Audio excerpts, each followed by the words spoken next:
dear finger, where are you? Here I am, how do you do? Dear finger, where are you? Here I am, how do you do? Gwen McClelland, where are you? Here I am, how do you do? Claude finger, where are you? Here I am, how do you do? Dave finger, where are you? Here I am, how do you do?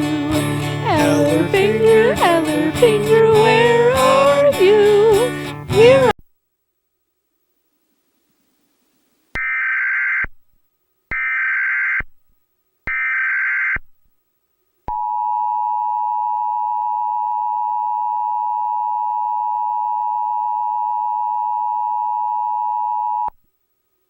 versus Travel Max International and others. We're on this court's miscellaneous tape number 082. The case is before the court today for a hearing on the Commonwealth's motion for a temporary injunction. Mr. Turner, you're here for the Attorney General's office for the Commonwealth, is that correct? All right, and let me have other counsel identify themselves and who they're here representing. Mr. Pence. Your Honor, Steve Pence here for Travel Max. Your Honor, Jeffrey Babner, Portland, Oregon, here for Travel Max. Your Honor, Todd Leatherman for the Commonwealth. Excuse me. Reverend Dolovich for Leon Duke. Morning, Judge Kent Westbury appearing for Dan Callahan for James. John Harrelson for Pat Murphy, Your Honor. Connor Joe Whittle, assisting Steve Pence for Travel Max. Your Honor, Michael Valenti for Kenneth Don McCoy. Yes, Judge Don Major for Arthur Kessler. Your Honor, I'm Scott Cox on behalf of Diane Crutchman. All right, is that everyone? Your Honor, Ernest Martz, Torrance, California. I'll be assisting Travel Max. All right. Might have been easier to say who's not here, wouldn't it?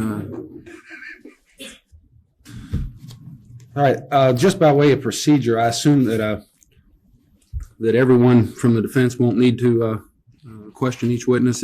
Can we designate someone, or I want everyone to have their say and ask any questions that they want to ask, but perhaps someone could serve as lead counsel, maybe Mr. Pence. Is that? Your Honor, I believe the counsel has agreed that we will act as lead counsel in this case, although I think on some matters the other defense counsel may want to ask a few questions or follow-up questions. That's fine. I don't want to keep anybody from doing that, but I'd also like to finish this today. Judge, I have a couple of housekeeping matters. I do have a motion to allow Mr. Babner, who's admitted to the bar of California and Oregon, to practice pro hoc vice, if I could approach the bench with that. Is there any objection? No objection, Your Honor. All right. That motion will be granted. The other matter I would like to bring to the court's attention is, Judge, we have flown in several witnesses from out of state for this hearing today, and we would like the court to tell us the time period we're going to be looking at. We obviously, however much time is given to the Commonwealth, we would like to have an equal amount of time today in order to get these witnesses on and out of here this afternoon or this evening, whatever fits the court schedule. All right, Mr. Turner, how long do you anticipate your proof will take? Your Honor, it's difficult to anticipate entirely because a lot depends on the extent to which time is consumed with cross-examination. The other thing that I do want to bring to the court's attention is that we do have, and believe that it's relevant, evidence, several videotapes that are instructive in terms of our positions, as has been indicated, has been laid out in our complaint here. At least one of those tapes involves an actual Travel Max meeting, which is at least about 1.5 hours. And however, the Commonwealth would be willing, if the court would like to proceed this way, and introducing that tape by way of evidence, and if the court would like to view that at some other time, we can bring in the evidence as to what's contained on those tapes through the direct testimony without using that 1.5 hour time that might save some time. what I'd like to do is, if we have out-of-state witnesses, is to accommodate their schedules, and if we need to, perhaps we could take some proof out of order so that folks can catch flights or whatever they need to do. How many out-of-state witnesses do you have? I have 5, Your Honor. And how long are they? I would say for all 5, I would say we'll need 3 hours at least. Then why don't we proceed till we recess for lunch and see how far we're progressing, and then if no one has an objection, we may need to take some witnesses out of order. Everyone will get to put their full proof on. It's just that trying to accommodate schedules. Do you have any objection to that, Mr. Turner? No, Your Honor. Okay. Your Honor, if I may, for the record, Mr. Turner made a reference to videotapes and the fact that he wished to introduce those into evidence. I do object for the record. I've made a written discovery request on Mr. Turner. In the discovery request, he said that videotapes would be provided. He referred me to the Commonwealth Attorney's Office and said that they were in their possession. I have written a letter and furnished blank tapes to the Commonwealth Attorney's Office. I still have not received the tapes, and I just don't believe that I have had an adequate time to prepare. How long are the tapes? The tapes are approximately 1.5 hours along that one particular tape. Now, Your Honor, in my response to Mr. Valente's discovery request for production of documents, we did indicate to him that the original tapes were in the possession of the Commonwealth Attorney's Office. However, we did indicate that if he would like to view those tapes at our office, he could contact me, and we would try to make arrangements to have a copy of that tape available for him to view at our office. No such request was made. All right, please. We're being whipsawed here just a little bit. The court may or may not be aware that some of the individual defendants are facing criminal sanctions in Division 15 on this indication. It was averred in that court by Mr. Gutman, who represents the Commonwealth in that prosecution, some 2 weeks ago, that if we provide blank tapes, we'll have them back within 24 hours. I provided blank tapes on behalf of my client on Tuesday of last week. I've not seen them back. I've called, sent faxes. That was in the case in Division 15? 15, those are the same tapes that are applicable here. We've been told to go, the Commonwealth's got them. Now, a Commonwealth representative in the form of the Attorney General is saying, you know, go to the Commonwealth Attorney. We are getting played just a little bit here. No, Mr. Turner just said come to my office at the Attorney General. If I may respond to that, I've made several requests for those tapes verbally and in my discovery request, even after their responses were filed, and they have not been provided. I've been referred to the Commonwealth Attorney's Office, and I haven't received them. Your Honor, in fact, I think there is some veracity to the statements that are being made. There has been some difficulty in obtaining copies of those tapes. In fact, we obtained the tape that we plan to introduce today. We just received that on yesterday. My understanding is that the individual who was supposed to make the tapes may have been discharged. All right. Well, my interest is obviously in let you see these tapes before I see them. If you believe there's a reason why I shouldn't see them, it may be that I'll have to view those at another time. We may run out of time today. I don't know, but I'll give you an opportunity to review them and to respond before I actually view them. Okay. Would you like to make an opening statement, Mr. Turner? Yes, Your Honor. Your Honor, this action is predicated under Kentucky's Consumer Protection Act, KRS 367-170, and more specifically under the provisions of Kentucky's statute, which prohibits the operation, promotion, or facilitation of a pyramid scheme. We've also asserted violations of Kentucky's Business Opportunity Statute, Kentucky's Charitable Registration Statute, and several statutes that relate to registration with the Secretary of State here in Kentucky as a result of the activities being conducted and uncovered pursuant to an investigation by our office. Essentially, Your Honor, the Kentucky's Pyramid Statute prohibits a situation where an individual pays to become affiliated with an organization. That individual then receives some benefit as a result of the act of sponsoring other people. It is our contention that the primary focus of this program is to recruit people into the program by selling a variety of what are called business centers or programs. Those programs include a tutorial which supposedly instructs individuals how to become a independent travel agent, a VIP package which supposedly provides individuals with discount travel and accommodation packages at a variety of sites, and a charities program which is referred to as a CCC, or consulting charities program. Individuals are induced to come into the program, pay an amount in excess of $500, which we believe violates Kentucky's business opportunity statute, because the individuals who become interested in this program become interested as a result of representations that are made with regard to the earnings potential that is available to them. That earning potential is primarily focused on the purchase of these, of what's called a tri-pack. All three of these business centers for an amount ranging anywhere from $1,500 to an excess of $1,700.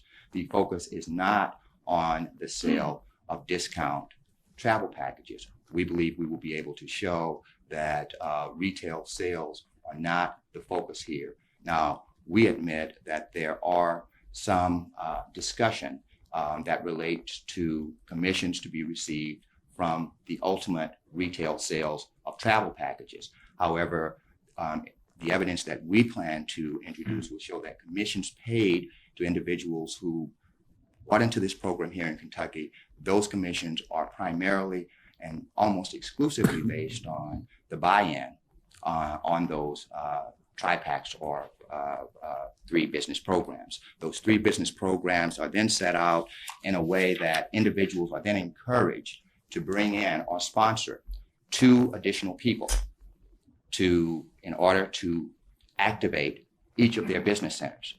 As those individuals activate, more and more individuals coming in, because each person progressively down the stream, as they go from one level to the next, is encouraged to bring in 2 additional people.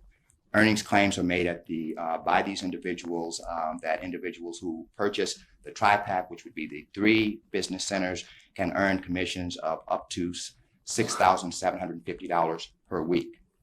Whereas if they only purchase one of these business centers, which they are, we believe the evidence will show, which they are required to purchase in order to qualify for commissions, they would only qualify for a maximum of roughly $2,150. So people are specifically encouraged to buy in to make more money. Now, with regard to the travel program, people are basically told that they will be trained as to how to become independent travel agents, and that they can earn 40% of the commissions that are paid to Travel Max by individuals who buy travel programs using their card provided by Travel Max, which has on it a personal identification number as well as an 800 number. I think one of the relevant facts here, Your Honor, is that it's interesting that there's no accounting kept by those representatives of the amount of travel. Anyone who calls in, that person will arguably provide that PIN number to Travel Max, and Travel Max will somehow credit that 40% commission to that particular representative. But that representative does not keep an accounting of how many travel packages they've sold. Now, on the other hand, there are many records retained by representatives as to the people that they have sponsored in their downline, so that they can determine how much commissions they're entitled to receive based on that act of getting those individuals to purchase this tri-pack.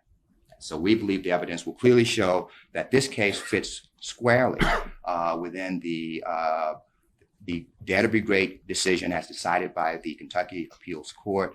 Some of the same factors fit quite squarely. And if I could just take a moment, Your Honor, to highlight some of those factors, I think Mr. Pence in his memorandum in opposition to our motion for injunctive relief set out a number of factors that the court should look at under dare to be great. And obviously we disagree with his analysis there, but in dare to be great, that involved a situation where the Glenn Turner Enterprises and Dare to Be Great offered inspirational videos at a cost of $1,000. The primary focus was getting individuals to purchase at $1,000. We will here show that the primary purpose, again, is to get people to invest in business centers. Again, the court found that in that particular case that the scheme was fraudulent and misleading with the principal design of billing prospective customers of $1,000 in a chain letter type program. We believe the same is the case here. The focus is getting people in. At these meetings that are held, there is constant discussion. People, people, people. In fact, one of the exhibits, which is a Travel Max tape, they indicate that the focus is telling, not selling. We believe the evidence will show violations as indicated in our complaint, and that this court should maintain in place the injunctive relief which is currently in place that was previously ordered on October 7th. Thank you, Your Honor. Mr. Pence. Your Honor, Mr. Babner will be giving our opening statement, but as a procedural matter, I'd like to present something to the court. Sure. Your Honor, we're here today only to address the restraining order which was put into effect by Judge Higgins. Your Honor, the restraining order has prohibited a company, Travel Max, which does $5 million a month in travel bookings, is among the 10 largest travel agencies in the United States and operates throughout the United States, has prohibited them from continuing business in Kentucky. The standard for this court to review the motion by the Commonwealth to continue this restraining order is whether or not there is a reasonable appearance that any person will suffer immediate harm, loss, or injury. That's required by statute. I want to inform the court that Travel Max, it has currently a policy which states that they will refund 100% of any monies paid to a person who has made any payment to Travel Max within the first 30 days. That's a full refund policy. They also have a policy that says for up to a year, they will refund 90%. I'm informing the court that the company, and we have informed the Commonwealth of this, that in order to prevent any possible harm from any citizen of Kentucky, the company will agree to refund 100% of any monies paid by any person who decides to be involved with Travel Max up to and through the trial of this case. That guarantee by the company would ensure the court that there will be no loss or injury suffered by anyone in the Commonwealth. We are willing to agree to give 100% refund. That changes our policy only slightly, really, from what it is right now, from a 90% for up to a year to a 100% until the time that this case is adjudicated on the merits. And if we were to lose, then we would agree to make a refund even after the trial. Judge, the harm that's being done right now is not to the citizens. The harm is to the company. And there is harm being done to the company now by not being able to continue its operations in Kentucky. I make that offer to the court now, and I ask that the court consider the operations you're talking about. Are these, actual packages, travel packages and things you're talking about? Are they? Your Honor, Mr. Babner will address what the company is about in his opening. But yes, this includes travel bookings. And rather than advertise, as many companies do, and you will see in our presentation, that individuals go out and buy these individual packages, our company has a multi-level marketing plan, same as Amway, Shackley, and others. That's the only difference, is our product is different from theirs. I'm asking the court, and I know the court will want to hear the evidence in this case, but I want the court to know that from a procedural standpoint, we do not believe, with the company being willing to step forward and say we will make an absolute refund to everybody until this matter is adjudicated if they want out, that there can be no harm to the individuals, and the Commonwealth cannot meet its burden. May I respond, Your Honor? Sure. Your Honor, first of all, in regards to Kentucky Revised Statute 367-190, it specifically provides that in order to obtain temporary or permanent injunction, it shall not be necessary to allege or prove that an adequate remedy at law does not exist. Further, it shall not be necessary to allege or prove that irreparable harm, loss, or damage will result if injunctive relief is denied. Yeah, I agree. It's not necessary that by statute, but the question is why proceed this way if no one's going to get hurt? Now, it is our contention that several statutes have been violated here, one of which is the pyramid statute. It is, first of all, a felony if our contention is correct, to commit to participate. Which in I the would think has probably put a chilling effect on the business already. I wouldn't think that too many of these people are out wanting to add counts to the indictments that currently exist. Well, Your Honor, I think the matter is we don't control the Commonwealth attorneys in any of the 120 counties in the Commonwealth of Kentucky. Now, if TravelMax is authorized to go forward and the program can operate the same manner that it's operated, as we will demonstrate hopefully today,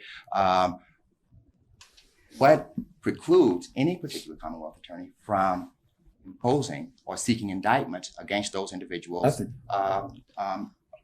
It seems to me that there's nothing. So there is potential harm there. Moreover, pyramids are inherently deceptive because the earnings claims that are made to individuals tend to be unrealistic because of the potential for saturation of the marketplace. We will present evidence that indicates that where individuals are told specifically that TravelMax has 14,000 independent representatives and that they hope within the next 5 years to bring that up to 2 million representatives. Well, just looking at a pyramid diagram that really shows when you have one business center where you recruit 2 or 3 business centers where everyone recruits 2 additional people, ultimately, by the time you get up to 28 levels, you have essentially saturated the marketplace in the entire United States of America. Now, at 2 million people participating, you're at level 21.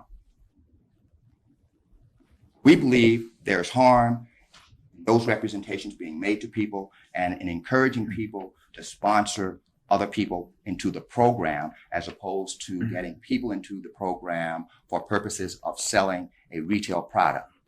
We do not believe, as TravelMax may contend, that people buy these 3 business centers for purposes of going out in the marketplace and retail selling them.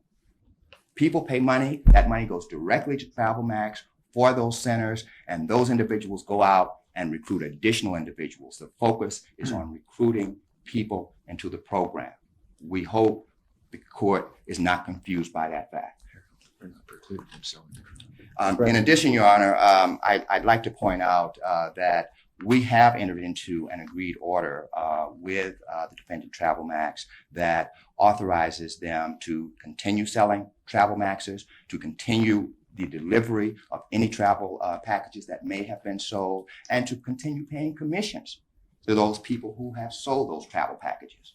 We only want the conduct that we feel violates Kentucky statutes to be discontinued. The travel packages, what you mean are the what's sold to the consumers? What's sold to the consumers, where the consumer would buy a airline ticket, cruise ticket, hotel accommodations, that type of thing, not the tutorial. You don't want them signing up anybody else at this Correct. point. All right.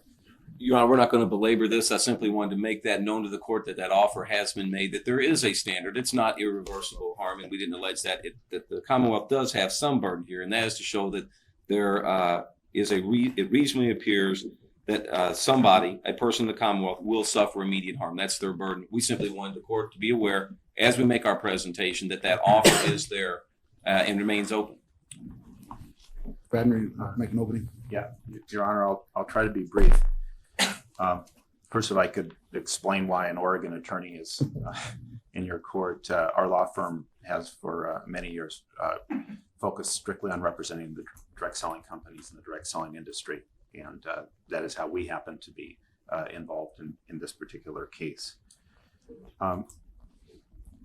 Your Honor, prior to, there's only one reported case in the state of Kentucky, really, involving pyramid. It actually came about before you had a pyramid statute, but it's the granddaddy, and it's the reason that you have a pyramid statute, and the pyramid statutes were enacted in every state, and that was the scenario of Glenn Turner and Dare to Be Great. And that was a 1974 case. And I think that the evils or the concerns in that case are perhaps operative today in terms of examination of the statute, examination of TravelMax or any other direct selling company. And I think I would be in complete agreement with Mr. Turner as to the import of that case, which is basically this. And I think this is what the court should look at throughout the proceeding. In the Dare to Be Great case, the basic conclusion was drawn that the product which was sold was incidental to the opportunity.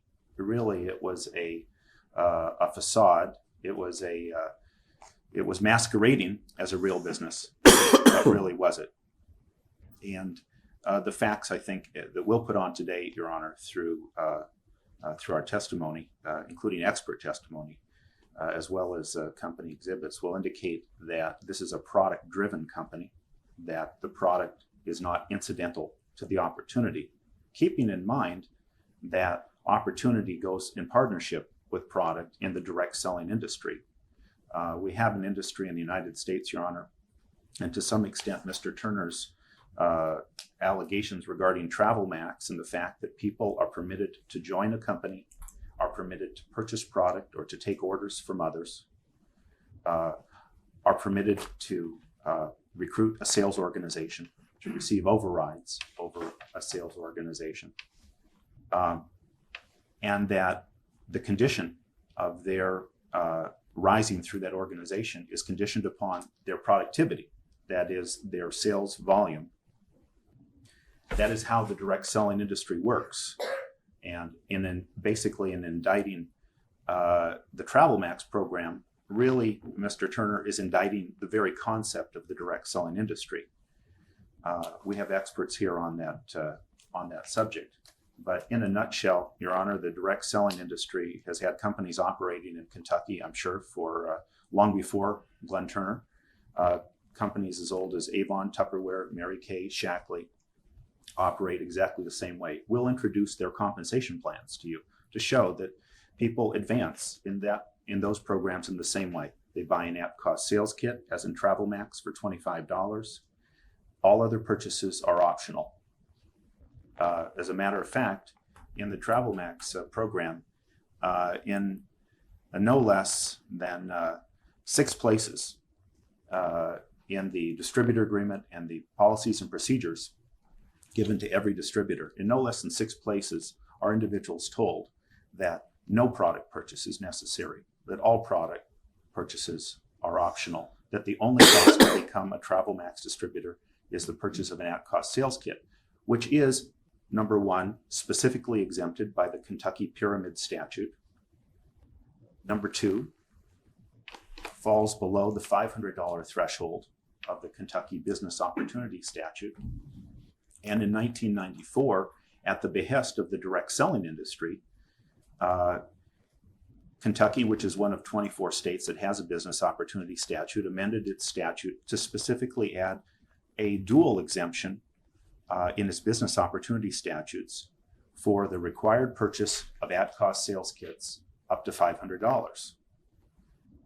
That legislation was specifically enacted at the request of the direct selling industry for companies just like Travel Max. In that regard, the company would contend that the business opportunity statutes are not applicable, and many of the allegations that relate to earnings disclosures and other things are not applicable, although we would defy the Commonwealth of Kentucky to find anywhere in the company's materials the sorts of earnings misrepresentations or projections that it is contending.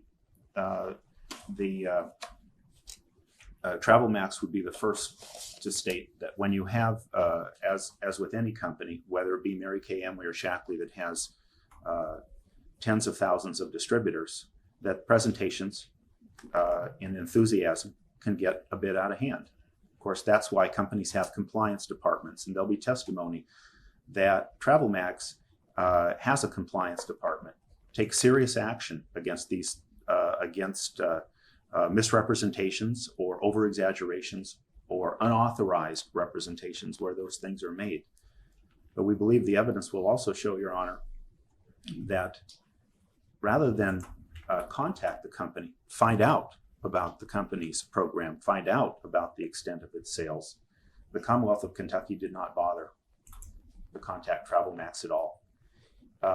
It merely went ahead, after viewing presentations by distributors, it went ahead without notice to the company, obtained a TRO without consulting with the company, without requesting the company to be on record whether or not these representations were unauthorized, because they certainly may have been inconsistent with some of the company materials. They were not given by company employees.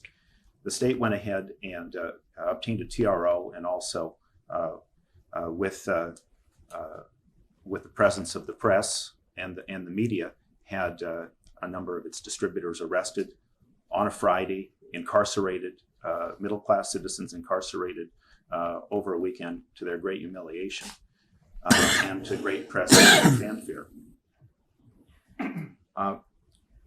If you look at the Dare to Be Great case, Your Honor, which again we would agree the operative analysis is the product incidental to the opportunity, you'll notice in the Dare to Be Great case that what we had there was a company that was selling motivational tapes. Now, you would have to say, I mean, there is a market for motivational tapes. Dale Carnegie and Zig Ziglar and Tony Robbins, they do a lot in this area. There is a big market. But the problem in that situation was individuals, it led nowhere. Individuals were basically encouraged to come to hyped up meetings and be motivated to go out and bring other people in to do the same thing, who came in and were motivated to go out and bring other people in to do the same thing.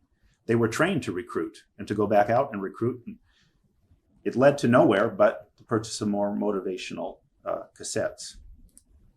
In 1995, a group of individuals from the financial investment community, including Wall Street, decided to create one of the preeminent travel services firms in the United States, and to do it through a direct selling format.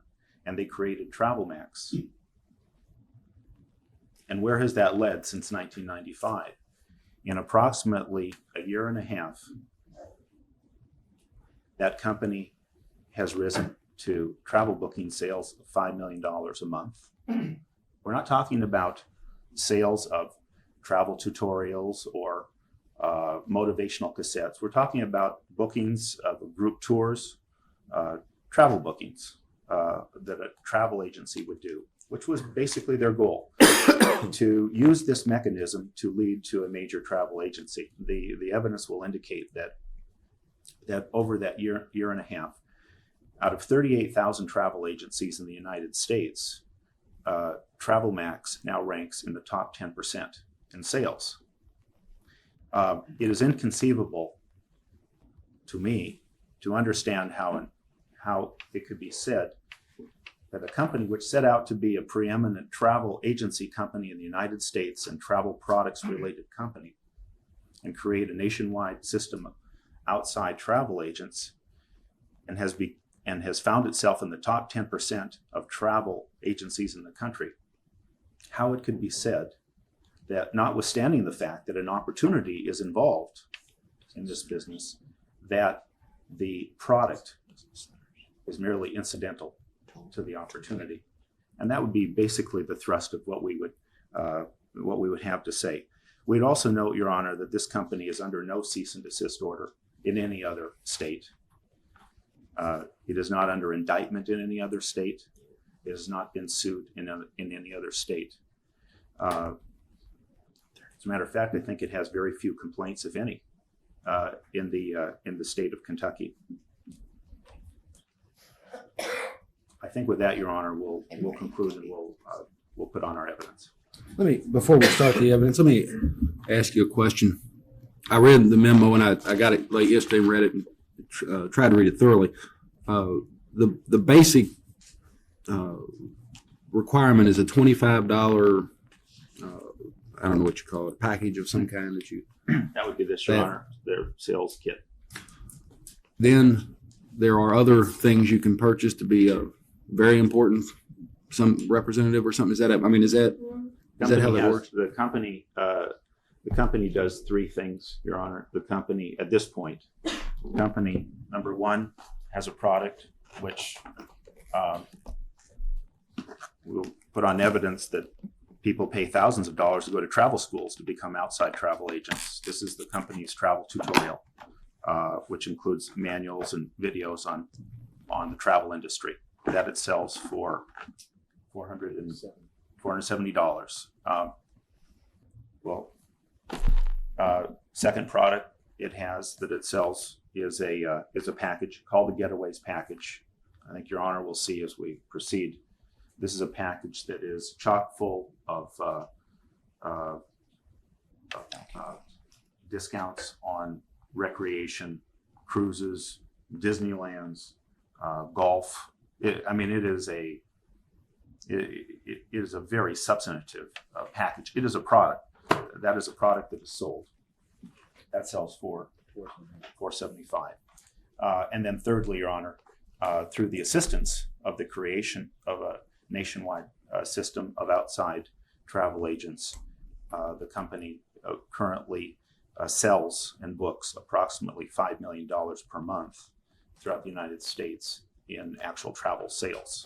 I mean, through the assistance, you calling other agents or something? Or No. I mean, their own system. They do that. Yes, that's correct. The money from these things, these items, does that go directly to the company, or are the people that recruit sell this item to the next person down? Do they get a portion of those funds? These are products of the company, Your Honor, and in a direct selling company, if I sponsor you in Shackley, or Mary Kay, if you buy product at wholesale for resale, or if you take an order from somebody else, I will receive an override commission on the movement of that product. That is how the industry works. And in every one of those companies, there is only one way that an individual can progress through the company.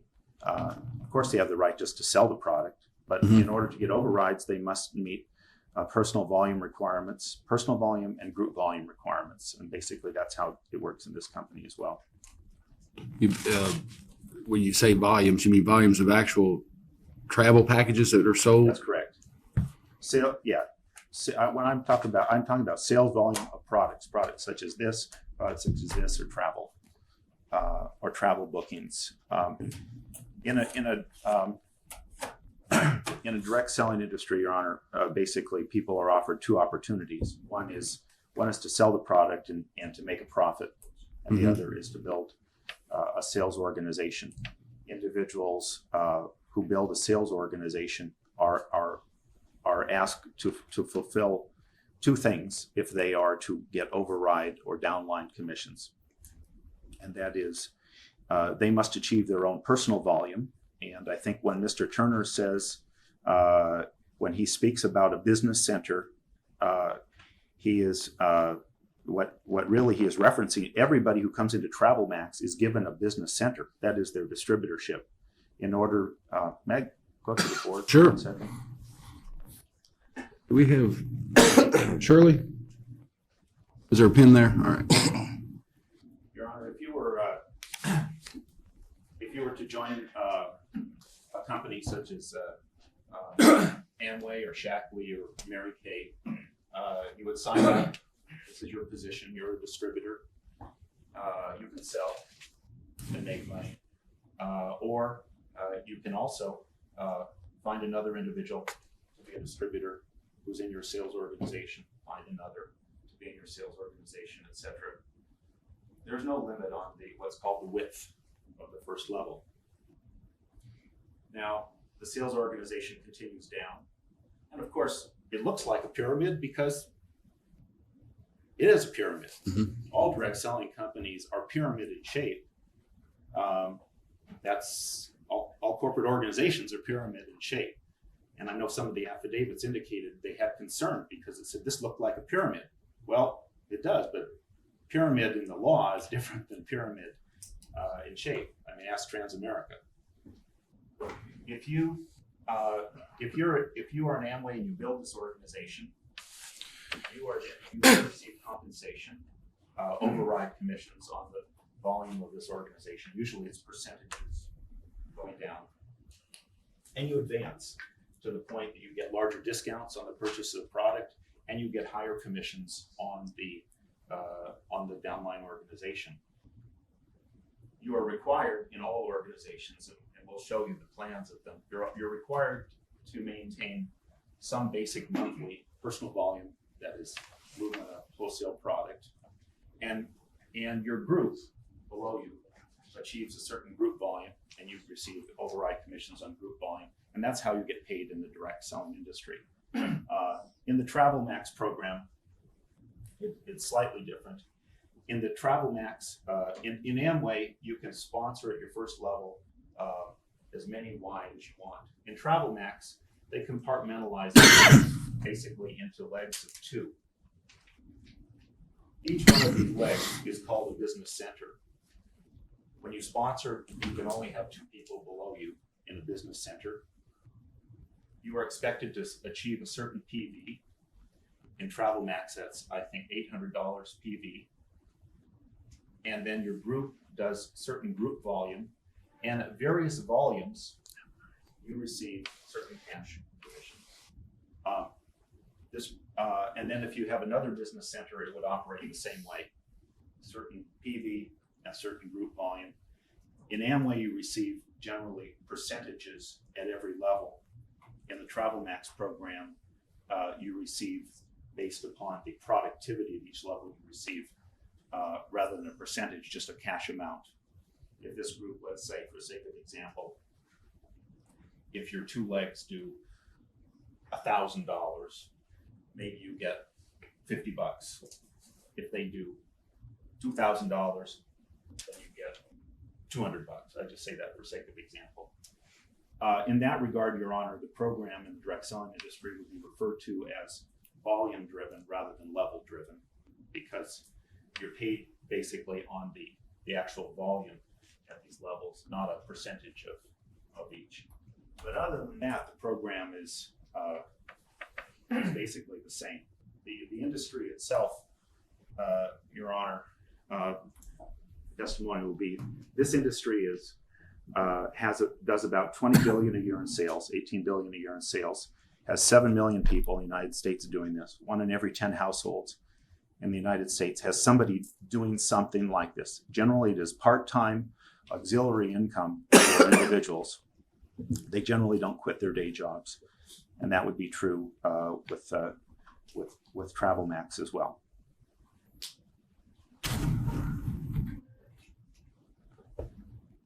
All right, who's your first witness?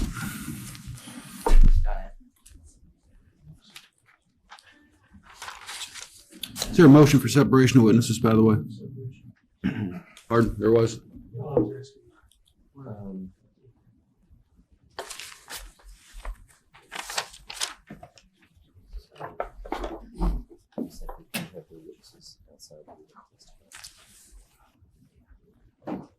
Raise your right hand. Do you solemnly swear or affirm the testimony you're about to give will be the truth, the whole truth, and nothing but the truth? Yes, sir. All right, please have a seat there in the witness chair.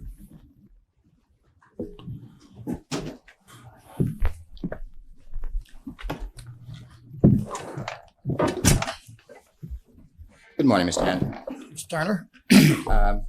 Mr. Hansman, could you first of all please state your name, spelling your last name for the record, please, and also provide what your employment title is? My name is John Ansman, A-N-S-M-A-N. I'm an investigator with the Office of Attorney General, Commonwealth of Kentucky.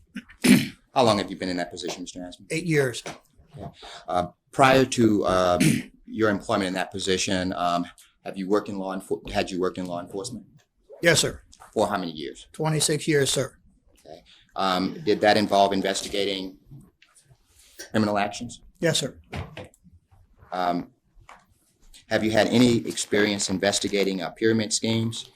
Some, sir. Would you please summarize that experience for us? Spent 26 years Lowell Division of Police. The last 7 years I worked in Vice Intelligence, and we investigated different types of vice organizations, fraud, pyramids, prostitution, gambling, things of that sort. Okay. Now, in your capacity as a law investigator, did you have reason to conduct an investigation of activities involving the defendants named in this matter? Yes, sir. Okay. When did that occur? August the 21st, 1996. Okay. And could you explain basically what that activity was? I went to the Marriott, Marriott Inn and Embassy Square out in Hirschborn to sit in on a presentation at Travel Max. May I approach the witness? Sure.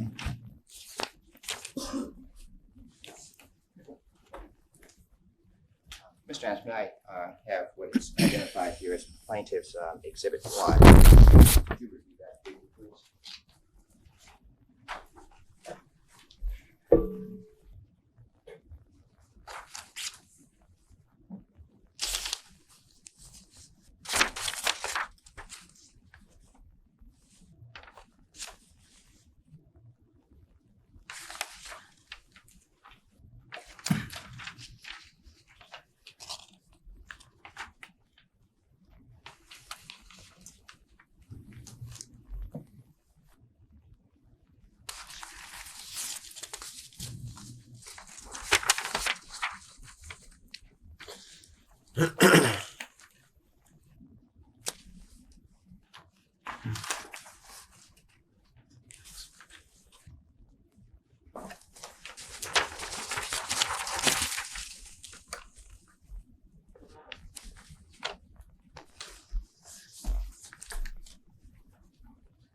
Mr. Ansman, is that your signature on the last page of that document? Yes, sir. Okay. And this affidavit was prepared after you attended one of the meetings on August 21, 1996? Yes, sir. Okay. Now, Mr. Ansman, looking at the second page of that document in paragraph 7, could you read that, please, for the record? So the people attending the sales presentation were encouraged to purchase a tri-pack and to sponsor at least 2 people at a cost of roughly $1,500. Investors would also be required to pay a $25 buy-in/registration fee plus tax. Consequently, a tri-pack would consist of 3 business centers at a cost of $495 each and a $31 buy-in/registration fee, according to the presenter. Now, Mr. Ansman, was it your understanding when you attended that meeting that there was some benefit to buying into the Travel Max program at the rate of $25? No, sir, there was no indication of that. Okay. Do you recall there being any discussion regarding the minimal amount necessary to qualify to earn commissions? You had to buy a tri-pack or had to buy a tutorial to get involved in Travel Max. Okay, now going to the next paragraph, paragraph 8 there, could you just read the, if you would, the second sentence and the third sentence there, please? I was told that you must sponsor 1 person on each leg of the tri-pack. When this is accomplished, the sponsors qualify for a payment of $250 plus a bonus, which includes a free vacation. Did you understand that to mean that once you sponsor those people, you would then qualify for commissions in the amount of $250 as well as the benefit of a free vacation? Yes, sir. Okay. Was it your understanding that that was a direct benefit from sponsoring those people? Yes, sir.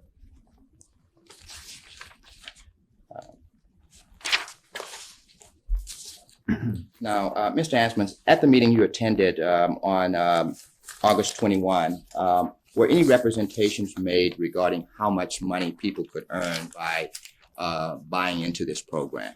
Yes, sir, there was. Could you state for the record what some of those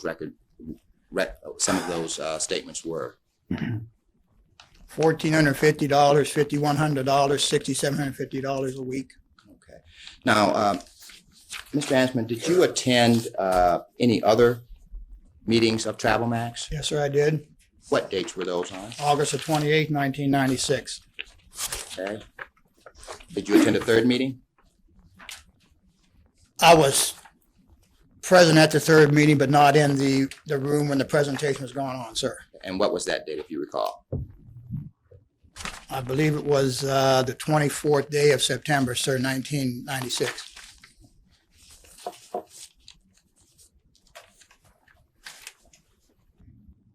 Now, at the time that you attended any of these three separate meetings, including the one on September 24,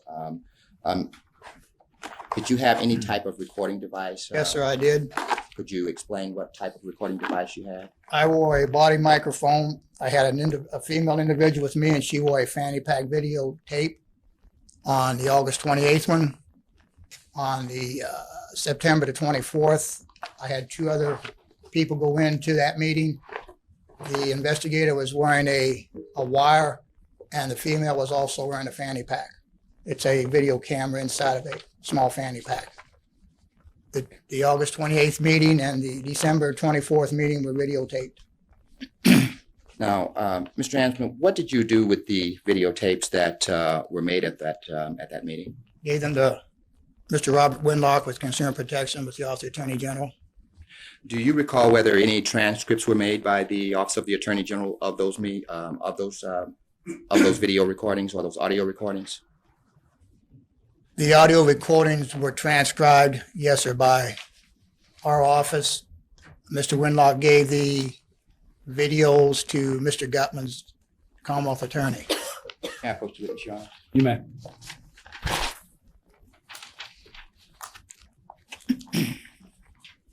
I'm giving you what's been marked as plaintiff's exhibits 2 and 3. Could you take a brief look at those, please?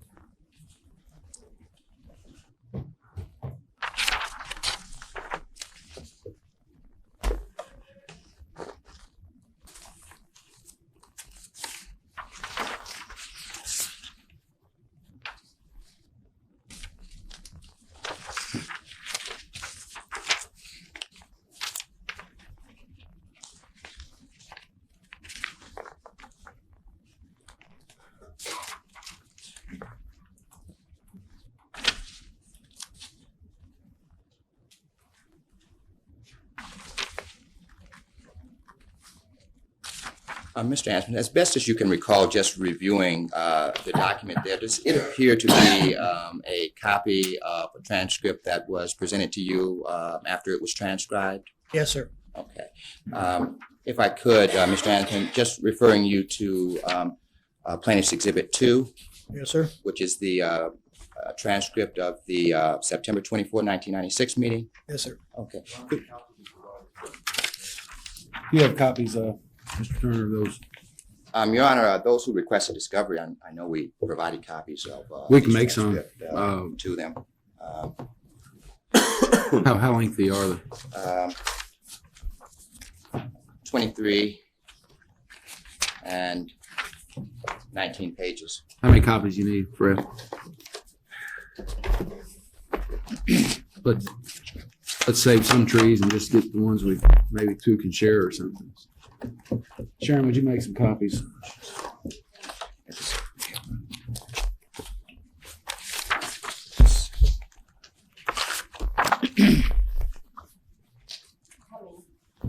How many? Two. Yeah. Thank you.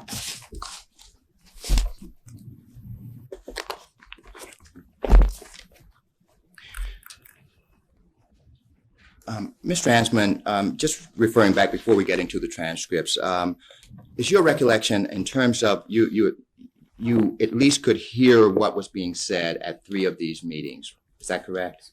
Yes, sir. Okay.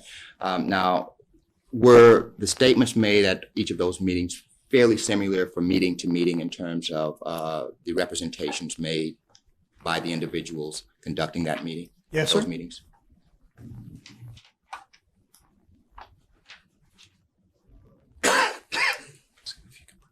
Your Honor, should we proceed with the transcript, or should we wait until counsel has had an opportunity to copy? Go ahead. All right. Thank you. Mr. Ansman, again, referring to what has been marked as Plaintiff's Exhibit 2, could you look at page 2 there? Yes, sir. Referring to lines 1 and 2, could you read the second sentence there, please? This is an opportunity meeting for Travel Max International. We would like to And what we would like to do tonight is describe for you a little bit about the travel industry. Okay. Now, if you could go down to lines 4 and 5, where beginning with the word as, what does that state? As is blank, explain the compensation program to you and show you how you can make some money. When do you travel? Okay. Do you recall statements to that effect being made at the meetings that you attended on the 24th of September? Yes, sir. Again, going to page 5 of the document, line 15. Could you read that through the end of the sentence on line 22, please? Okay, one of the things that is facing conventional travel agencies, as you know them now, and one of the things that is such a high cost of expense to them is their advertising. And this is where Travel Max has done them one better. The advertising, an independent travel agent who refers travel to the agency, actually you can walk up to the Travel Max building to make a reservation on a plane or a cruise or whatever there is, no storefront there. But it's a nice building and they got the reservations inside. But the only way you can have access to it is the 800 number and a PIN number of a person that gave you the card. Do you recall a statement to that effect being made at the meeting you attended? Going to page 6, Mr. Hansman. Line 19. Could you read the sentence there from beginning on line 19, please? It also provides an opportunity for you as an independent referral travel agent to become a business person, a home-based business person. Now, Mr. Hansman, when those statements were made, was it your understanding that a business opportunity was being offered to the individuals attending that meeting? Yes, sir. Thank you.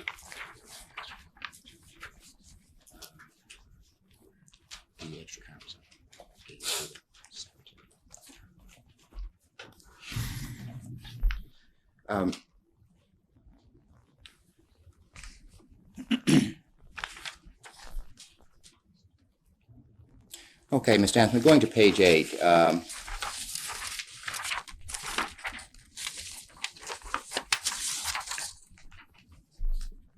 Could you, beginning on line 3 through the word agent on line 6, do you recall that statement being made?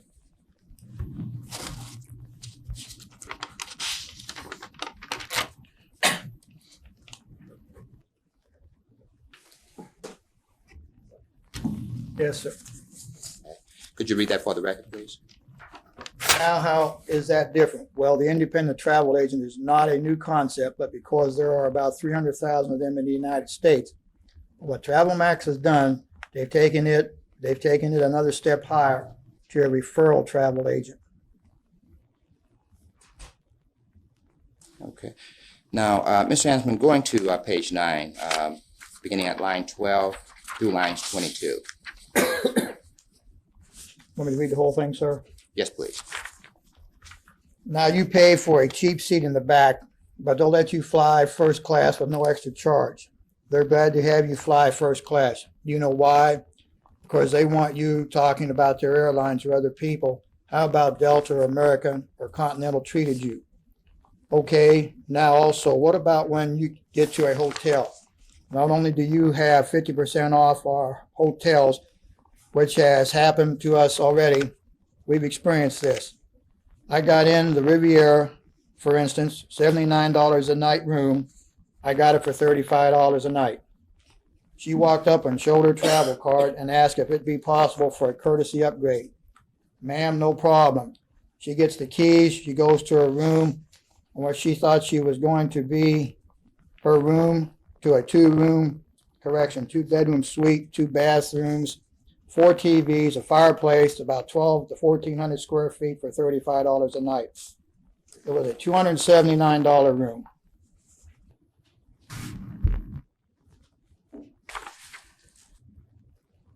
Now, Mr. Hansman, going to page 11, beginning at line 7. Could you, for the record, just read what's stated from lines from line 7 through lines 15, please. Charity services. What if you had to go to your charity and say, I can make arrangements for you as a charity, for this charity group to receive a check from Travel Max on a monthly basis? They say, what do we have to do? Write a letter to Travel Max stating who they are, or they write the letter on their letterhead stating who they are and what they do. It can be a nonprofit organization, it can be a church, it can be a charity, your choice. But this is your charity. Now, when these people that belong to this group of people travel through using Travel Max as their travel agent, Travel Max will give your charity 25% of what they take. And on top of that, they'll pay you a portion of that also for bringing to that charity. Some of the other services Travel Max I have mentioned is consumer benefits, seminars, telecommunications. Now, Mr. Ansman, do you recall that statement or something to that effect Yes, having sir. been made? Was it your understanding that when this statement was being made, that the individuals attending the meeting, including yourself, were being solicited to solicit the promotion of Travel Max activities through charitable organizations? Yes, sir.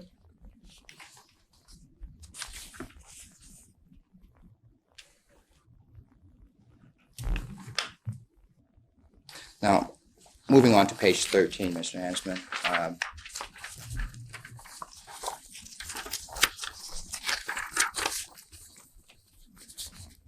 Beginning at line 3, could you read that through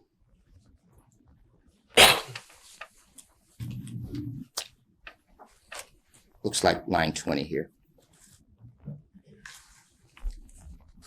Over here in network marketing, through the process of leveraging of my share, the concept of Travel Max with other people who understand those, and they go out and share with other people. You're leveraging your time. For instance, if I get one person the first week or the first month or the first 6 months and I put in 10 hours a week and another person joins, we are now collectively putting in 20 hours a week. We go forth and each get one more, we're putting in 40 hours a week. That's the leveraging of time. I cannot do this in the conventional business world. At this point in time, after 6 weeks in the business, we have approximately, my wife and I in the network business, have approximately 40 people in the business. And we all just putting in 10 hours a week. That's 400 hours of marketing exposure for Telemax. For my first, it's blank, for my business. At some point in time, when enough leaders get into the business and they go forth and get other leaders in the business, they are not going to need me. But that's not a bad thing. I can stay involved if I want. If I want to take off for a while, or if something happens to me and I don't need to be involved. So the first thing I was looking for was cash, stream of income. Second was to buy back time. Third was a true sense of security, which has to do with the same structure of the network market and what that has. What that meant is that if someone should happen to me, these businesses will deteriorate and go away. Okay. Now, Mr. Ansman, do you recall that statement being made? Yes, sir. Was it your understanding when those statements were being made that you as a potential customer was being asked to go out and find other people to introduce them to the Travel Max opportunity? Yes, sir. Your Honor, I'm going to object at this point to the leading nature of the questions. I don't have a problem with one or two, but when he hasn't read the transcript and then he basically summarizes what he wants him to say and asks for a yes or no question on points of the law. I'll rephrase the questions, Your Honor. All right. Mr. Ansman, going to page 14, could you just read what's there on line 14, please? I'm sorry, line 10. Oh, by the way, I did that in Indianapolis the other night. There was 400 people, and there was Go ahead. little, nice, pretty blonde-headed gal sitting in the back of the room with the non-smokers. Now, where that statement is made, do you recall what was happening, what the presenter was doing at that time? No, sir, I don't. Is that, would that be contained on a videotape that you may have taken at that meeting with the video camera that you mentioned? Yes, sir. Okay. Just if I could, Mr. Ansman, just going back up to lines 5 through 9, could you just read that for the record, please?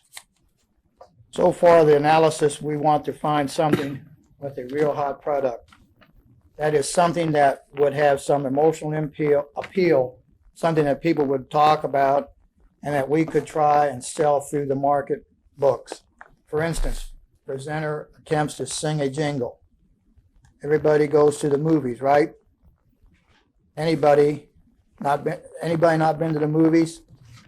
If you've ever been to the Olympics, lottery tickets, blank. Now, Mr. Ansman, do you recall the presenter who was presenting at that time kind of doing a bit of a jig to get people encouraged to invest money, singing a song about money? Objection, Your Honor. Basis. Your Honor, he's leading the witness. He asked something about encouragement. I don't think that's a word that's come out of the witness's mouth. If he asks the witness what he remembers, that's clearly okay. But he is actually telling the witness, "Do you remember this?" and then testifies about what he wants him to remember. I didn't hear it that way, but what did you hear? What was said or what was sung? The man just sang a jingle. That was all, a little jingle. That's fine, Your Honor. Okay. Now, Mr. Ansman, going down to lines 20 through 22, and on page 15, the first 2 lines there, could you just state what those I'm lines? sorry, I didn't get which one you wanted, At Mr. the Turner. bottom of line 15, on page 14. Page 14. Right. The last word on line 20 through the second sentence on page 15.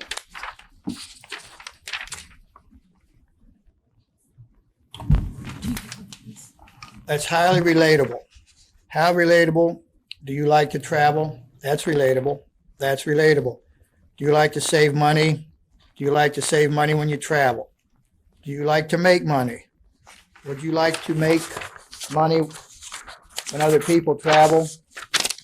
I told you everything in these 3 questions about blank of travel.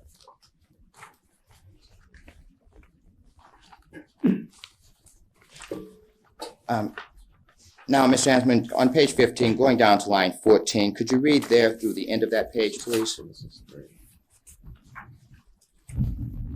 It's a very broad picture. There's a blank.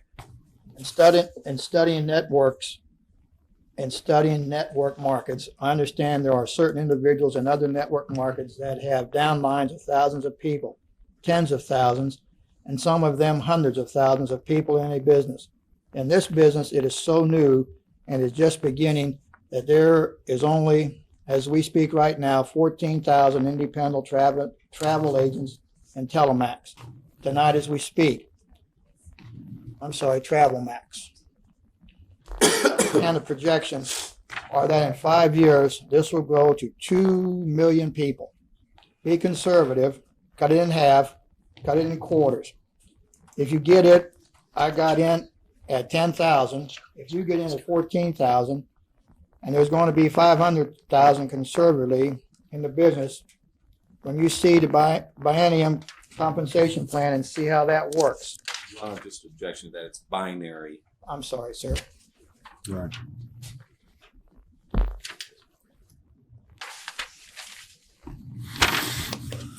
Strap on. You're sitting on a rocket ship.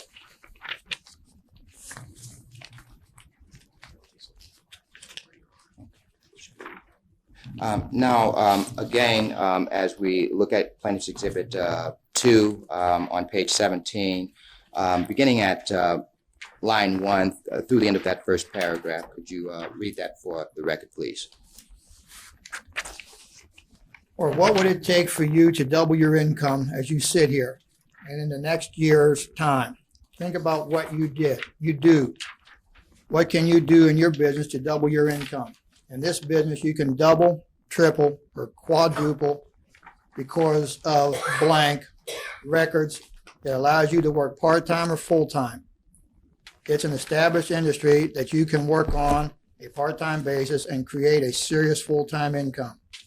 If you understand the power of leveraging and network marketing and a hot product that is placed to stay with the trend, that with a long-term basis, then you understand that you can make a full-time income on a part-time basis. It allows you to work to earn what you honestly worth, and it allows you to use other people's energy and other people's money as you grow and expand this network. Do you recall that statement being made? Yes, sir. Now, again on page 17, could you read the sentence, the sentence beginning with I on line 14 through 16? I got paid the second week that I was in this business, and I haven't missed a week yet of pay because what I put in, they return to us. Okay. It is truly entrepreneurial, is that correct? Yes. That's how they designed it. Do you recall that statement being made? Yes, sir.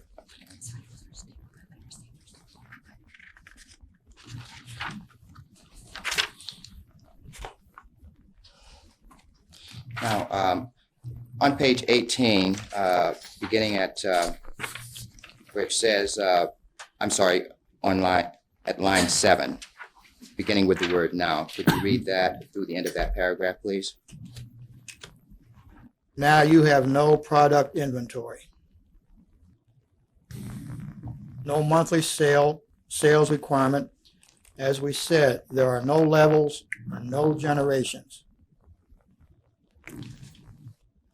Okay. We have excellent training and excellent support.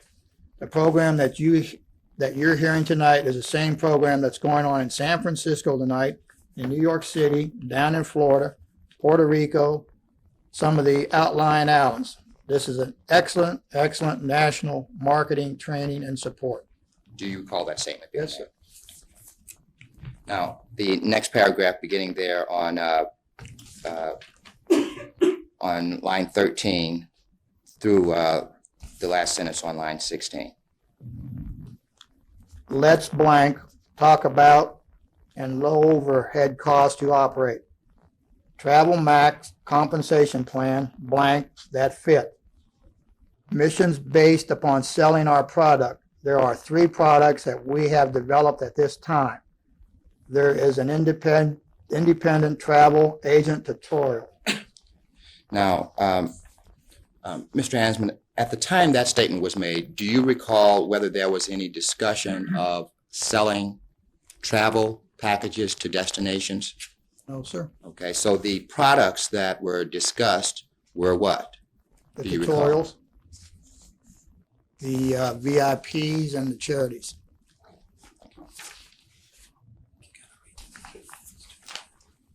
Now, going to page 19,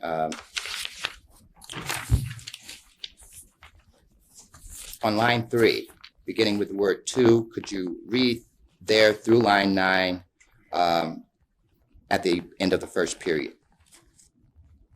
To allow sales volume to accumulate, when Dan gets up here and talks about the word I'm not familiar with, sir, is it biennium? Binary compensation plan that will make more sense. The plan pays all what really counts, blank, not multi-levels. Now, as if it wasn't good enough when we looked at, let's do it again. Now, as if it wasn't good enough when we have looked, when I looked at the first compensation plan and you set up your business centers and you reach them on a maximum level, and if you got a tri-pack, you can make $6,750 a week. Now, when you do that, they will also give you from the company 1,000 shares of gifted stock option. Okay. Now, if you go down to line 21, could you read that first sentence, please? You can earn up to 40% on retail commissions. That's the travel. Okay.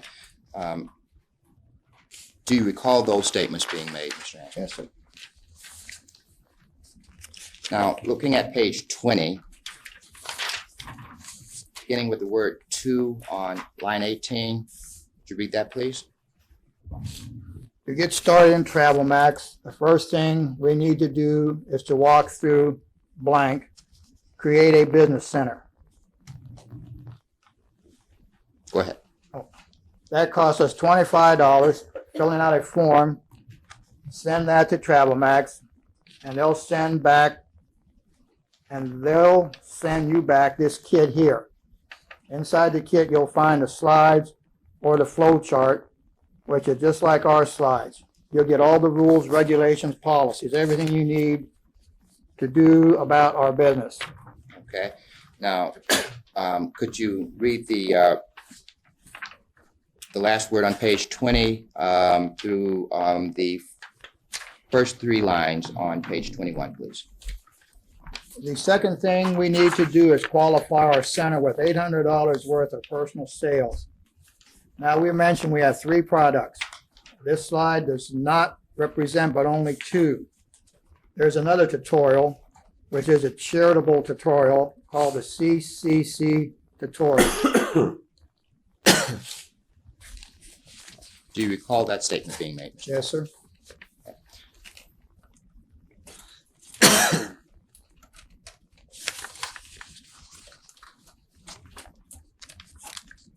Now, on page 21 again, beginning at the first sentence on line 18, could you read that through the last sentence on line 22? The next thing we do is activate by finding 2 representatives, and that's why it's blank. Before we go out and start this center right here, we found 2 people, John and Mary. What this amounts to we're at step 1. We have 3 different levels of pay each week. Step 1 is 3 sales on the left, 3 sales on the right. In binary, everything has to be equal. Equal left and equal right can generate pay. Do you recall that statement being made? Objection. I think it says everything has to be even. Even, right. I'm reading along out. Oh, sorry. My mistake, Counselor. Yes, sir, I remember that being made.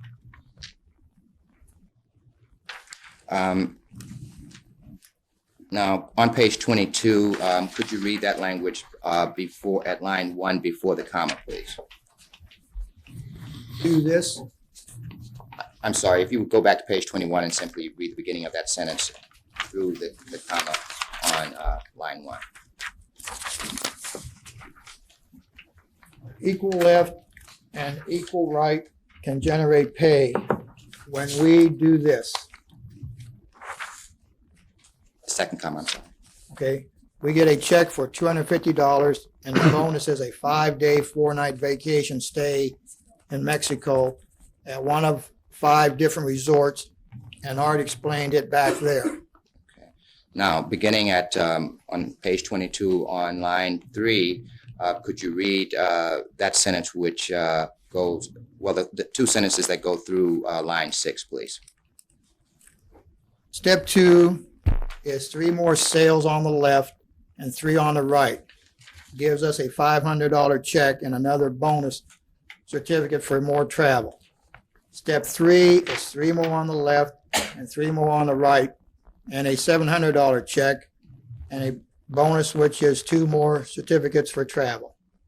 Now, Mr. Hansman, do you recall that statement being made? Yes, sir. Now, when they spoke about sales on the left and the right, what did you understand that to mean? Sponsoring people. Why sponsoring people? That's how you make your money. Thank you. Now, beginning on, let's see, at line 7 after the comma, if you could read through there, through line 15 at the end of the period. Appreciate it. Okay, which is 9 sales on the left, 9 sales on the right. That will give us this business right, $3,600 on each side. It gives a check for $1,450 for that week. If someone in John's organization and someone in Mary's organization reaches a step, three checks the same week that we do, that also brings up an $800 VIP bonus. And could you go through the end of the period on line Which 11? maximizes that single business center at $2,250 per week. Do you recall that statement being made? Yes, sir.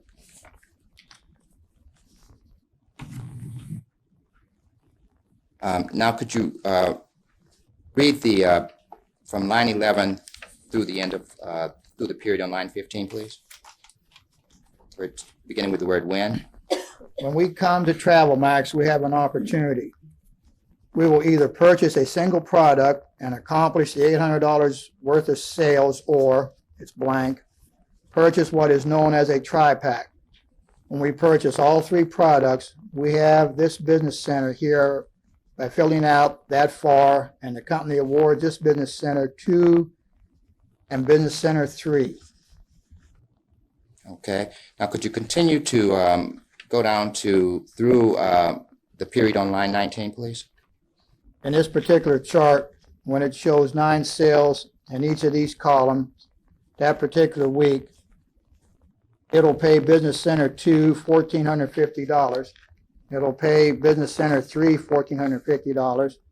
And because both of these reached a step 3 check that week, it brings up the $800 VIP bonus. Business Center 1 maximum, this particular center here at $5,150. Now, when those statements were made, do you recall those statements being made? Yes, sir.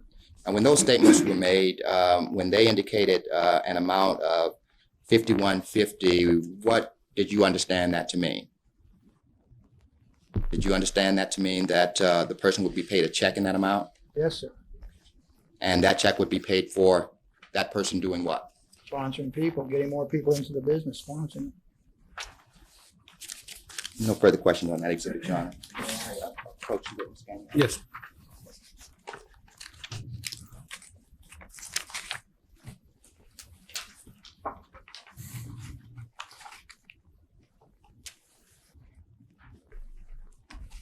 And what's been marked as plaintiff's exhibits 4 and 5.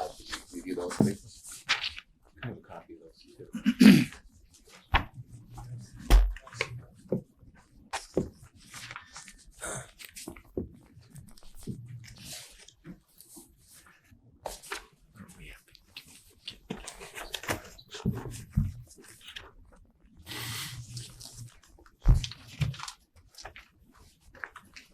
Have you seen those 2 exhibits before, Mr. Ansman? Yes, sir.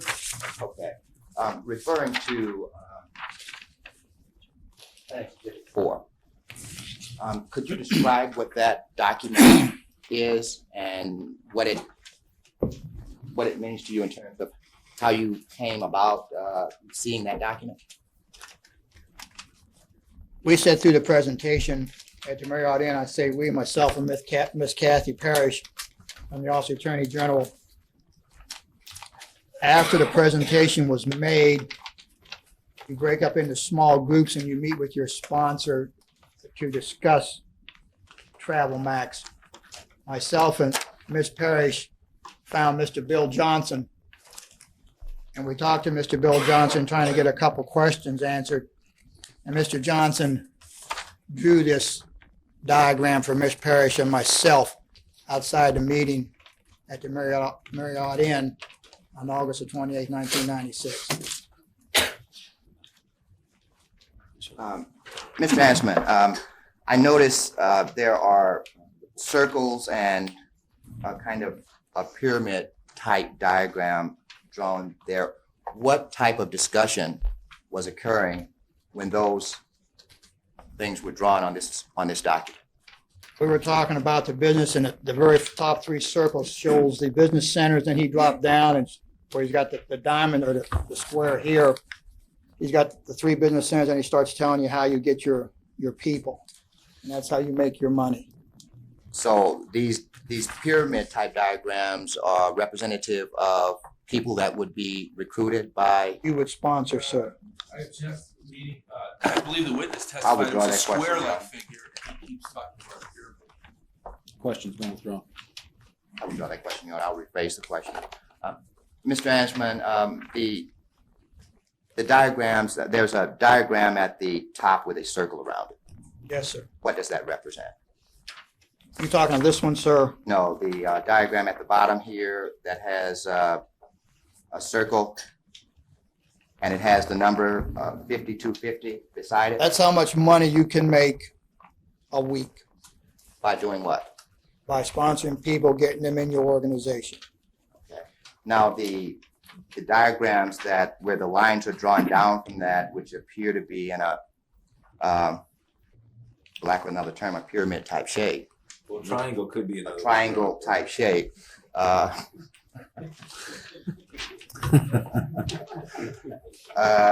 What were those triangles represented to be? People that you sponsor. Okay. Now, I noticed that there are some circles with a line drawn up to it to some other numbers. What were those represented to be? The cost of the business center. Okay. And there's a number of 2250. What was that represented to be? The amount you could make in a week. Okay. Now, was there any discussion about the 2250 in relationship to the figure of 5150 that you recall? I can't recall that, sir. Did you have a recording device Yes, sir. on at that time? Yes, sir. Okay. Would it be accurate that that recording device would contain that type of information? Yes, sir. All that. That's all I have off that exhibit. Now referring to plaintiff's exhibit.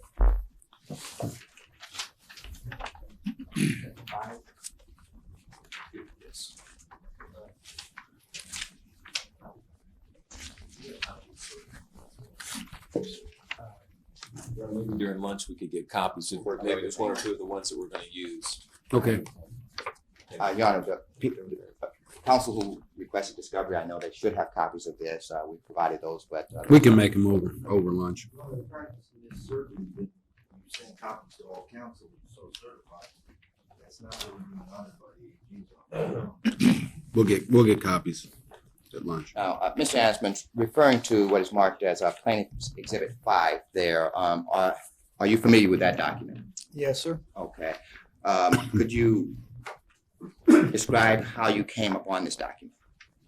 I executed a search warrant on Mr. Johnson's home and retrieved this document in pursuant to the search warrant. Okay. Now, could you read the words at the top of that form, beginning with the word genealogy? It says genealogy report, Travel Mac International. Okay. Now, there's the word sponsor name. Is that correct on the document? Yes, sir. Okay. And what's contained under those words? Business Center 1. It has an ID number of 127748. Okay. Well, let's go over, if I could, with your indulgence, Your Honor. Your Honor, if it would speed things along, we'll stipulate to these transcripts and to these documents. I mean, reading them is not going to, unless there's some question, we're not stipulating that these documents are in any way wrong. If that would speed things along, unless you find something that needs to be read. I think there's some information that needs to be read, and I think if we can read just one across, it probably does it. Mr. Ansman, if you could just, where it says Business Center 001 ID number, right below that, you see the word level? Yes, sir. Okay. And do you see the word sponsor? Yes, sir. Okay. Now, beneath that, there is a number. Beneath the word level, there's a number. Right. What is that number? 0. Okay. And beneath the word sponsor name, there is A name. and this includes a list of numbers and a list of names. Is that correct? Yes, sir. Okay. Going over a bit further, it indicates sponsor, and it has the alphabet BC number. Yes, sir. Okay, and there are some numbers contained directly underneath that, is that correct? Yes, sir. Do those numbers correspond with each of the names? Yes, sir. Okay, and do you have any idea as to what those numbers mean?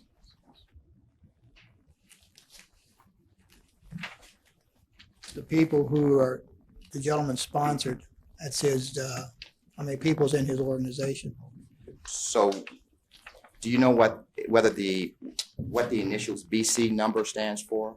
BC, Yes. Business Center 1 or Business Center 2.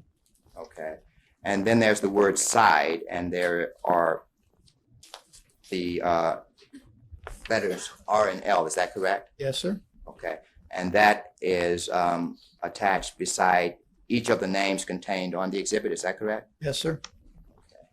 Now, going over to the right side of the document, where at the top it says left and it says right, Yes, sir.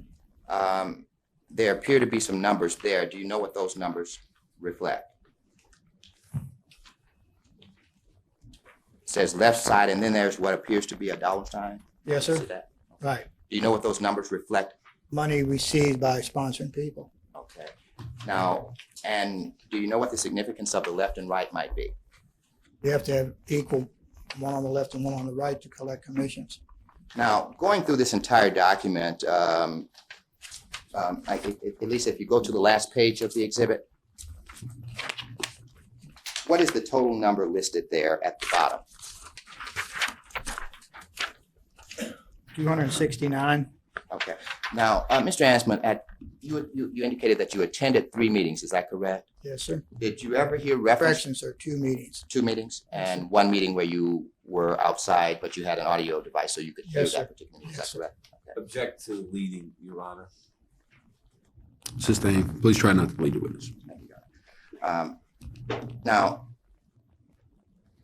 did the number of 269 people ever come up in reference to Mr. Bill Johnson? Yes, sir. Okay.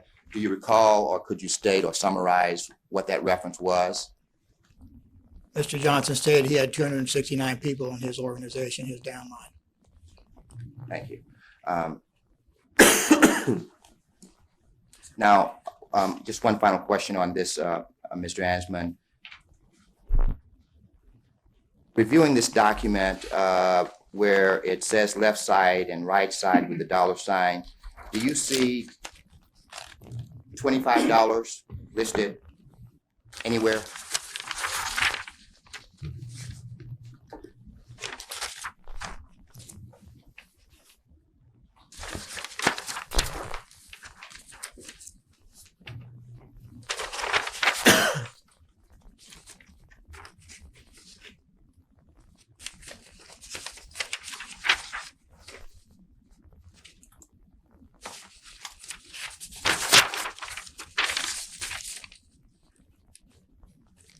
No, sir. Okay. That's all.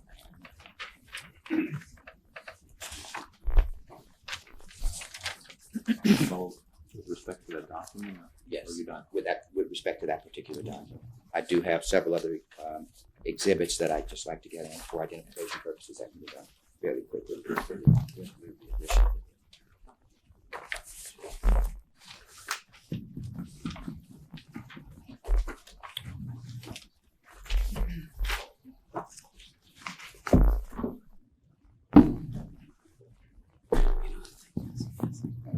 You may. We'll give you what's been marked here, plaintiff's exhibits 6 through plaintiff's exhibit 12.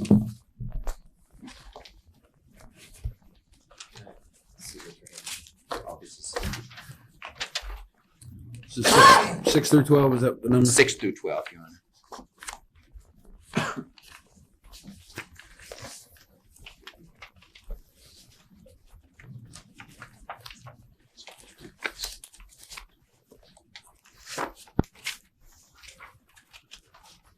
Shannon, have you seen those documents before?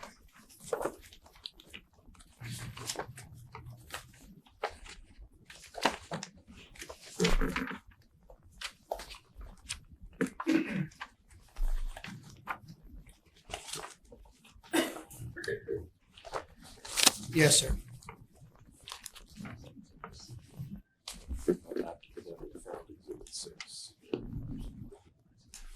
Mr. Ansman, referring to Exhibit 6,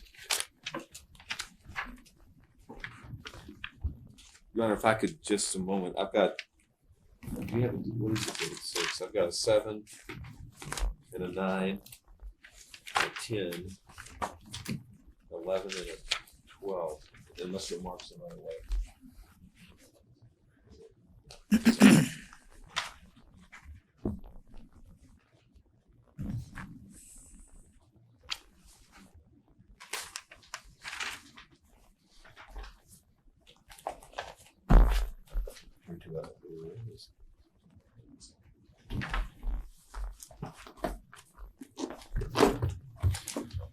Council, it's about 5 minutes to 12. Why don't we recess and everyone share the exhibits that you need so we can make copies you need. We'll let's reconvene at 1 o'clock. Okay, we're back on the record. I'm a little concerned about the expert witness thing. Is that what Your you're? Honor, it's funny because we are too. What we would propose to the court is that following the direct examination of the Commonwealth's current witness, if we could reserve our cross-examination Until and put our experts on, depending on what their timing is, as I said, Judge, we have 5. We'd like to get through that and then be able to pick up once we have finished. with any those problem with that, Mr. Turner? no problem. Okay, yeah, that sounds like a good idea. We'll just reserve, we're gonna need, this is gonna go into another day anyway. It's certainly starting to look that way. Your Honor. Yeah, at the pace we're proceeding, it's gonna go into another year. The way it's, hopefully it'll pick up a little bit here in a few minutes. All right, Mr. Ansman, where are you? Oh, there you are. All right. And you are still under oath. And Mr. Turner, you may proceed when you're ready.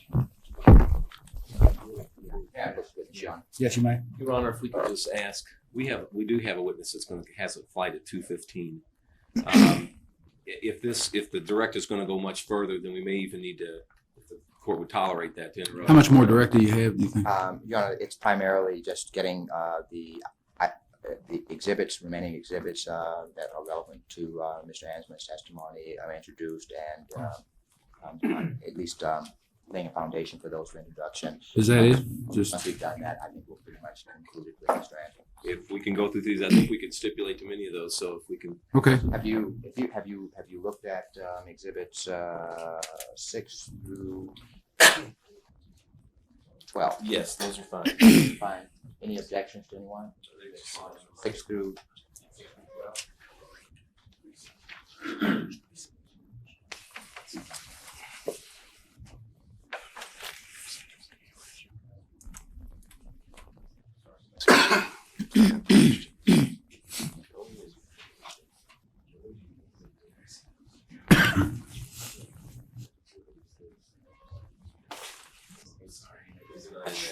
Okay. Yeah, I'm not sure we can get to that one.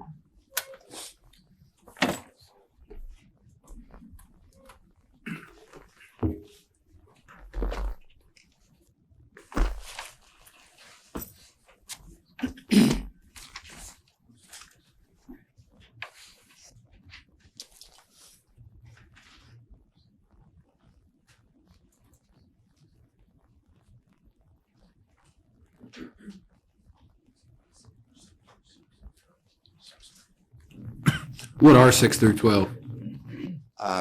6 through 12 are exhibits that pretty much relate to evidence that was obtained in the process of investigating this matter that relate to how the compensation plan works, Your Honor, primarily.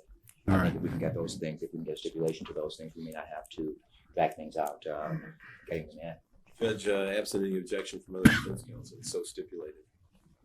No objection on that. Anyone have an objection at all? All right, those documents will be admitted then. Thank you, Your Honor. And Your Honor, at this time, I'd also like to move exhibits 1 through 4, if there are no objections. So admitted. I object to the exhibit 1, the affidavit, on a hearsay basis. And the witness can certainly address that affidavit contains many more things than what we discussed. I don't have it in front of me, so I don't know what. Well, Your Honor, It's the affidavit, Your Honor. Your Honor, Exhibit 1 is the affidavit, and if we want to take the time to have the witness read the affidavit into the record and verify its accuracy, we won't have to do that, but we expedite the matter. If there's no objection. Quite frankly, Judge, this is the gentleman who I think was there, and he can testify as to what he observed and what he saw, but essentially read the affidavit out overcomes my hearsay. Are these parties? I mean, the hearsay is from who's it from? I haven't read it here. I don't have it in It's front of me. his affidavit, Your Honor. It's his affidavit. His affidavit. The objection is that because the individual is here to testify, he would not be allowed to sit down and write a document and put it into evidence. That the affidavit should not be admitted into evidence. I believe that's your objection. Is that right? As long as he's going to testify about it, I don't have to hear it twice. The objection's well taken. I'll sustain the objection. We'll admit it 2 through 12 then. 2 through 12.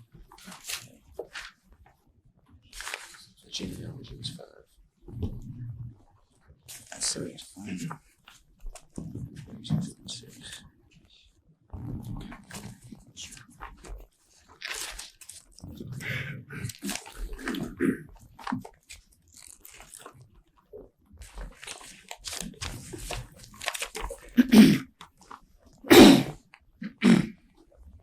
You may approach.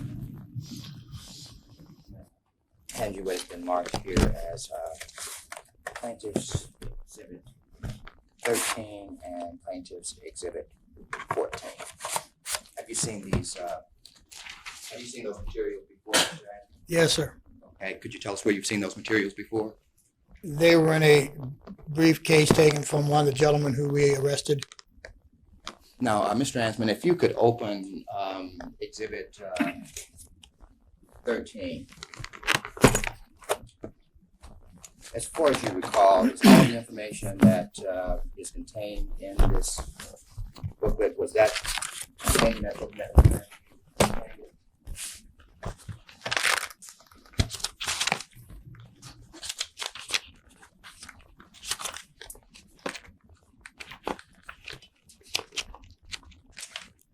Yes, sir. If I could just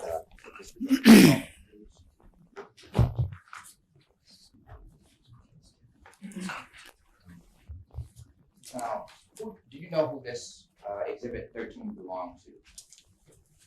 Yes, sir. Yes, I do. Okay. Who was that? Dan Callan. Now, just looking at this document, could you read the words that are in the outline of that document? We'll stipulate to the document if it's going to be admitted into evidence. There's no need to actually read these things if we're stipulating that they're exhibits. I might take just a look. I think he's identified in the document. It's Mr. Callan's. If you let me look at it, so I won't have to thumb through a stack. Mr. Do you mind, Harold? You can approach. Thank you, Judge.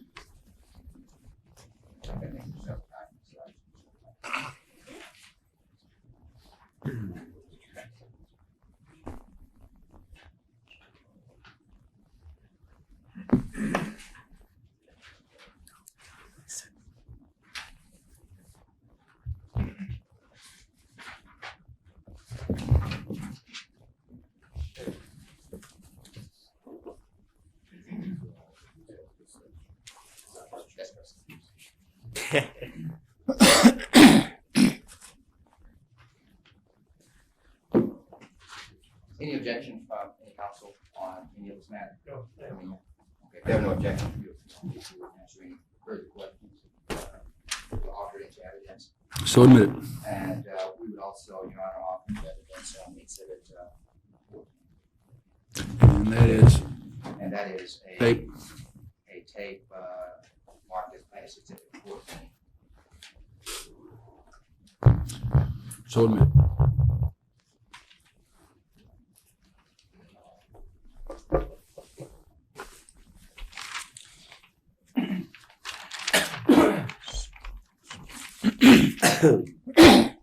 Now, Mr. Ansman, you mentioned that when you attended a meeting that Mr. Callan discussed after the formal presentation that he met informally with yourself. Is that correct? No, sir. Okay. Did anyone meet with you? Yes, sir. After the meeting, Mr. Don McCoy met with me outside the meeting room on the first meeting. Okay. Do you recall the substance of what Mr. McCoy had to say to you?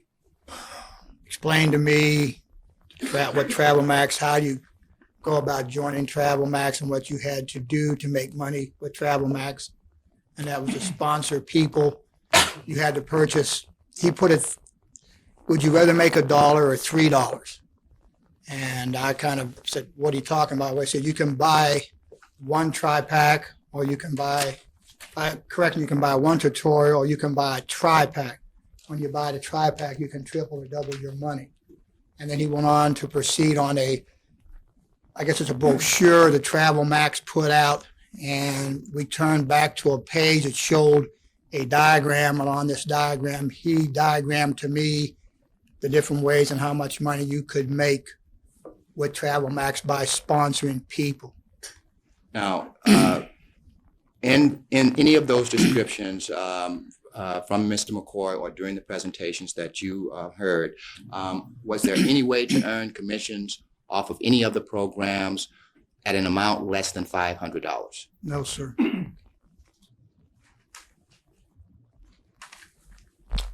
I have no further questions, Your Honor. All right, then, Mr. Ansman, I'm going to ask you to step down at this time in order to accommodate schedules. Mr. Pence, you may step down. Thank you, sir. Mr. Pence, who will be your first witness taken out of order? Your Honor, we would call Mr. Dale Paisley. My guess is we won't get back to him this afternoon. Do you think? I don't think so. If we could just have a place where we could reach him if he was on call or a beeper number. Yeah.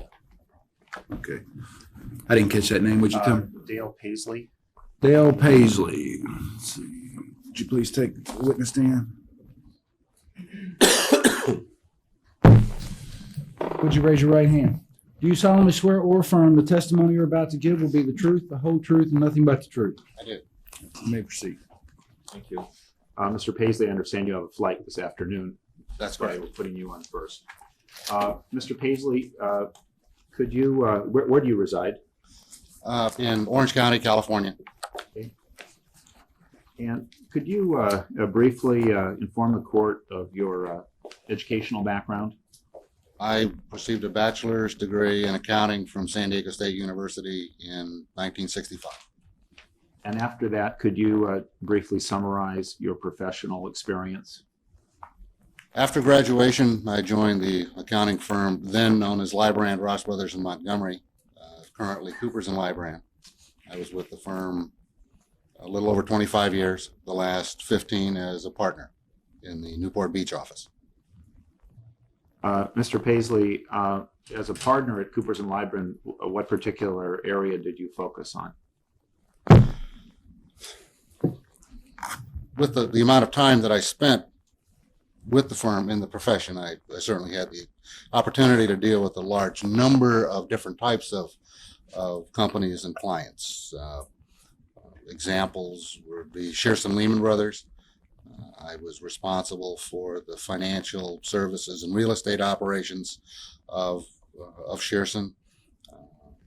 More specific, their mortgage banking operation and mortgage derivative operation, along with troubled real estate. I also was the engagement partner on the Golden Nugget when that first went public in the late 1970s. Did you serve both in the audit and tax arenas? I was a general practice partner within Coopers and Lybrand, is more equivalent to an audit partner, but the general practice partner is responsible for all services that are provided, including tax, consulting, actuarial. Were you ever involved in mergers and acquisitions? Yes, I was a designated merger and acquisition review partner within the firm. In that capacity, would you be asked to analyze the value and viability of businesses that were target acquisitions? Yes. And what sort of factors might you look at in looking at the viability and the serious viability of a business? Generally, the first aspect of a target business, whether it's from evaluation, acquisition, or even from the standpoint of whether the firm would accept it as a client, because we did review every client before we'd accept it, is the credibility and reliability of management, regardless of what other aspects that may be present within a company. If that aspect of management isn't there, that's certainly a factor that the firm would consider before they become involved. Then we'd look at the business aspect of the company. Does it make business sense? Is it a business that has the likelihood of financial success? Over the years, would it be safe to say that you've counseled hundreds of businesses? At least. When did you leave Coopers & Lybrand? In 1991. By the way, did you ever act as an expert witness in your capacity at Coopers & Lybrand? Yes, I have. And what sorts of cases?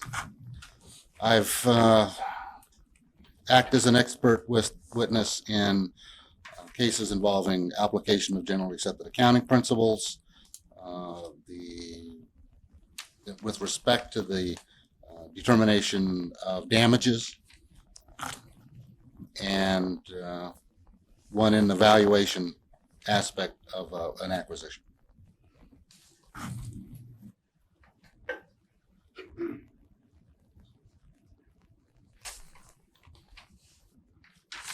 Okay, Your Honor, in this jurisdiction, would I make an offer of this gentleman as an expert witness at this point? Or? Does the Commonwealth wish to voir dire this witness on his qualifications? No, Your Honor. Does the Commonwealth have an objection to this witness being allowed to give opinion testimony in his area of expertise? No, we do not, Your Honor. All right, you may proceed. Okay. After Coopers & Lybrand, Mr. Paisley, what was your next professional commitment? I formed a small consulting company that provided services to the Resolution Trust Corporation. Sold that company approximately 18 months later to a very large RTC contractor, and opened my own consulting practice.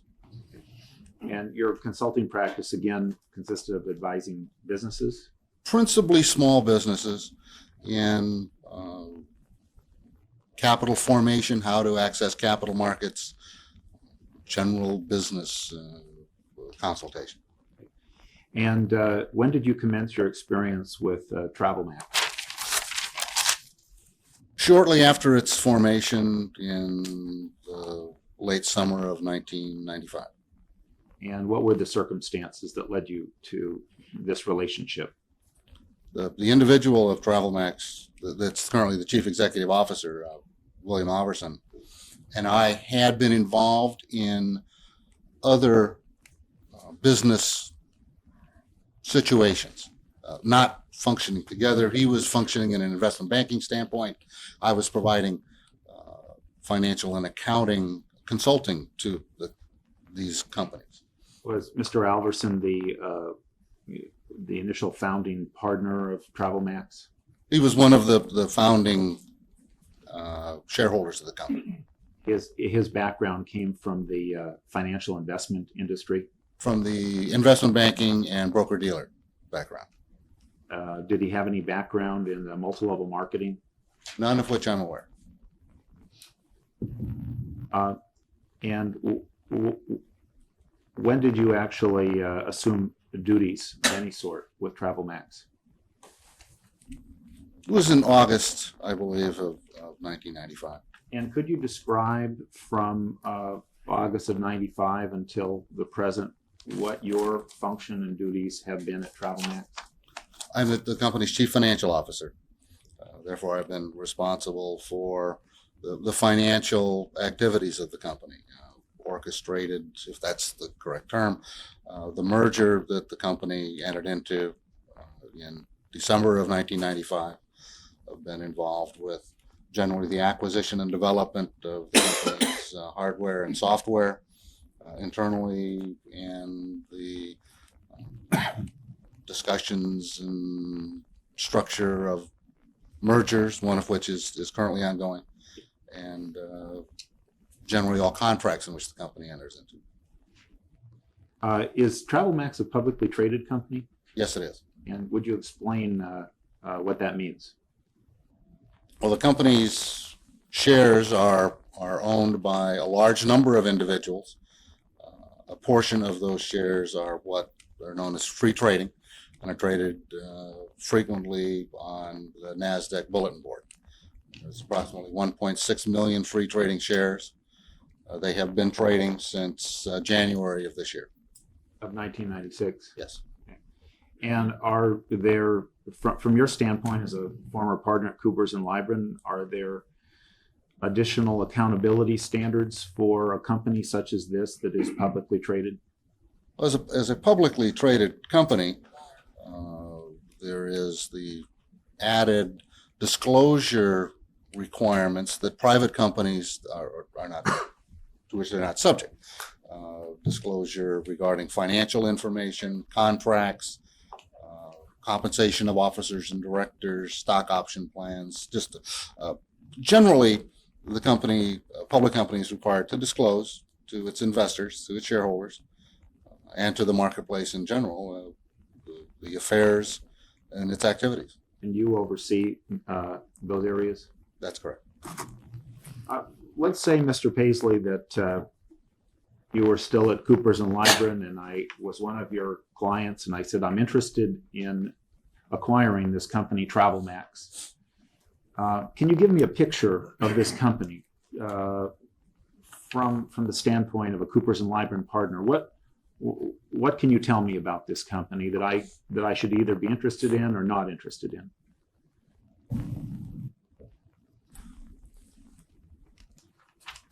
It's first, the company has, in my view, an excellent management team, a much stronger and experienced upper management team than you would generally find in a newly formed company, a company that's 18 months old. The breadth and depth of the top management is something that is really unique in formative stage companies. Second, why do you say that? Generally, when companies are in their formative stages,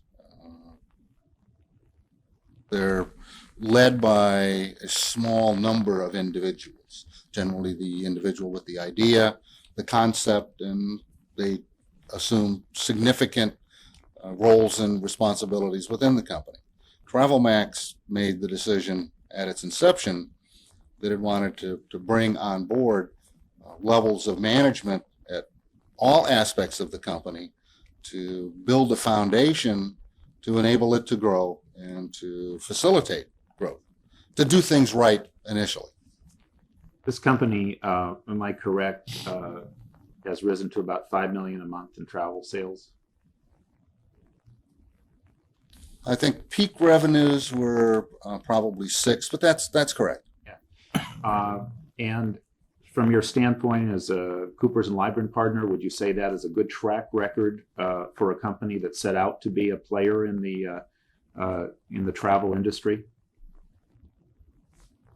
Generally, I would say it's a pretty good start for a company in any industry. I commented many times to many of the individuals within the company that in all my experience with Coopers, I never saw a company that was in its formative stages that achieved its revenue budgets.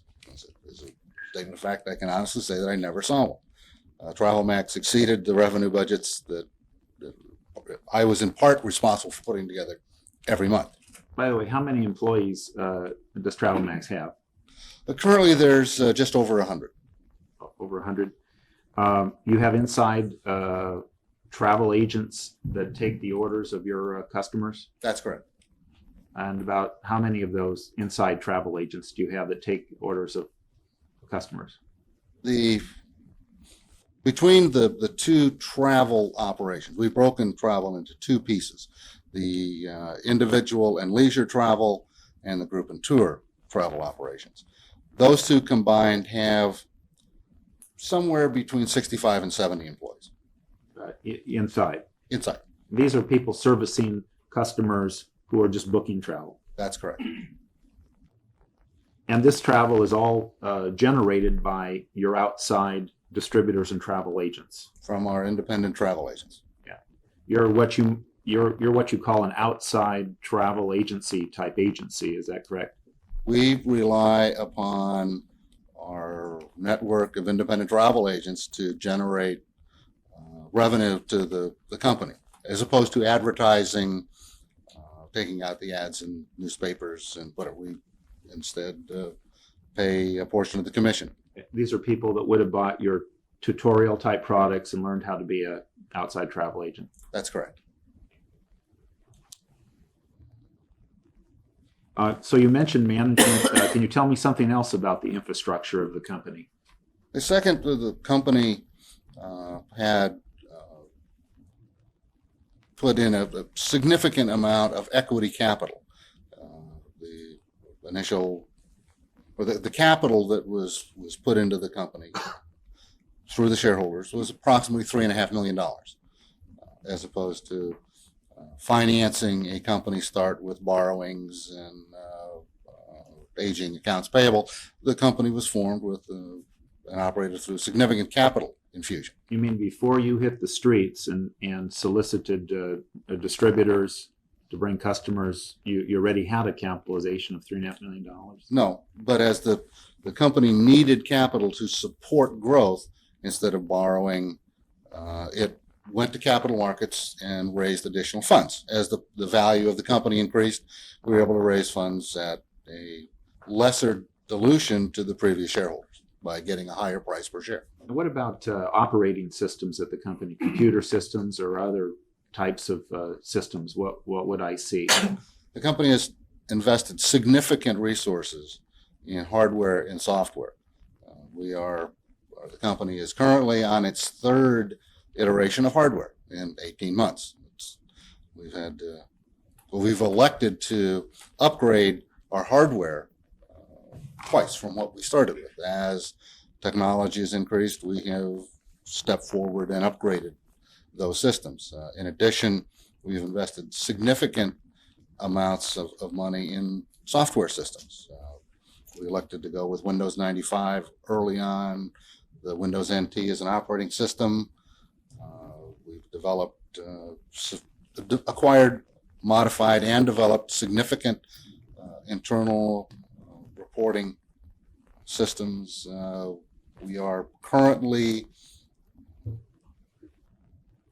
I think we just signed the contract with Sabre on their new online internet reservation system. So we're constantly evaluating and investing in tools that are necessary to make the company achieve its goals. And this marketing system you have out there, this multi-level marketing system, is that designed to basically feed your ability to provide travel-related products? That certainly is one of the aspects of it. It is designed to feed the accounting system so that we have accurate information on our revenues and expenses, to be able to track commissions that are due to our independent representatives and independent travel agents. If you were to describe your mission statement, or your corporate mission from the inception of the business, how would you describe it? Principally, to become if not the largest, one of the largest travel suppliers in the country, whether that's an agency or elsewise. And supporting that is to be a leader in technology in the forefront of the travel and leisure environment. Now, you could have chosen, with that mission statement, you could have chosen to go a more conventional route, open up, I guess, a storefront or commercial operation. What advantages have you seen by taking the route of operating through systems of independent distributors? Well, certainly our sales revenue have greatly exceeded our expectations. It's impossible to say what that would have been had we elected to go a different route. But I feel comfortable in saying that we wouldn't have achieved the level of revenues that we have achieved. Mr. Paisley, based on your experience at Coopers and Lybrand and your other related professional experience, would you say that TravelMax is a serious and viable travel business? Absolutely. Based on your experience as a partner at Coopers and Lybrand and your related professional experience, do you have an opinion as to whether or not, with respect to TravelMax, the sale of travel-related products is incidental to the business opportunity involved? From the company's standpoint, absolutely not. We've committed most of our resources, both in space, people, hardware, and software, are there to support travel.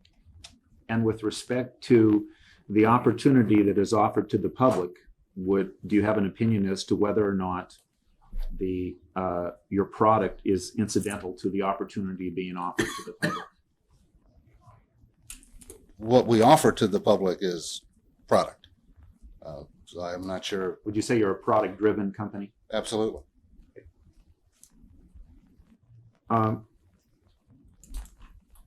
Based on your experience at Coopers and Lybrand and your related professional experience,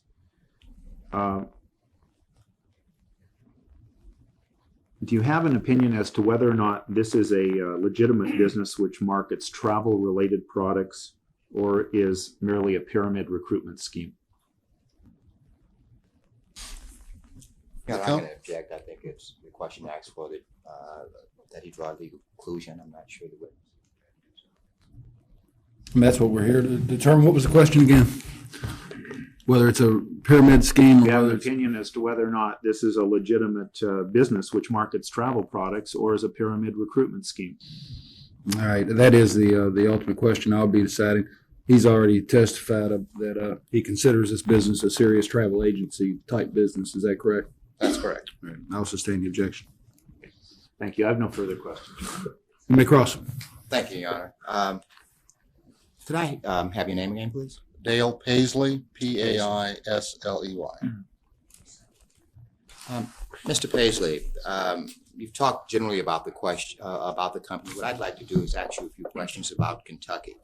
Do you have any idea as to, you mentioned the figure of $5 million a month in travel sales.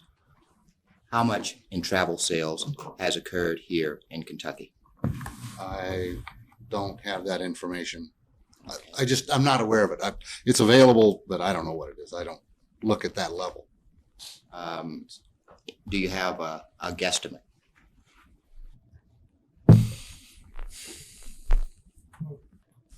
I really don't. It is available, but okay. I just don't. Mr. Paisley, do you know how much has been paid by people coming in as representatives to TravelMax by way of buying this product, the ITA tutorial, the charity consulting tutorial, and the VIP package? How much in dollars has been sent to TravelMax from Kentucky? Again, I don't have that information at my disposal. I believe someone else here does. Well, you testify that you have about $5 million a month in travel sales nationally.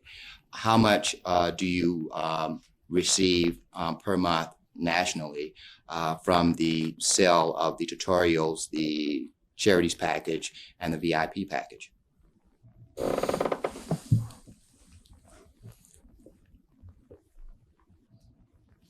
To give a recent number. I believe that the month of November, we did approximately 3 million in sales of product, sales aids, the products being the 2 tutorials and the VIP getaways, and sales aids.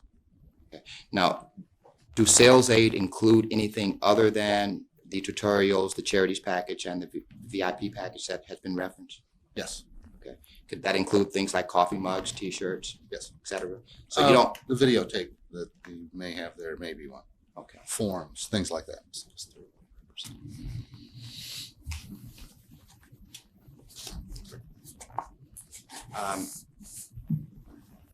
What about in other months? I mean, how many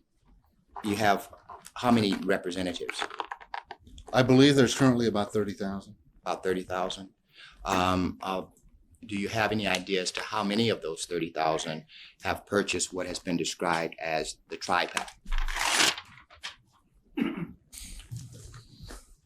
I would estimate, and again, this is not something that we track, but just looking at the comparison of revenues to the number of individual representatives that come in a given month. I would estimate that it runs somewhere in the neighborhood of 60%. Now, Mr. Paisley, is it possible for an individual or a group of individuals to specialize in promoting the tri-pack and earn commissions from that app, from Travel Max, without selling any travel packages?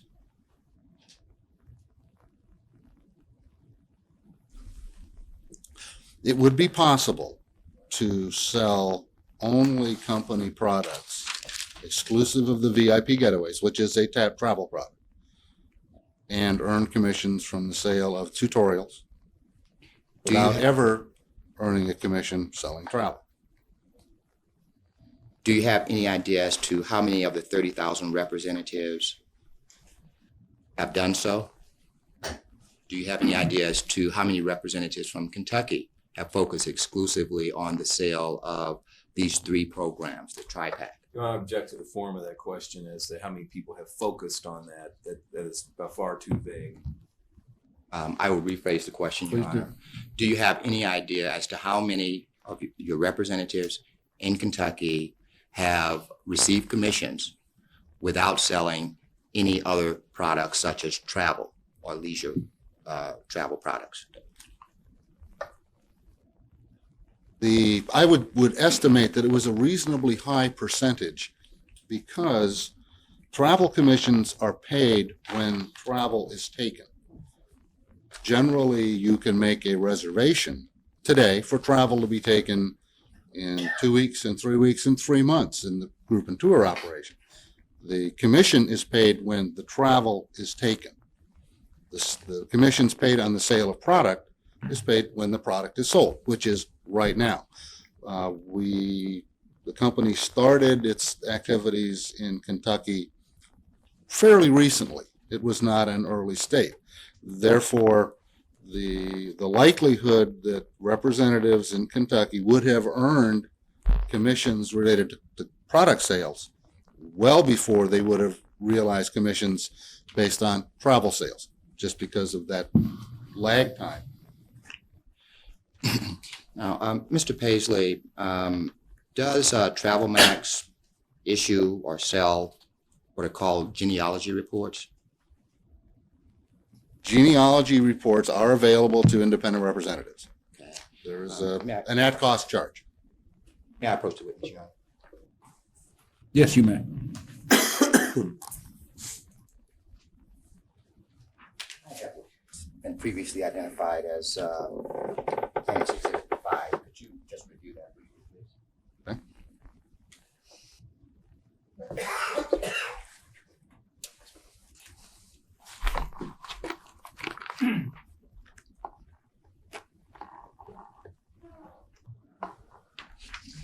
It looks like one of our representative genealogy reports.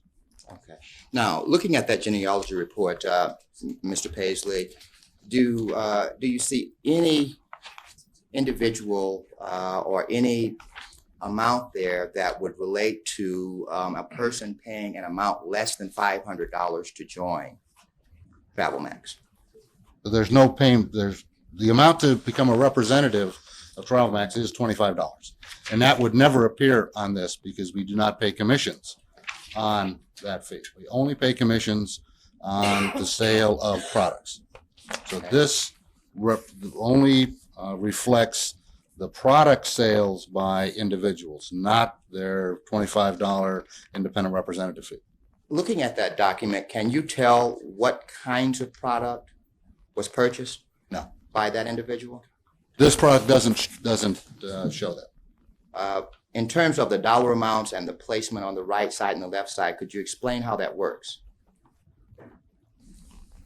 When an individual fills out their application form to become an independent representative with TravelMax, they indicate who their sponsor was, and then the placement in the sponsor sales organization under which business center he's been sponsored and whether it's right side or left side. That's the information that the company uses then to place that individual in this case, Bill Johnson's sales organization. Now, in Mr. Johnson's case, if you look at the back page, there's a reference to 269 at the bottom there. Yes. Okay. Would it have been possible for Mr. Johnson to sponsor 269 people without selling any other products other than the tri-pack? Well, first, this is not. The question is whether it's possible. But there's the question has a problem with it because Mr. Johnson probably didn't sponsor these 269 people. Are those 269 people in Mr. Johnson's downline? They are. That's correct. Is Mr. Johnson receiving commissions off of those 269 people? To the extent that they have generated sales volume, yes. And sales volume includes the sale of the tri-pack? Well, no, the only sales volume is paid on the sale of company product, which are the three. The tri-pack is company product, right? Well, Your Honor, I'd ask that the witness be allowed to finish what he's about to say before he's interrupted by counsel. So no problem, Your Honor. The company sells products, and the three products are those in which we pay commissions. We don't sell. Mr. Paisley, if a person pays $25 to join TravelMax, is it possible for them to earn commissions without paying any further money? Yes, it is. How? By getting or having products sold to others. You could become an independent representative and sell products to everybody that you know, and you would earn commissions on those sales without ever having to purchase one yourself.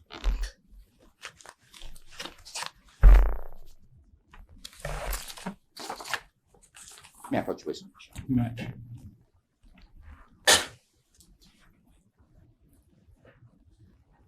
I can show you here what has been marked as Plaintiff Exhibit 6. If you look at that page. Okay. Have you seen that? Yes, I have. Before? Now, there's language, I believe, in that document that indicates that in order to earn commissions, you have to do a number of things, one of which is to buy $800 worth of Personal sales. Of personal sales volume. What does that mean? That means that you either buy it yourself or directly sell it to someone else. Okay. Now, do you have any idea as to the number of people in Kentucky who have purchased it themselves as opposed to sponsoring other people?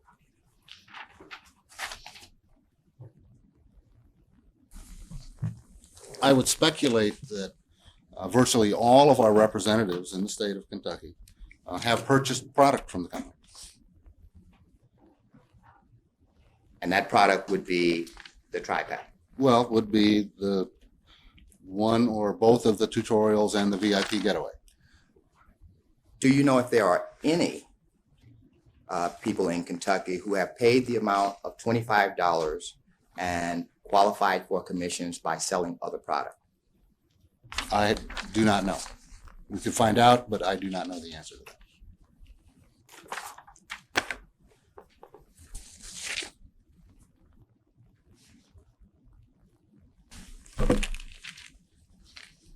You say the company is a product-driven company.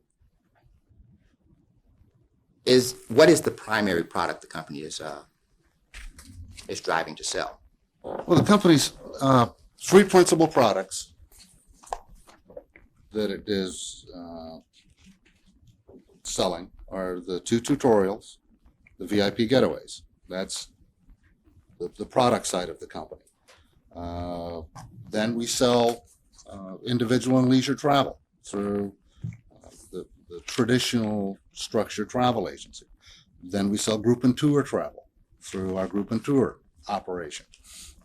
We have other products that we are developing and plan to continue to bring to market through our network of independent representatives. Now, Mr. Paisley, looking at the document you have,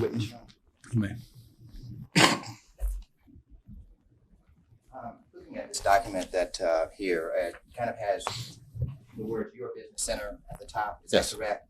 Now, it has the words John and Mary on the right and left side. Is that correct? That's correct. Okay. Now, when John, does this mean that John is buying a business center from the person that owns this business center? You cannot buy a business center. Okay. When Well, you- what does this mean? Where it says John and Mary, what have John and Mary done in relationship to this business center? They have become independent representatives of TravelMax and have been sponsored by Your Business Center. Okay. Now, once John and Mary have been sponsored by this business center, what have John and Mary done? They have become an independent representative and have purchased their independent representative kit for $25. Okay. How likely is it that both John and Mary have purchased at least, it looks like what I'm saying here is the amount of 1,200 business cards. Is that a fairly standard practice where the people who buy from the sponsor will buy in by purchasing a tri-pack? As I said earlier, my belief is about 60% of the people that become independent representatives purchase three products when they become an independent representative. Approximately, that would be 40% that either buy no product or buy one product. Now, but just in case of this example, where you have John and Mary, this is the example in the brochure marked compensation plan, okay? Yes. Basically has the amount of step one, 1,200 BSB under John, 1,200 BSB under Mary, equals $250 plus bonus. That's correct. Okay. Step two, 1,200 BSB on the left side under John, 1,200 business BSB on the right side under Mary equals $500 plus bonus. And it goes on to $700, amounting to what is described as a maximum weekly income per business center of $2,250. Is that correct? That's correct. So is it possible that when John and Mary come in, that John and Mary would each purchase a tri-pack for roughly $1,500 to $1,700? Is that possible? It's possible that they could come in and purchase three products. Okay. And is it also possible that John and Mary then would go out and find other people who would be interested in doing the same thing? Is that the manner in which John and Mary qualify for commissions? They qualify for commissions based upon the sale of the company's products. And those products are the three tutorials that you mentioned previously. There's this reference to let's see, $2,250 here. Is that the maximum that you can earn if you purchase a tri-pack, or is that just one business center? That is the maximum that can be paid weekly on a given business center. If you purchase a tri-pack, what's the maximum you can potentially earn If on those on 3 business centers? joining the company, you buy 3 products, you will get 3 business centers. What's the maximum amount that you can earn per week on those 3 business See, centers? 3 times 2250 or 6750 a week. So if people are being told that they can earn $67.50 per week, that's likely to be happening, isn't it? If that's the maximum they can earn. On those, if you had 3 business centers, that's correct. Okay. Now, do you have any idea as to what the average amount of travel sales per month per representative might be?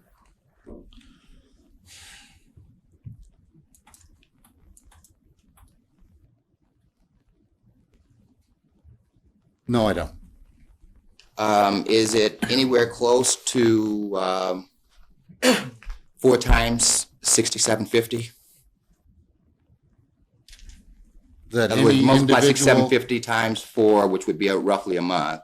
Are those representatives earning that amount by way of travel? No. Commission sales? No. Okay.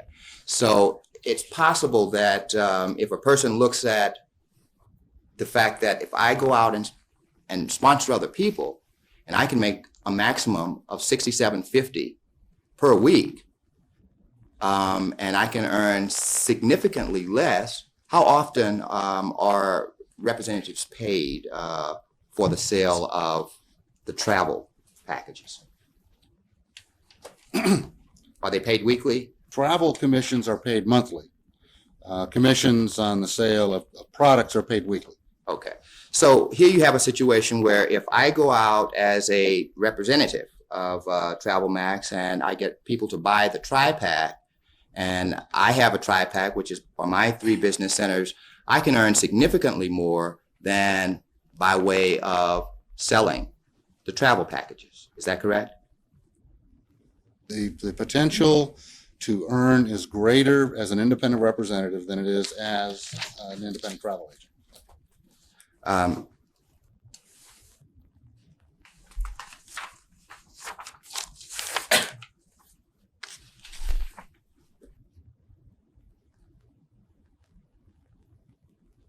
Now, you mentioned that you've been doing this new hardware and software system. Do independent representatives, how do they keep track of who they sell travel products to? Not the tri-packs and the tutorials, this charities and the VIP package, but how do they keep track of how much by way of commissions they're entitled to receive? As I understand it, you just hand out your card and when people call into this number. So if I handed out my card to people, everybody in this room, how do I know which of those people have chosen to call my PIN number so that I can track how much commissions I'm entitled to? Unless you want to track with the individuals to whom you pass out your cards, what travel they have purchased, you would not know until you get your commission statement.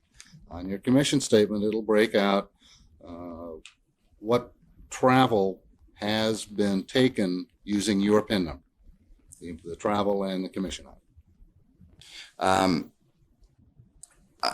But as an independent representative, I can order these genealogy reports, which are in Plaintiff's Exhibit 5 here. I can order those, and those pretty much accurately track the people that I've sponsored into the program. Is that correct? The individuals that are in your sales organization, whether or not you sponsored them yourself.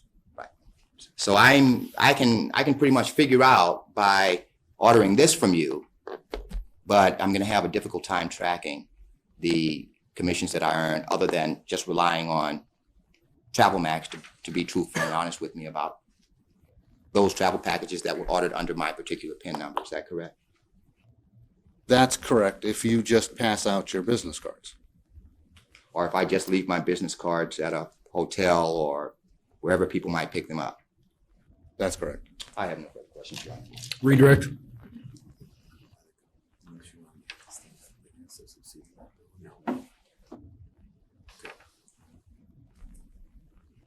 Yes, thank you, Your Honor. No further questions. All right, you may step down. May this witness be excused. Yes, thank you, Your Honor. You're free to leave.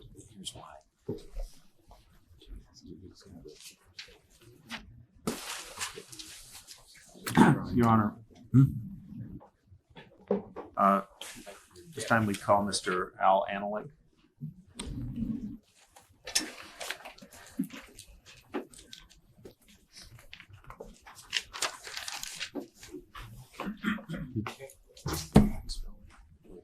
Raise your right hand. You solemnly swear or affirm the testimony you're about to give will be the truth, the whole truth, and nothing but the truth. Please have a seat. You may proceed. Mr. Analig, where do you reside? I live in Tiburon, California, which is outside of San Francisco. And what is your profession? I'm a travel law attorney. What does that mean? Means our practice emphasizes travel, tourism, and hospitality law. It's representing agents, tour operators, government tourist offices, airlines, cruise lines, tour operations, and travel agent trade associations. Could you give the court a brief synopsis of your educational background? Yes, I received my Juris Doctorate degree at Hastings, University of California in San Francisco. I then did my international law graduate work at The Hague, the World Peace Palace in the Netherlands, and then the international law at Berkeley Bothell, California, in Berkeley, and then have given and attended hundreds of different seminars in the travel industry over the last 20-something years. Your law firm focuses, I assume, strictly on travel? Yes, travel, tourism, and hospitality. We teach the same at Cornell and at the University in Hawaii, but it's the broad category nowadays of travel, tourism, and hospitality. But it's primarily agent-based and the relationship with travel agents and how we get them together with the tour operators. If I were to ask you, Mr. Analig, to name some of your famous travel clients, could you tell us some? Well, from a corporate side, I would advise the travel departments of a Boeing, a McDonnell Douglas, a Levi Strauss, a Citibank, a number of major corporate interests from governments, the Israeli, the Argentinians. For 25 years, I've represented China Airlines and the government of Taiwan. So I advise their Ministry of Tourism, government of Botswana. There are a number of tourist offices. And for airlines, I've been general counsel to China Airlines Taiwan. I've been counsel to UTA French Airlines, Air France, Air India, Pakistani, and El Al, Tower, a number of different carriers. From motor coach operations, I've done Gray Line and Gray Line tours, tour operators, most of the big ones, Quoney, Trafalgar, a number of the European operators. For cruise lines, I still do work for Carnival, Dolphin, formerly general counsel to Royal Cruise Line, Magistry. For travel agent associations, the main association was ASTA, the American Society of Travel Agents. I was their litigation counsel. I then took over the position as general counsel to ARTA, where I still am general counsel. This is the Association of Retail Travel Agents. The largest trade association for outside agents is OSSN, Outside Sales Support Network. I'm general counsel to the Outside Sales Support Network. The cruise-only agencies were a different organization. They didn't sell air, but basically cruise. When they started out, I served to help form them and served as counsel to the cruise-only agencies. For travel agencies themselves, out of the top 5, I probably represented 3, which was BTI Americas, which was formerly U.S. Travel. I represent Carlson Hotels. I represent a number of hotels and chains. I've done Holiday Inns. I now do Westin, the Outriggers over in Hawaii.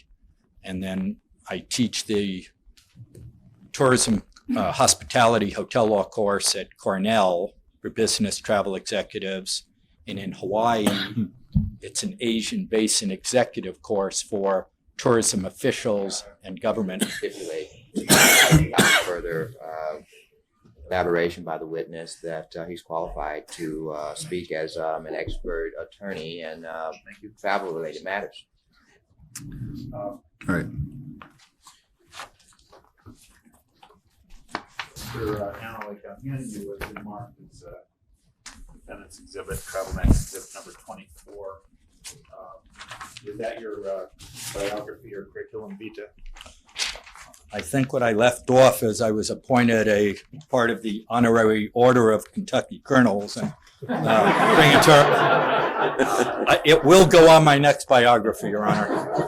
That we can check. I want to make sure that gets in the transcript, Your Honor.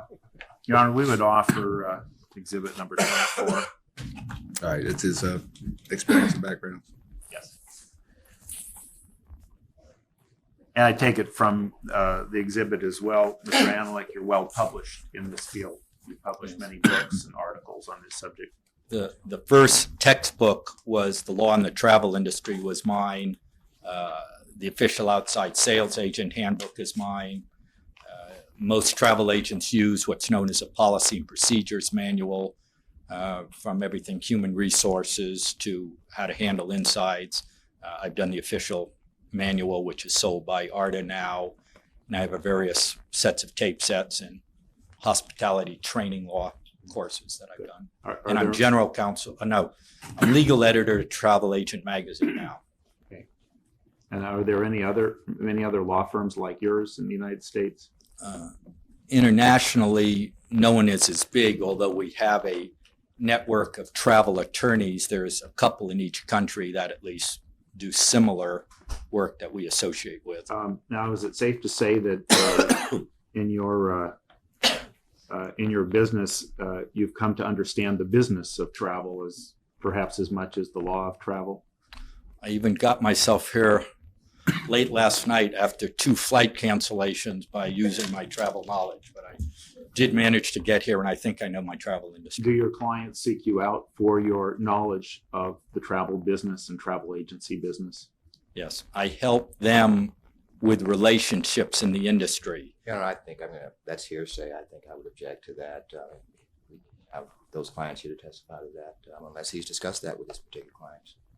Well, I think all he's saying is that that he's been consulted or asked by clients to advise him in that regard. He's not talking about specifically what they asked for and that sort of thing. You may proceed. Safe to say you know the travel business. I hope so.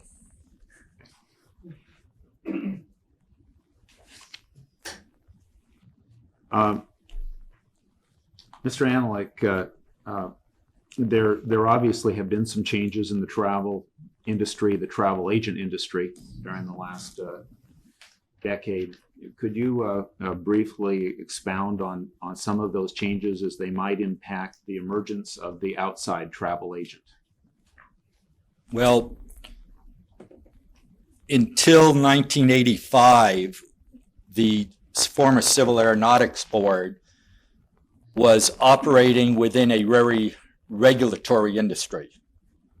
The government decided for competition that there would be an investigation that actually started in the late 70s and then up through the beginning years of 80s, with the whole emphasis to deregulate, to try to allow the travel industry to be subject to the market forces. And they figured by doing this, competition would be fostered if you had open skies, if you took away domestic tariffs. And finally, the government mandated with the competitive marketing investigation and the culmination of the CAB that there would be competition. What this meant to the travel agents. Probably for 20 years, I'd advocated that travel agents should go out to their religious groups, should go out to their ethnic groups and get group business.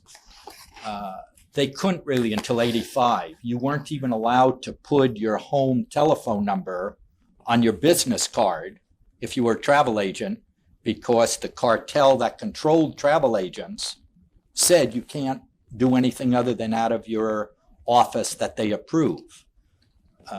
The government, through a case that my organization brought, said, no, this is not fostering competition.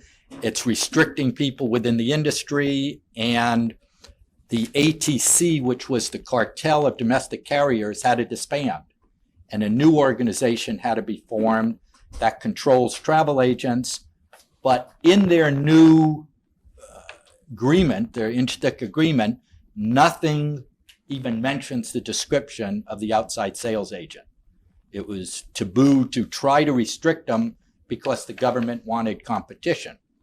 So what this meant is, for the first time, you could go out and get sales forces without having your independent or your downtown retail agency, where you have human resources problems, where you have rent problems, where you have the rest. You could go out and get into this vast resource of salespeople who may be selling widgets during the day, but at the same time have some travel contacts. Through religious groups, they could get trips to the Holy Land. Through universities, alumni groups, there was always somebody that wanted the free trip and could get everybody else in the alumni association to go to visit or to go to a professional convention. So by opening up the door to what the competitive marketing order requested was innovativeness, that was the word used. This innovativeness brought about large sales forces. And although my tape sets talked about them 20 years ago, we couldn't do it till 85.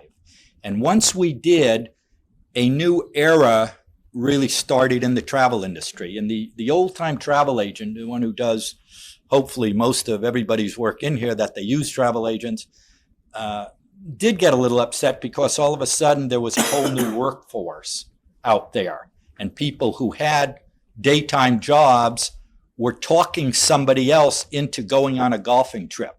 Were talking somebody else into going on a 4-day cruise to watch the Super Bowl, which is a good one in California, rather than wrecking your house.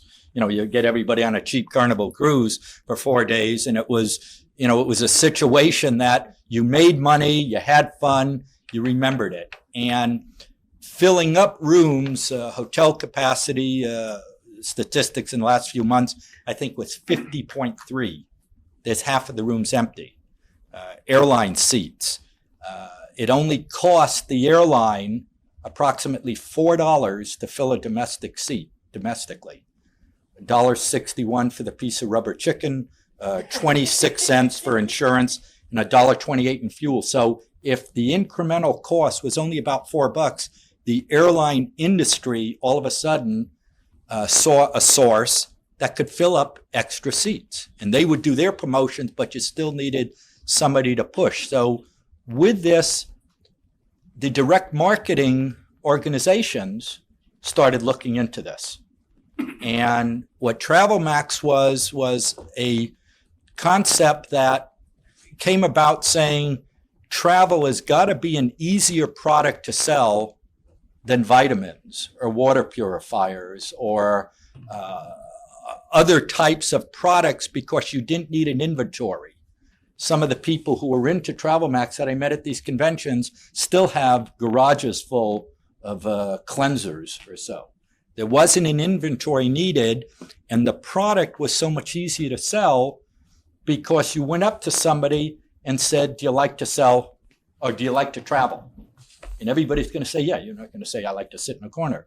So by saying yes, you've all of a sudden got this person. It's not like selling insurance where somebody sits next to you on the plane and says, how's your life insurance? And right away you go to sleep. You at least wanted to talk about travel.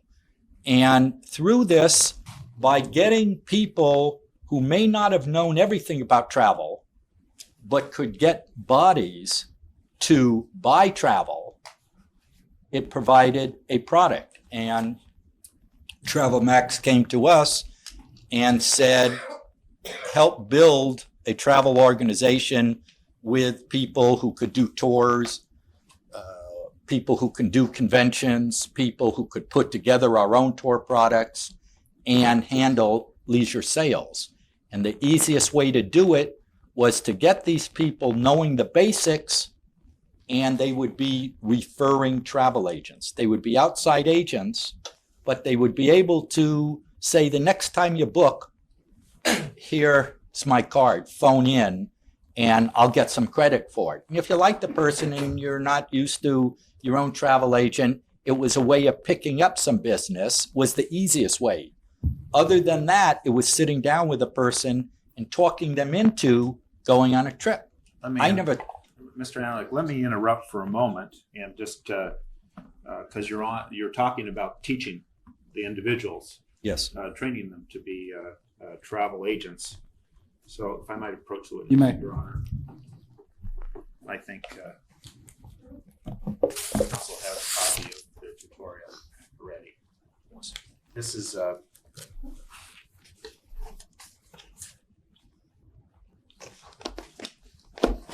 Defendant's Exhibit number 12, Your Honor. It's an extra copy.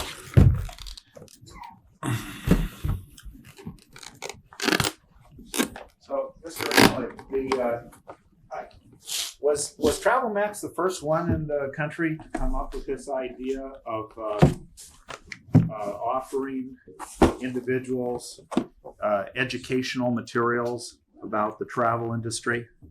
Oh, no. How long has this been going on? Well, we've always had travel schools. I taught at some of them, and a travel training program that you go to for, let's say 60 days might cost $3,500, $4,200, $1,800 on sale or something. There's always been education, and there's in junior college, you can go, take a 2-year program where some of it's training. So if I was interested in a career or just being more knowledgeable about the travel industry, I might enroll in a travel school. Cheapest way would be if your community college had a course, you would go back to community college. I might Up from that, there is different grades of training. And then when I was done with those type of courses, I might join a travel agency. I could be an inside or an outside travel agent. That's right. You could still work getting your friends connected with a travel agency, but you'd have to find one that would want your business. They're not always happy with brand new people because there's a training process they still have to do. They can read the book, but they don't want them to mess up on what they say. So there's still more work. It's a more labor intensified body that you have in the industry. Okay. And apart from the travel schools, which, as you say, can charge up to $3,500 for this type of educational material and course, have there been other organizations that have sold travel tutorials in the box? I guess we might say something similar to Travel Max that predate Travel Max. I probably was instrumental in starting the first of them, but a number of them have started up. A number of them are copied. Matter of fact, a number of them look very close to probably the dictionary in my official outsides manual. I think a lot of them have read my material and seem to copy it and put it into theirs, but there are a number of them around the country. And what did 40 of them. Ones that look where you'd buy something that would contain manuals, cassettes, and other learning materials about being a travel agent? Yes. Would you describe that as a viable product to be sold in the market today? It's been a product. It's always been based around this 495 mark for selling. Occasionally somebody will come out and they'll have sales on them or so. But if for the cassette, the tape, and the training material. It's a product that's been used by a number of organizations. For instance, Mr. Anlick, just a couple days ago on the way here, I saw this advertisement in the Wall Street Journal. It says, slash your travel budget. Travel as a travel agent. Are you familiar with that company? I don't usually read the Wall Street Journal, but I know the organization. Okay. The ad is for a some sort of travel tutorial. Am I not correct? Yes. Let's see. Does it say the price on here?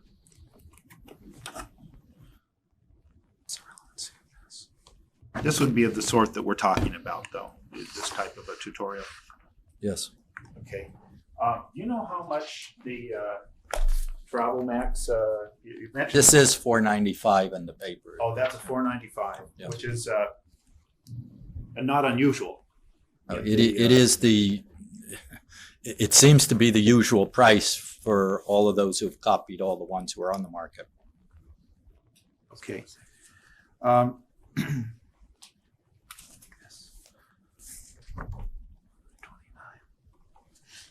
It's the December 96 Rob report. Okay. Okay. And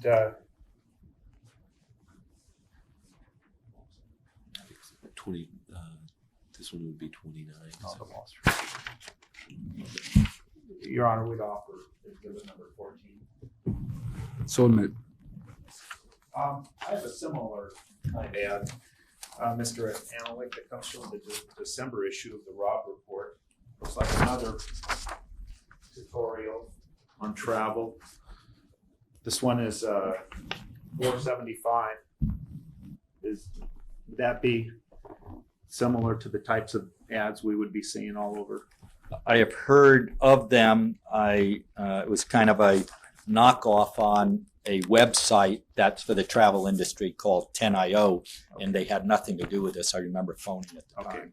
So had you never heard of Travel Max before this date, and you heard that there was a company called Travel Max offering to the general consuming public a tutorial at $4.70, would that appear to be in line with products that have been long been on the market? Yes, Travel Max came after a number of other ones who had come up and set that basic price. Okay. And the product that Travel Max has, you're an expert in the travel industry. Tell me about what you get when I'm interested in the travel industry, interested maybe in becoming an outside travel agent with Travel Max or somebody else. What can I learn? Number of representatives here Thank that you. would love to talk to you Thank after. you. Not in Kentucky.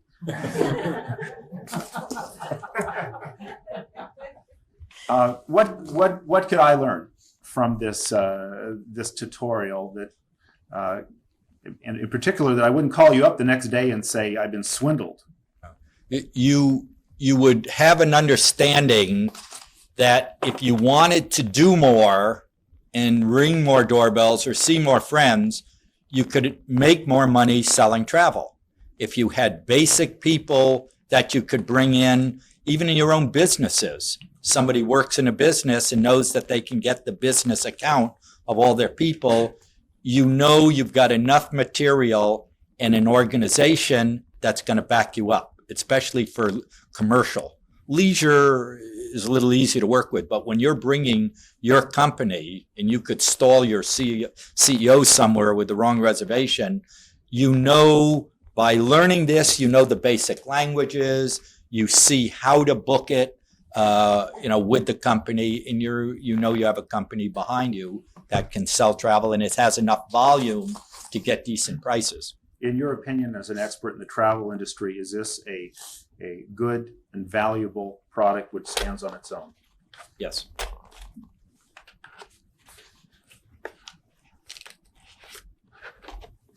Your Honor, I would offer exhibit number 29, and which is the Rob Report, and I would offer exhibit number 12, which is the Travel Max tutorial. So a minute. That was 12.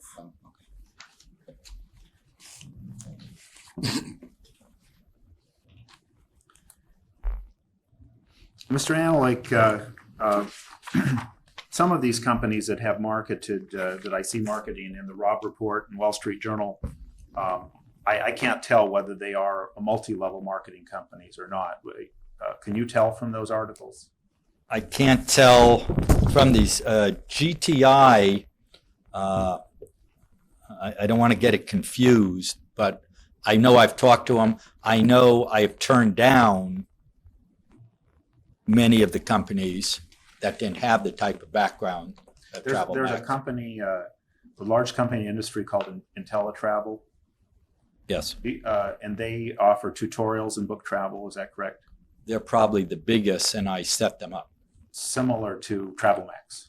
Yes. But predating Travel Max by Yes, couple they years. bought out a company called Worldview, and then IntelliTravel came in, and About they're big. what is their volume? That They say they're at 100 million now from the papers. So would you say that that this method of promoting travel is a viable channel for reaching the American consumer market in selling travel and travel related products? I think it goes further. I think it's the trend that you're going to see in the industry to have less employees and to have more independent contractors. Now, the fact that Travel Max, I think, said they had, Mr. Paisley said they had something like 60 inside travel agents. What does that tell you about whether or not this is a for real travel agency? It would automatically, within a year and a half, put them in the top 10% of travel agencies in the United States. At $5 million a month, how many travel agencies are there in the United States? Oh, we're up now to about 37,000 or so. And at their current volume, 38,000. They would be in what percentage? This $30 million agency would be within the top 10% of 38,000 travel agencies within a year and a half. Would you say that is a striking success for a young startup travel agency? Other than in the direct marketing agencies, the couple that are the competitors, I haven't seen that type of growth without buying the business. I buy and sell agencies, and you could buy $100 million worth, but by starting it and getting actual sales without buying volume, it's really almost unprecedented. This type of business, the business Travel Max is doing, has received a fair amount of press, has it not, in the travel industry itself? Initially, because travel agents were jealous at NBC press that was not happy to any direct marketing, because they feared exactly what happened is that there'd be a lot more agents coming in the industry. But they're now getting press to where within the last couple of weeks, amazing enough, front page of Travel Agent Magazine and 3 pages on the inside, was the first time I've seen the recognition of direct marketing, tutorial sales, agent organizations getting coverage. So it's getting recognition in the travel industry itself. How big is the travel industry in the United States? It's number 1 or 2 service industry in the United States. In most countries, it's your number 1 or 2 service industry. And what does it signify to you that this industry is now paying close attention to outside travel agents and multi-level marketing outside travel agencies as a method of distribution? The suppliers that I represent now are calling and say, can you give me an introduction to them? Who's handling their Hawaii? Who's handling their Jamaica? Who's handling this? And now that they see the kind of volume where I had to make the calls initially, I'm now getting calls. I see, in the trade press, you're representing Travel Max, who's doing their South American air consolidation or so. Well, in that regard, Let me interrupt just one second. Can you answer those questions? I mean, do you know individuals for Travel Max that are handling different areas? I know the suppliers that I've given them to the agency. Yes, part of what I do is like I represent a consolidator. You want to go to Argentina or to Buenos Aires, and you're a friend of mine, you phone me up and say, where do I get a cheap ticket? And I'll say, here's the two consolidators who have the big deals. You can get 35% off. So these type of consolidators, I am introducing to Travel Max to buy, Travel Max will buy from, so that Travel Max will have better prices because of my connections in the industry. In Hawaii, I represent the Outrigger hotels. One family owns 28 hotels. You know, there's occupancy there. I'm trying to make a deal that will cut a little better deal for us while we're new, while they're locking us in. And I say, we're going to have this many agents, get us now, you know, while we're growing. so this company, the Travel Max, would be sought out by established companies in the travel industry. In the old days, $3-4 million agencies were sought out. Now, if you're a $30 million agency and you're a sales rep for a hotel, do you want to call a $3 million agency or do you want to call a 30? There's only so much time they have, and they'd rather call one on your 10%, your top 10%. The products that are being brought from these vendors to Travel Max, to their representatives, or either for sale to consumers or for their own personal use, are quality products. Oh, there's price-wise, they're all the way up. They're suppliers who have been in the business long enough to, you know, I think see a trend and try to get by. They care about filling up their hotels. They care about filling an airplane seat, and revenue yield is something they're interested in. Travel Weekly is one of the industry's publications. Yes, it's probably the largest now, probably surpassed Travel Agent. And Travel Age is one of the industry's major publications. Travel Weekly just bought Travel Age, so between the two of them, they are certainly in volume. Murdoch had owned them, and this new conglomerate bought up both of them. Okay, I'm going to hand you what is the mark exhibit, defendant's exhibit number 26. 2 pages to that, and number 25.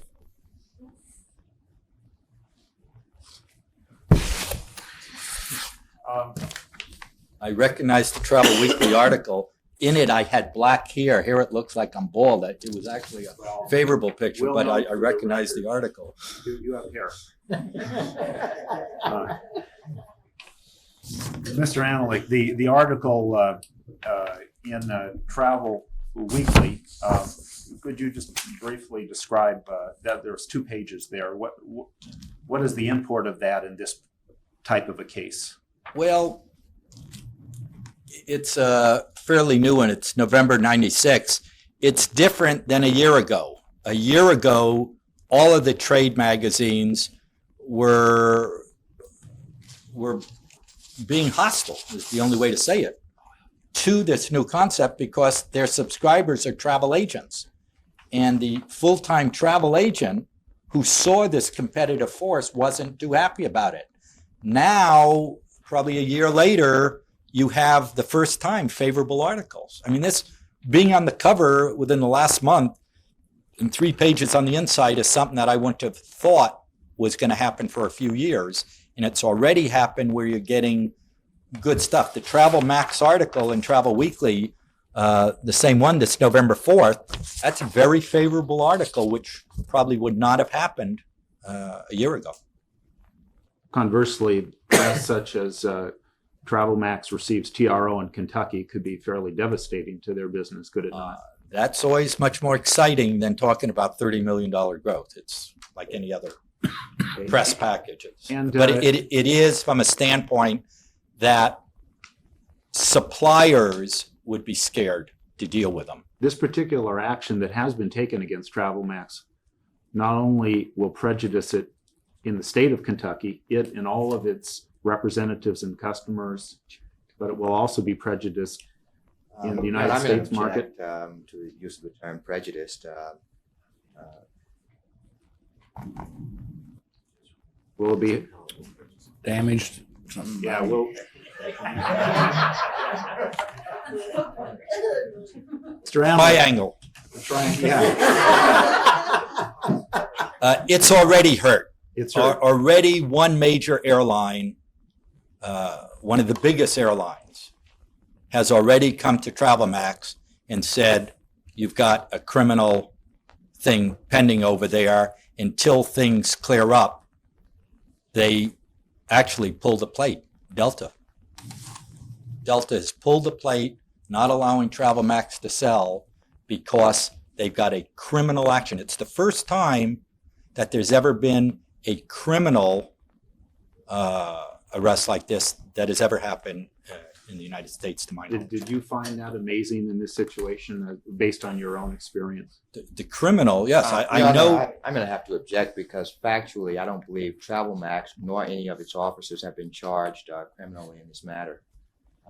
Individual defendants that were participating and recruiting representatives, I believe, have been charged criminally, but not TravelMax. Defendants are here named in this lawsuit. It all has a direct bearing on this case. Well, I mean, I think what he's saying is that TravelMax Inc. or any corporate representative, they have not been indicted. Is that what? Yes, Is that what you're saying? That TravelMax is not. these folks are the independent The independent people representatives have been. that have been indicted. All right. But in our individual indictments, it does say,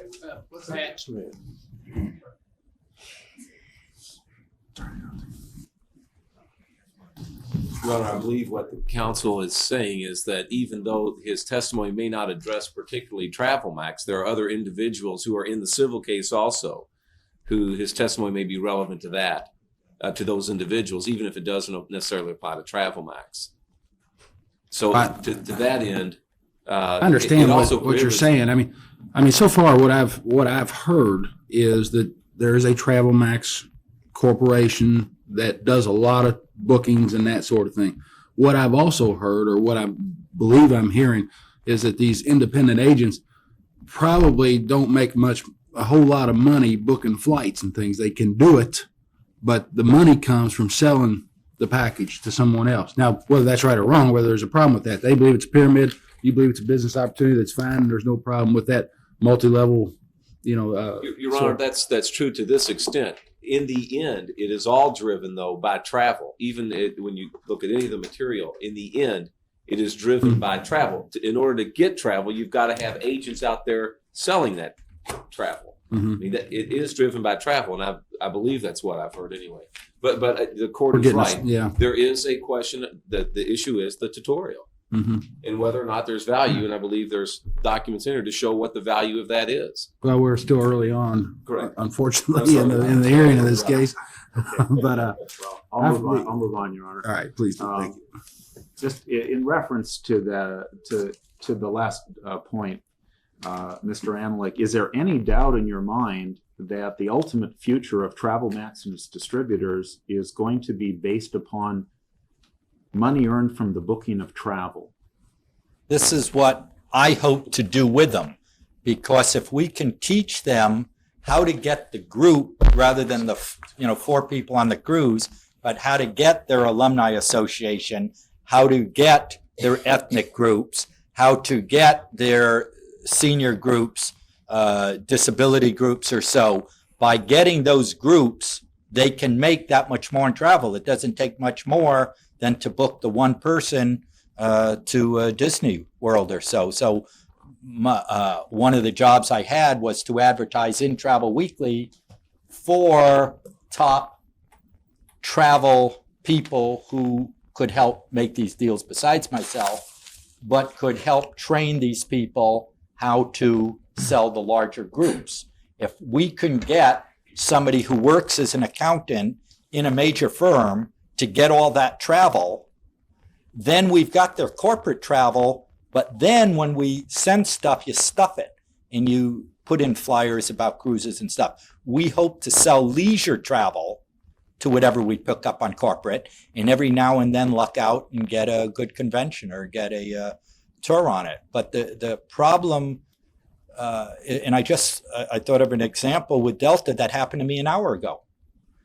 I had a 2:45 flight. I've got to give I'm at the Travel Agent Association in Hilton Head this week, and I've got to give a speech tomorrow. So I had a 2:45.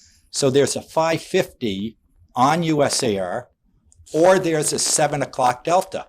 And I phoned up Travel Max, and I said, just in case, get me the 7 o'clock Delta. And the girl said, don't you remember? We don't have Delta. And I started laughing, which, sick sense of humor, but I said, oops, you better get me on the 5:50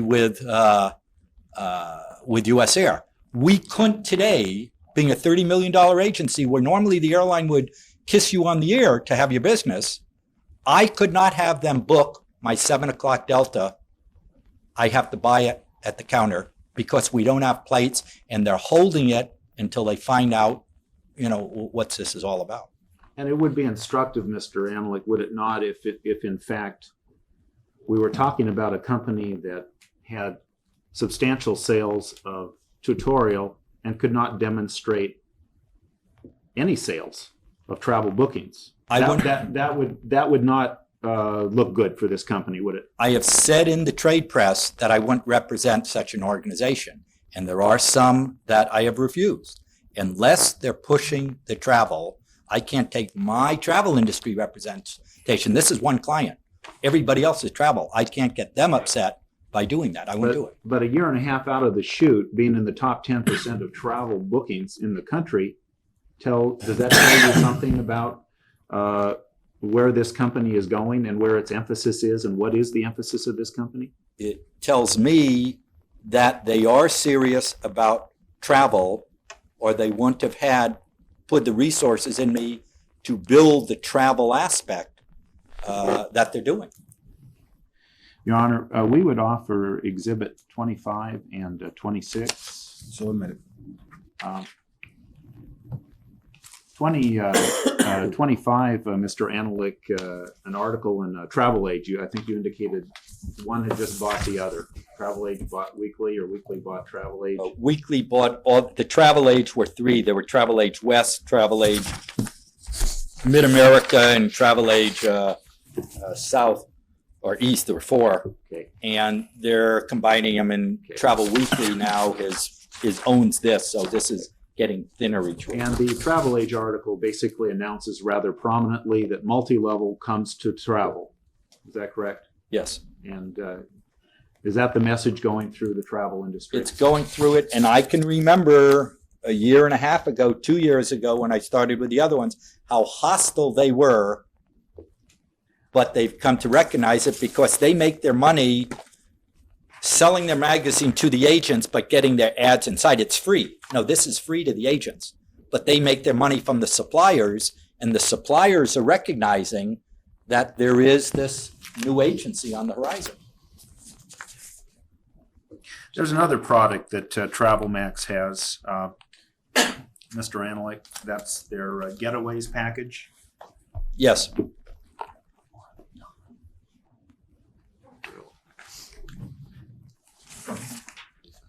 Six. All three of those. Yeah. I wouldn't. I think if you give it away, it's okay.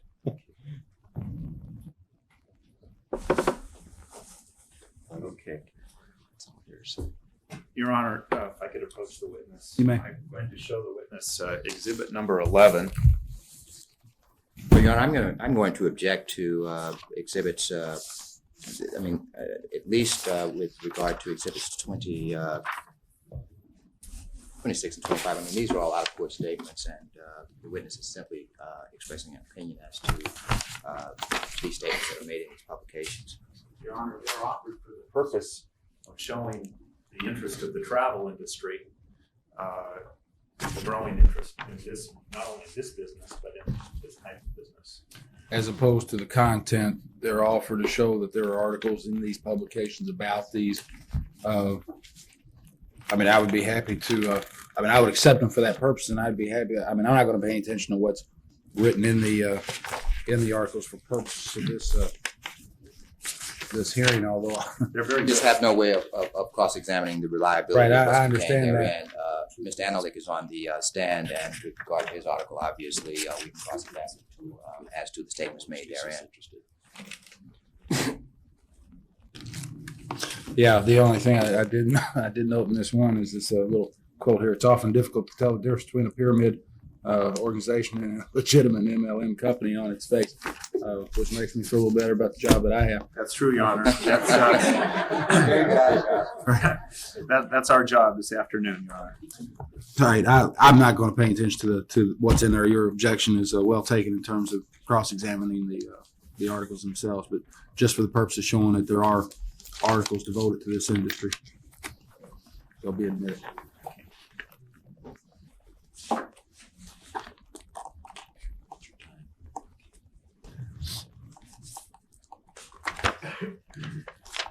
I'm going to hand the witness exhibit number 10 as well.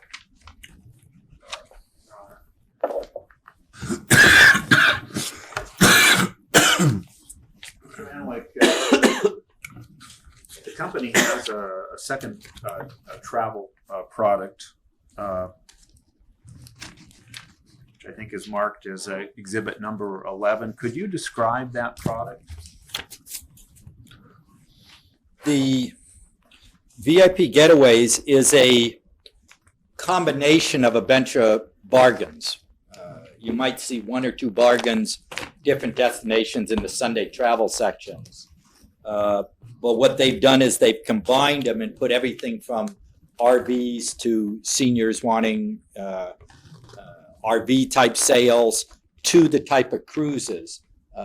The romantic cruise brochure, I represent half of these cruise lines. And the Carnival, the Dolphin, the Majesty type of thing, will make a deal because we're doing the promoting for them. So they'll give us a special price. You could probably get this on somebody else's special somewhere else. Because at 30 million, we're not Amex. We're not $1 billion company.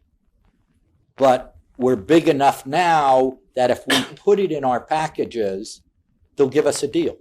And they may do the printing or help us on it. And what this is a combination of a little for everybody, from the Disney World to the cruises to the ski to a hotel package. And it's a good combination of a potpourri of travel bargains. Okay. And exhibit number 10, is that the company's brochure which describes this particular product? This 10 Yeah. VIP. Yeah, it gives the basic associations. It gives you what your basic package is. This product, am I correct, sells for $470? Somewhere in there, $470, $495. It's under $500. Okay. Based on your experience in the travel industry, would you say that the individual who buys that is getting a good value? It's a better value than all of the similar clubs that are much more money. Because by getting this, you have your package and you take what you want. Some of the others that are a lot more money, $3,000, $4,000, $5,000 to join something with a promise of bargains, you may be tied into that. This is, you look at it. And if you see maybe two of these things or something you want to do in the next year, you can save enough money by paying the $470. So it's a bargain. Would you say it's from the standpoint of the travel industry, it's a viable and sellable consumer product? Yes. It is by something like Travel Max that's direct sale to a consumer. An agency might not want to sell this because the person could go on this and then not go back to the agency. But a Travel Max would sell something like this because the person who buys it's going to look in it. If they're not going to go skiing, if they're not going to use the hotels, they're not going to buy the package. Well, if It's not good to somebody who isn't going to be saving money, and they're going to compare some of these things before they buy it. So, from that standpoint, $500 is, a reasonable price. So if a Kentucky Travel Max distributor sold this to a consumer, would you say you would have done a good service to that consumer? If the consumer is going to use any of these and save money, it's a value to the consumer. If a consumer doesn't want to ski, doesn't want an RV, doesn't want anything in here, then they shouldn't buy it. Your Honor, we would offer exhibits 10 and 11. Any objection, Mr. Turner? No objection. So admitted.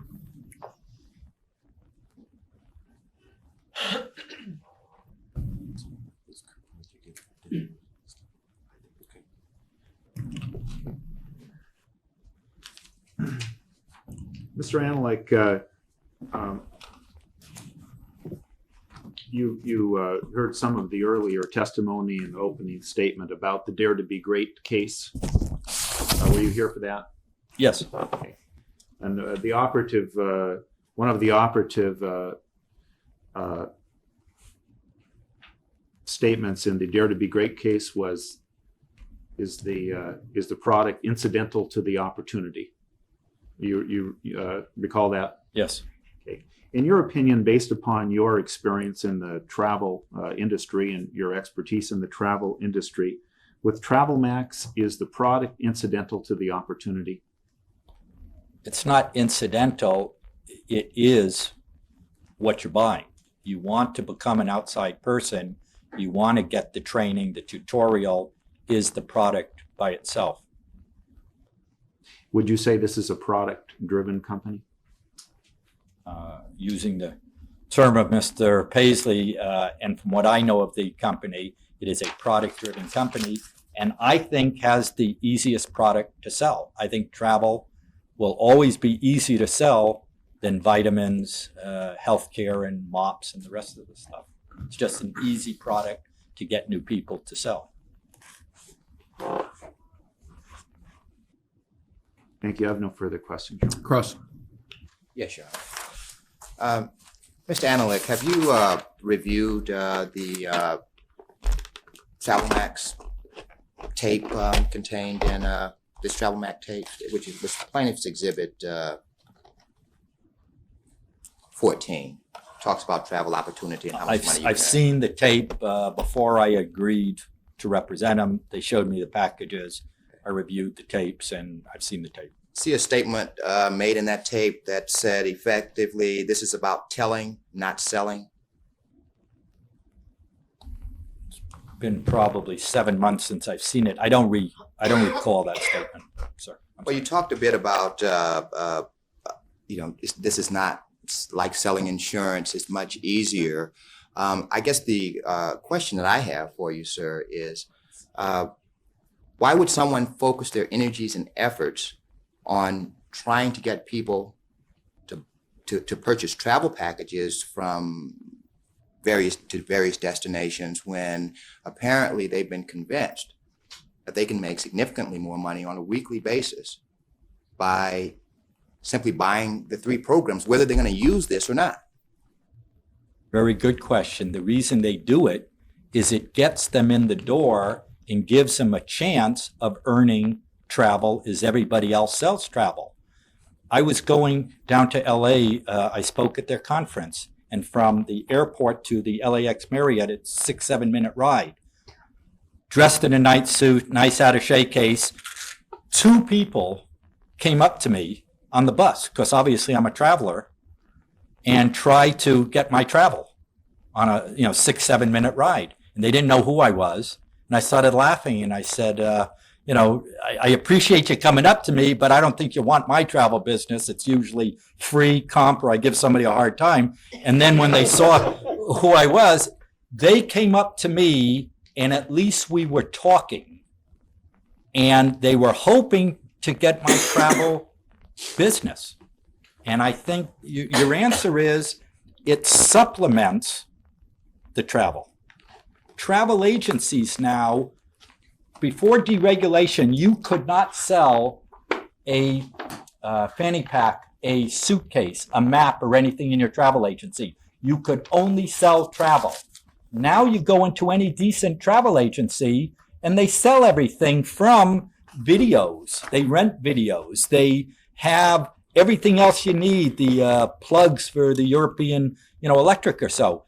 This is helping. This is something else that gives them some money because commissions in the travel by themselves are not the Not your greatest. statement during direct examination that this really only has value if the person plans to use the discount coupons contained therein. Was not that your testimony? The VIP sold to a user, different than the travel thing. The travel sells to other people.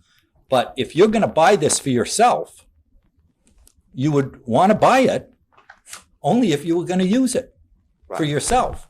And you would sell it to somebody else who's not going to buy it if they're not a skier, if they're not going to take these benefits. Nobody's going to pay this kind of money unless that's a user. Mr. Analik, you were here when the previous witness testified, is that correct? Yes. Where that witness stated that roughly 60% of their of the people that come into Travel Max come in by way of purchasing the tri-pack.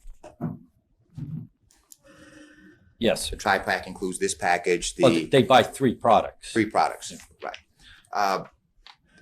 Do you have any ideas to the extent to which those 60% of the people are using these discount coupons? But I have I don't know the statistic, but I have an agreement with Travel Max that, and this is why I gave up the biggest company, that unless they have their travel agents selling travel, I will not have my name attached to it. Okay. That is Well, my agreement with them. So I don't know what percentage it is. Let me ask you this, Mr. Analik. But I hope they are all selling travel. Your qualifications, I think anybody would have to say you're well educated, you've done some great things in travel, but in the process of preparing for this hearing and coming into Kentucky, did you happen to ask Travel Max, well, let me look at your records that relate to Kentucky? No, sir.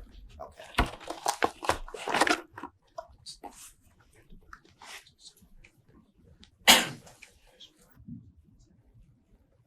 Now, one question I have, Ms. Analik, you mentioned that you have drafted or worked on producing some of these programs around the country. It seems that everyone that was mentioned here, including Travel Max, happens to be at a price of, what, in Exhibit 29, it's $475. On Exhibit 14, I think it was $495. Any significance to that price? I think with Travel Max it's $400. Would it be an accurate statement that most states that have business opportunity statutes, the threshold is $500?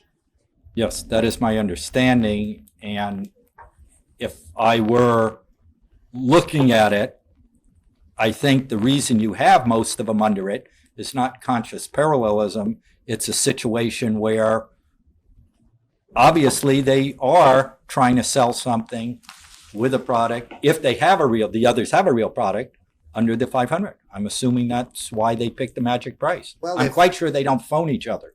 Well, if 60% of the people who buy into my program are buying in with a tri-pack, obviously those people are buying in at an amount in excess of $500. Isn't that correct? No, they're buying an individual product. And I'm you not telling me the if I- direct merchandising, but Travel Max is selling different products. And if they just happen to want each of those, I believe those are individual Well, products. I think they each happen to go to a meeting at which time they are encouraged to buy all 3 products because they can earn significant sums of money, up to $6,750 per week. I don't think that's an accurate statement. Foundation on that, Judge. Your Honor, I think there is a foundation. We've had testimony in the first witness we put on where we've gone through a transcript that was presented. That witness has indicated that, and I think the last witness, who is the financial officer for Travel Max, clearly indicated. Objections overruled. You may proceed.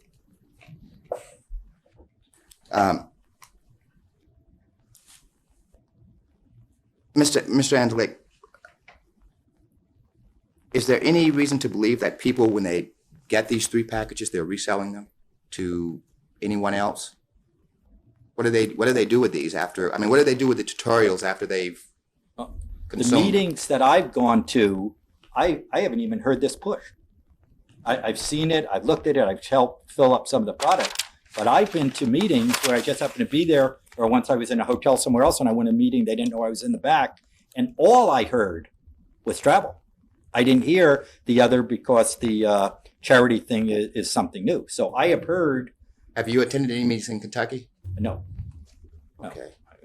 I've been here with travel agent groups, but I have not, been to those meetings. But I have heard, and the emphasis, as far as I'm concerned, has been the travel because it is the easiest thing to sell. Well, if an individual, I really want to go back to this question of you kind of saying these are 3 separate products. If I go to a meeting and I tender a personal check payable to Travel Max for $1,500 to create these business centers, how do you separate that out? Well, I am an expert on travel. My understanding in the direct marketing is that 3 different products. You could have bought some vitamins at the same time. They're going to have a new computer system. This is the next product. There's a laptop situation where they can go online and be, there are different products. Isn't this one opportunity? No, I think isn't this an opportunity opportunity is the to travel. earn commissions by getting other people to come in and join the same process? It's an opportunity for an additional income by selling various products. Is not it possible with Travel Max to simply focus exclusively on the sale of these 3 products to the exclusion of travel packages? You wouldn't have me here if that's what the company was doing. My question is it possible? Anything's possible, counsel. It's whether it's probable, and I don't think it's probable. Why not? Because they are building a travel organization, and they can only do better by building up the volume. 30 million is nice, but they have to be at 100 million to get me the type of prices I want. And the probability is that unless they concentrate on selling the travel, then they're not going to achieve as much in the travel industry as I hope they do. Exhibit 18. Is that the fax that you sent me yesterday?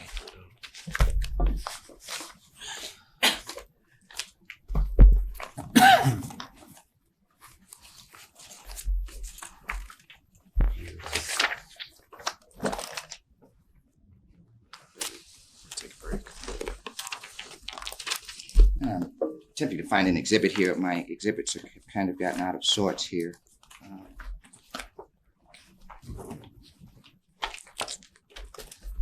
Which one are you looking for? One that we haven't introduced at this point. It's exhibit number 18. Just a break. Could we have 5 minutes to locate this exhibit?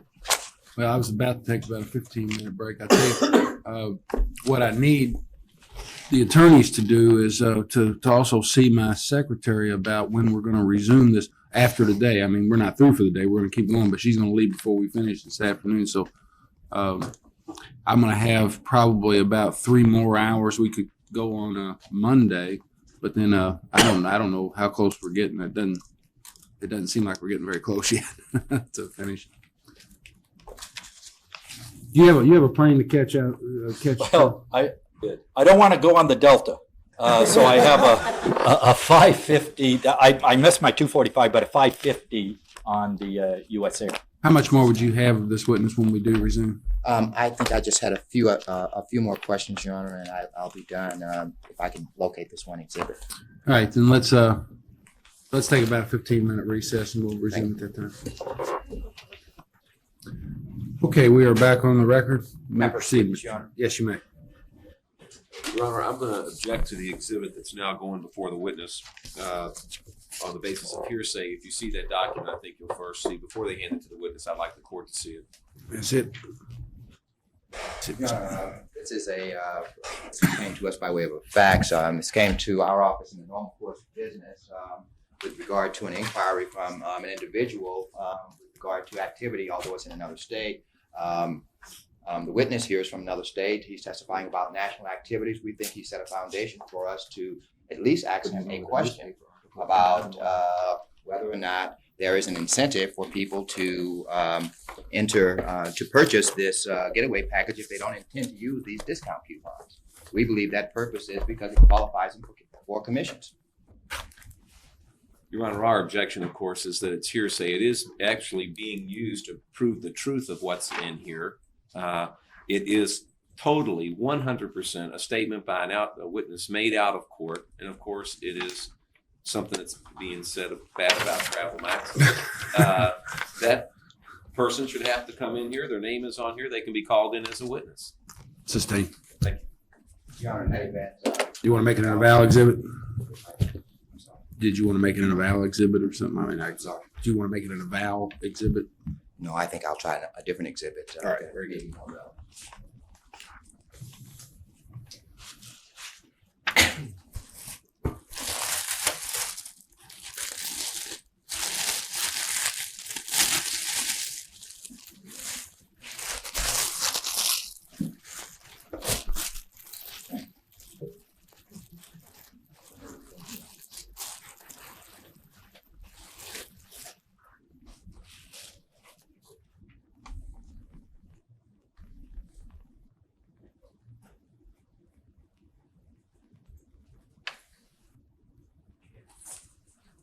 Judge, there's some writing on here. This is obviously not is this an original that was used? This was obtained from Mr. and Mrs. Johnson's house when their home was searched as a part of the investigation in this matter. This document, this size, this proportion. This size, this proportion with the writing, etc. Okay. Just as it is. Any objection?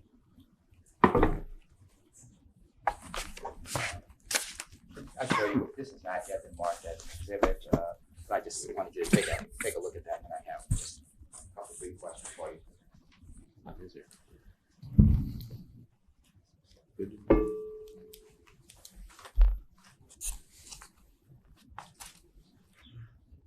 Yes, Counsel. Now, you mentioned that when we were speaking of the VIP package before the break, that you really didn't see an incentive for an individual to purchase this unless they were planning to use those coupons.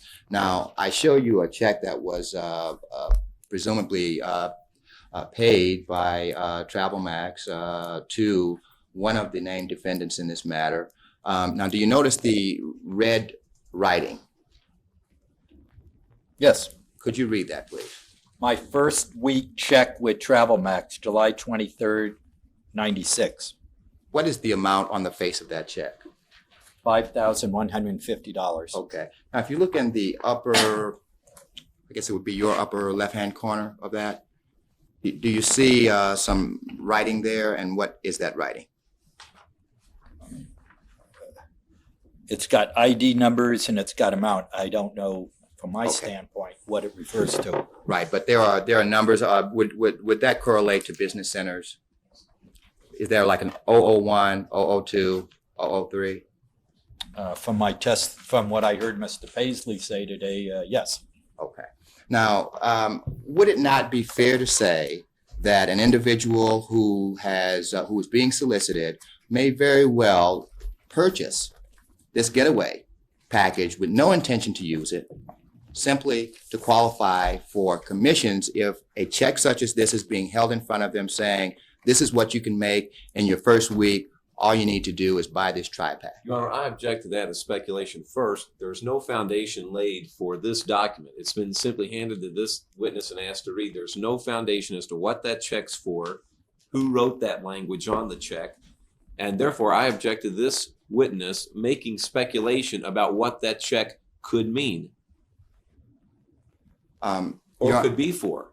Your Honor, this witness has simply testified that there is one reason and one reason only for a person purchasing this getaway package. We're simply trying to demonstrate that, at least here in Kentucky, there apparently are other reasons for individuals to purchase that. Now, we're getting objections on that point. We can put in a witness who can basically allow us to lay the appropriate foundation.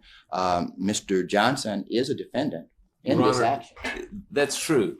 And in order to use this document, they will have to call somebody to lay a foundation, although I've got a sneaky feeling, I'm not his attorney, but that Mr. Johnson's attorney is not going to let him take the stand when he is a criminal defendant downstairs. I think he's got a Fifth Amendment privilege there, although I think his counsel would have to speak for him. I didn't think I would hear from any of those individuals during this hearing, but I think I need to sustain the objection because I do think it calls for speculation on the part of this witness.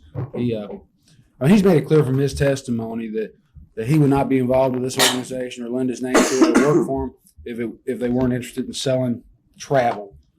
But beyond that, he hasn't reviewed the records in Kentucky. He doesn't know, how if anybody's selling travel here or just selling these packages. I understand, Your Honor. The objection sustained. I just have a few other questions of the witness. If I could just pose a hypothetical question for you, sir. If I were soliciting you and I presented a check and I told you when I submitted that check to you that this is the amount of money I received by simply selling the tri-pack to others. I received this in 1 week, and the way I got it was buying 3 products: the VIP package, the ITA tutorial, and a charities package. Would you have any incentive to buy in if you felt that you could earn that amount of money in a 1 week period of time? You're asking me, counsel, and the answer is I won't. Okay. I don't buy lottery tickets. I look at what I buy, and is this a value for what I'm buying? And if I'm going to go skiing and I'm getting 50% off on my skiing, and it costs me X dollars a day, and I've got my kids and I got my wife who sits in the lodge and won't go out, whatever it's going to cost me, if I can get a deal with this, I'll buy coupons or whatever it takes to get a cheaper price. That's the way I buy. Now, Mr. Analyst. Another hypothetical question. If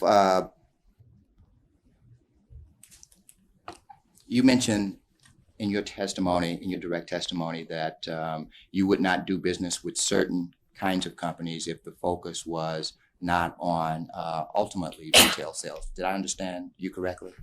Yes, and I've made statements in the press and before my trade associations that I have to see sales too of travel before I will work with an organization.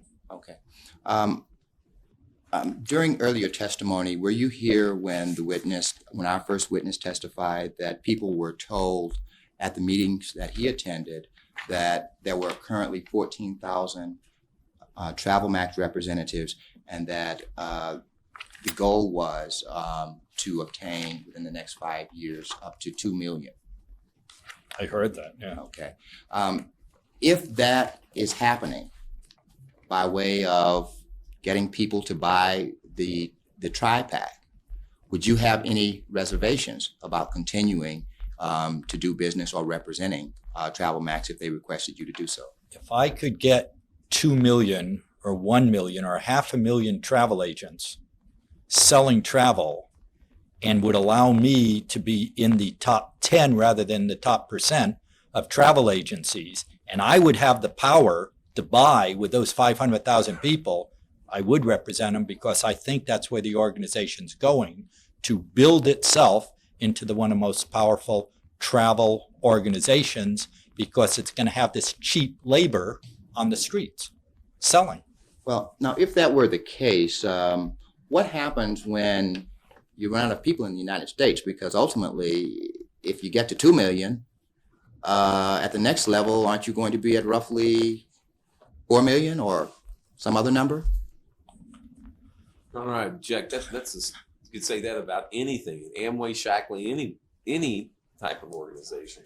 Well, Your Honor, I think there's a significant difference between Amway and Shackley. In Amway and Shackley, people are compensated on the basis of the sale of a product to an end user consumer. Not necessarily, a product as they describe it here that you intellectually consume. With Amway, commissions are based on the sale of cleaning products. With Shockley, commissions are based on the sale of what is it, vitamins? Your Honor, that misstates. Amway sells 5,000 products and services, among of which are travel clubs, packages, MCI telephone service, many other intangibles. So if Mr. Turner is trying to suggest that merely because this product is different than a product in Amway, and therefore this company's a pyramid, Amway is legal, that is not the right analysis, and he also is misstating basically the product line and the method of operation of those. Well, we're starting to get into closing arguments a little ahead of time, but I mean, do you have an opinion at all either way about what would occur if we had 4 million? Funny they mentioned Amway. I forgot I represented Amway. I set up their travel stuff too. That question, never really came up. We were looking at how to service, how to build the travel. And I hear this, and 2 million times this would be, X million. I'm not the math man, but I'd be happy with 500,000. I'd be thrilled with a couple of 100,000. I would have the power of what I've been saying with a few 100,000. What happens down the end, theoretically, there's running out of people. I don't know. We're not going to run out of travel. We're not going to run out of hotel rooms. And what happens when all those sell is beyond me. I'm trying to get Amway setting up their travel club so that they have a locked-in people. But there are people within Travel Max who I've talked to who seem to have these garages full of crap, or whatever, product, left over. And this is not, it's kind of a joke. At least there's not going to be anything else in my garage I can get my car in now. And that's the difference. So I don't know where it keeps going. And theoretically, I guess you could run out of people, but that's really not my expertise. All I want to do is sell travel. So, Your Honor, I don't think I have any further questions. Can you redirect to this witness? I have a question. Sure. Mr. Analek, I represent one of the individual defendants, Mr. McCoy. In your opinion, from what you've seen from Travel Max, does the sale of these travel-related products, the VIP package and the tutorial, do they lead to increased travel bookings and travel through the Travel Max agency? Everything is travel in here. If you look at it, it has Travel Max's number. When you sell this and you sell 50% off on the ski, how do you get there? You get there by phoning in the last page here, the travel match, here's the different numbers. So everything there is selling travel. So in your opinion, there is a nexus between the sale of the travel-related product and the travel booking itself and the actual travel occurring.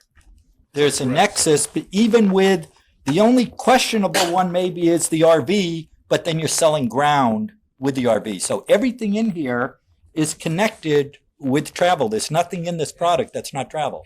Conversely, then, would it be your opinion, sir, that if, to the extent that independent representatives were not permitted to sell the VIP package and the tutorial, that would have a very negative or adverse impact on the amount of travel billings and travel that went through the Travel Max? That's right, because you could sell them this that has the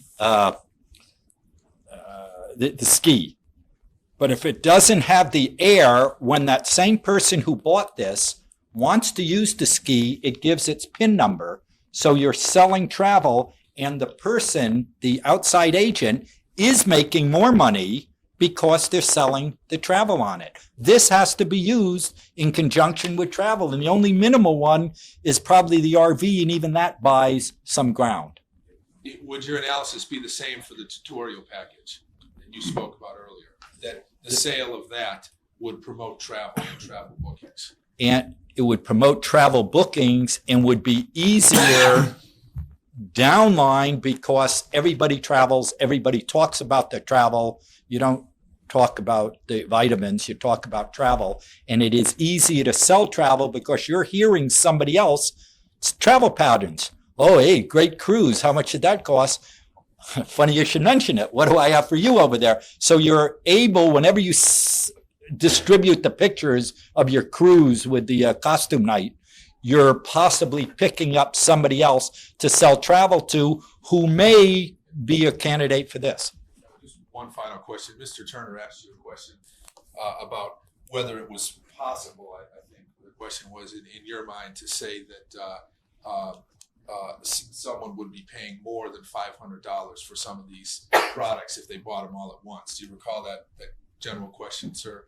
I remember him asking me possible, yes. Okay, you're an attorney. You may not have reviewed the Kentucky Business Opportunity Law, but it states that there must be a required consideration of $500.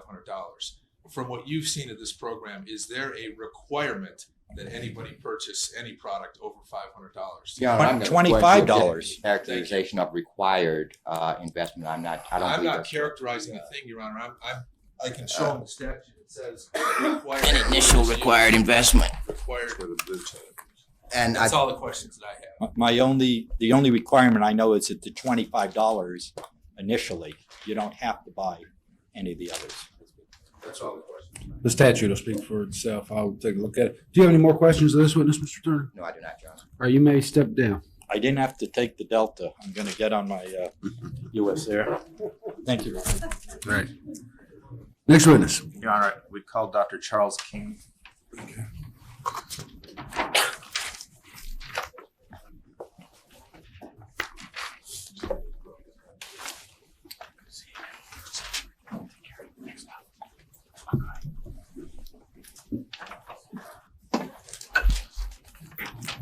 You raise your right hand.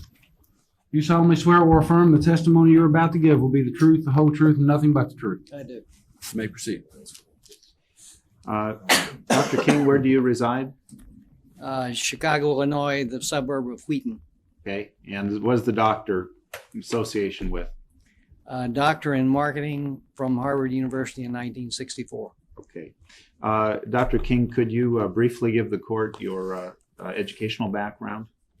I received my bachelor's and master's degrees in the 1950s in marketing from the University of Texas in Austin.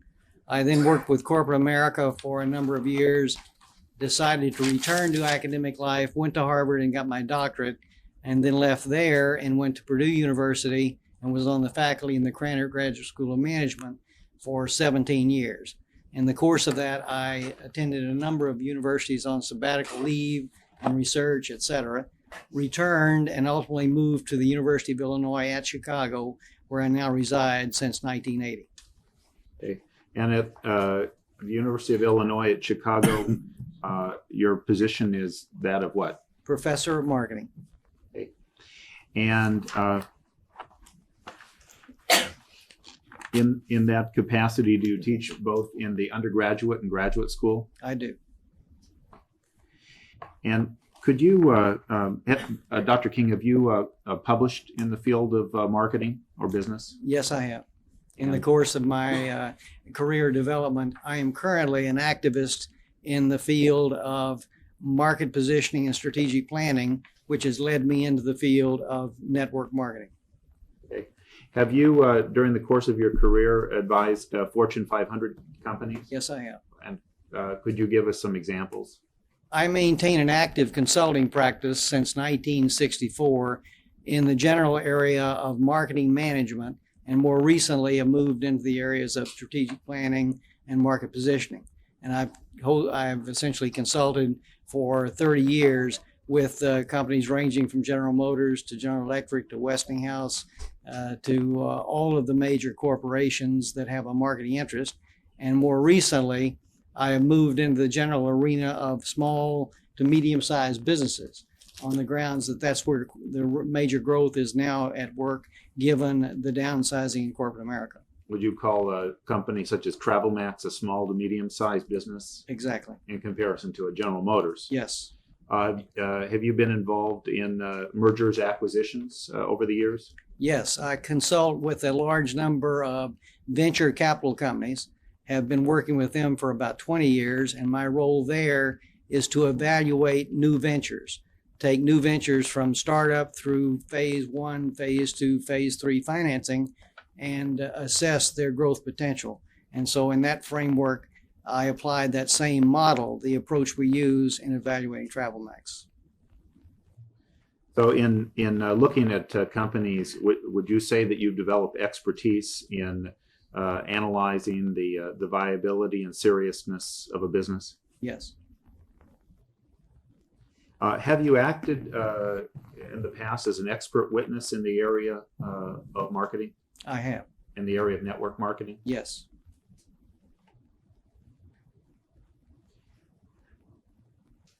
Could you explain to the court how you developed an interest in the area of network marketing? In 1990-91, we had a major recession in the Midwest and particularly in Chicago. And as a result, many of our students were graduating and not being interviewed. Our alumni were coming back to us victims of downsizing in that first round of downsizing. And suddenly we were faced as a public institution with unemployed students, a very politically vulnerable posture. So the end result was my dean came to me because of my outreach experience and asked, were there other career alternatives to replace traditional business? And so I went out into the market and started looking. I looked at starting your own business. I looked at the home-based business alternative from stamping envelopes to desktop publishing. I then moved from there into franchising, moved from franchising into direct selling. In that arena, I found network marketing. Now, I was extremely skeptical. Being a Harvard graduate in this industry, it is rumored that they teach network marketing at the Harvard Business School. That is a classic industry lie. They do not. The end result was that I came out of that Harvard environment with no background in network marketing whatsoever. So when I ran across network marketing, I was immediately cynical and skeptical. And my students who were working with me on this search process challenged me and said, why are you so negative on network marketing? And my response was, I'm not negative on network marketing. I just don't know anything about it. Whereupon one of my students said, let's go to the library and learn. I then turned back to him and said, I know enough to know, I don't want to know any more. And he said, based on what? Well, I had known a number of network marketing companies in the South during my youth. They sold shoe polish and soaps, etc. Good companies, but not companies that I felt our graduates should be working through after 4 or 5 years and thousands of dollars of education. So I had a negative attitude. The student challenged me and he said, Professor, if I gave you that answer based on no more information than you have, you'd give me an F. And that was confrontation. Now, the student got my attention because I thought I had a mastery on information. The end result was that we went back to the drawing boards. 6 months later, we had done due diligence. I had looked at the major companies. I became an evangelist. We started teaching network marketing at the University of Illinois in 1991 in our curriculum. And subsequently, we started running the first seminar for our network marketing practitioners in the world. And that seminar has now been run 6 times since 1994. We've graduated 600 participants. We're now taking that seminar to Asia in the spring. And we've established a new bench line for professionalism in the industry. And that seminar at University of Illinois has some accreditation. Yes, through it's a the University of certification seminar sponsored by the university. Over the last several years, since your interest in network marketing, have you conducted interviews with individuals involved in this type of industry? We have interviewed over 5,000 people over that 5-year period. And the issue has been to develop an information base and a thorough understanding, because we have to justify the university's involvement in this program on an ongoing basis, because the country is uninformed and skeptical. Why is a major institution like the University of Illinois at Chicago supporting this scam operation? Well, that's a naive posture, and our responsibility to the market is to prove that in a documented way, not evangelistically. That's irrelevant. But to document it academically and intellectually that this is a legitimate business venture, and I stay on the market routinely to make that point. And when we sell a seminar seat in our seminars, we typically will be talking to 5, 10, 15 people for every one of the attendees we admit.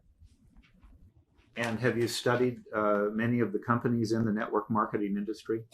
I try to stay abreast of all of them, but all of the majors we've looked at in some depth. And would you say that you've developed expertise from a marketing standpoint and an academic standpoint as to the criteria that constitute valid, legitimate companies? I think I have, yes. As opposed to illegitimate pyramid recruitment schemes? Yes. Your Honor, may I approach the witness? You may.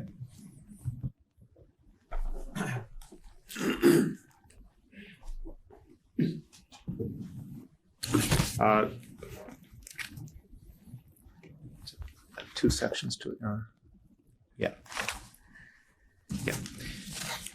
Dr. King, I'm going to hand you a document. You would identify it, please.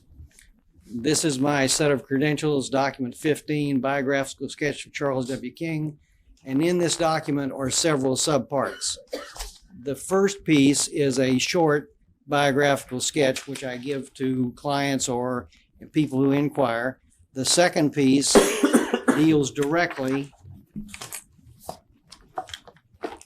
with the introduction to the UIC Certificate Seminar in Network Marketing, outlining our educational package. The third piece is the brochure we use in promoting that seminar. The fourth piece has to do with development of a network marketing institute at the University of Illinois, a proposal I made in March of this year, which has now been approved by the university as being funded. And we are launching that program to make the university an information clearinghouse for the industry, totally independent of the regulators, of the trade association, et cetera. And the last document is my traditional academic curriculum vitae, which gives the usual content that we would submit to the courts. Your Honor, we would offer Dr. King as an expert witness. Any questions of this witness, voir dire this witness, Mr. Turner? No, I have no questions at this point. Your Honor, Cross-examination. we would offer exhibit number 15. So admitted.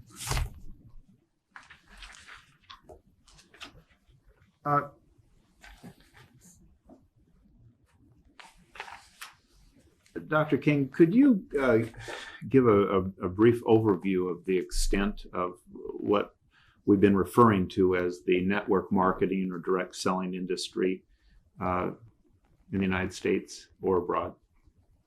At the outset, we have to define terms, and people who aren't close to the industry are frequently confused. Point one, direct selling is a process by which we have one-on-one sales, persuasion, and communication. Direct selling is the broad umbrella under which all one-on-one sales interaction is housed. Now, within direct selling, and direct selling is roughly an 18 to $19 billion industry. Within the direct selling umbrella, there is a subcategory that we call network marketing.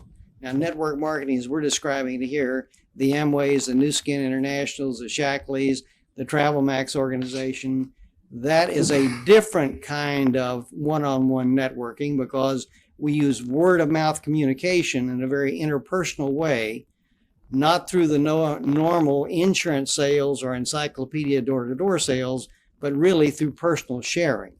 And that's characterized also by the notion of a multi-level sales organization. That's where the word MLM came, a multi-level marketing structure. Dr. King, excuse me for a moment. Earlier, Mr. Turner seemed to make a point regarding a statement I think he was referencing in a video that talked about network marketing as being telling, not selling.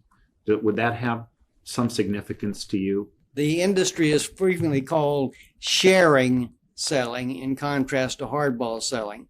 Sharing marketing, marketing to friends, communicating. That's a common theme in the industry because we emphasize, given the one-on-one interpersonal relationship, that we are not in the hardball selling business. We're in the business of sharing ideas and information. People accept or reject, but we don't hardball sell. Are most network marketers doing this part-time?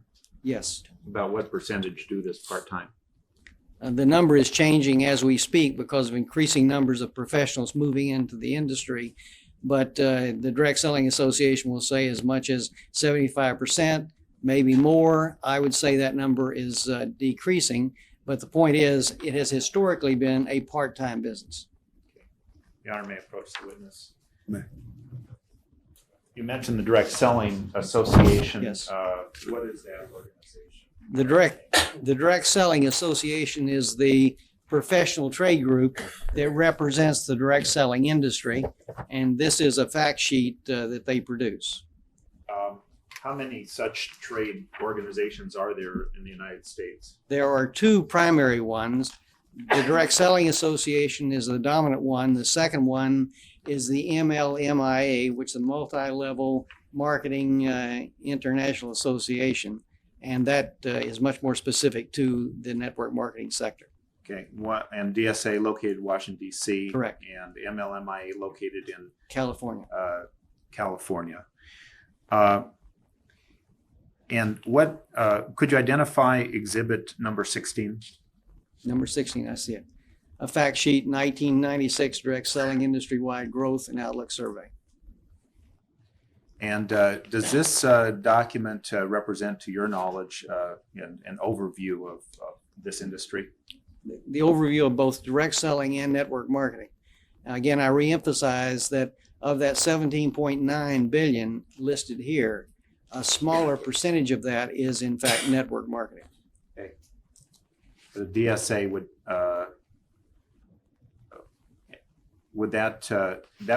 this would not track the sales of pyramid schemes, I assume. No.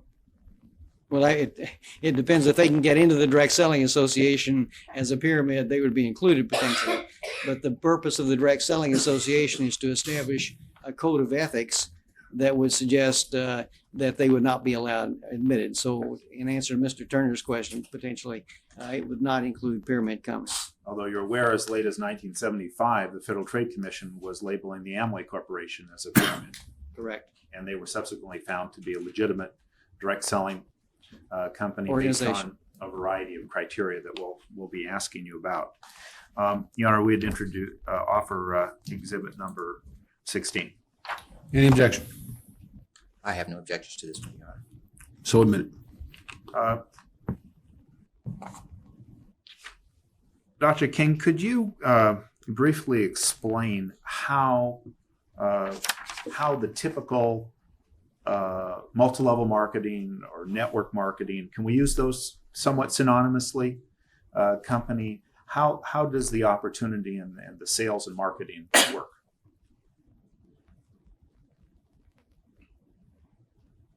Would you be more specific? Yeah, okay. Let's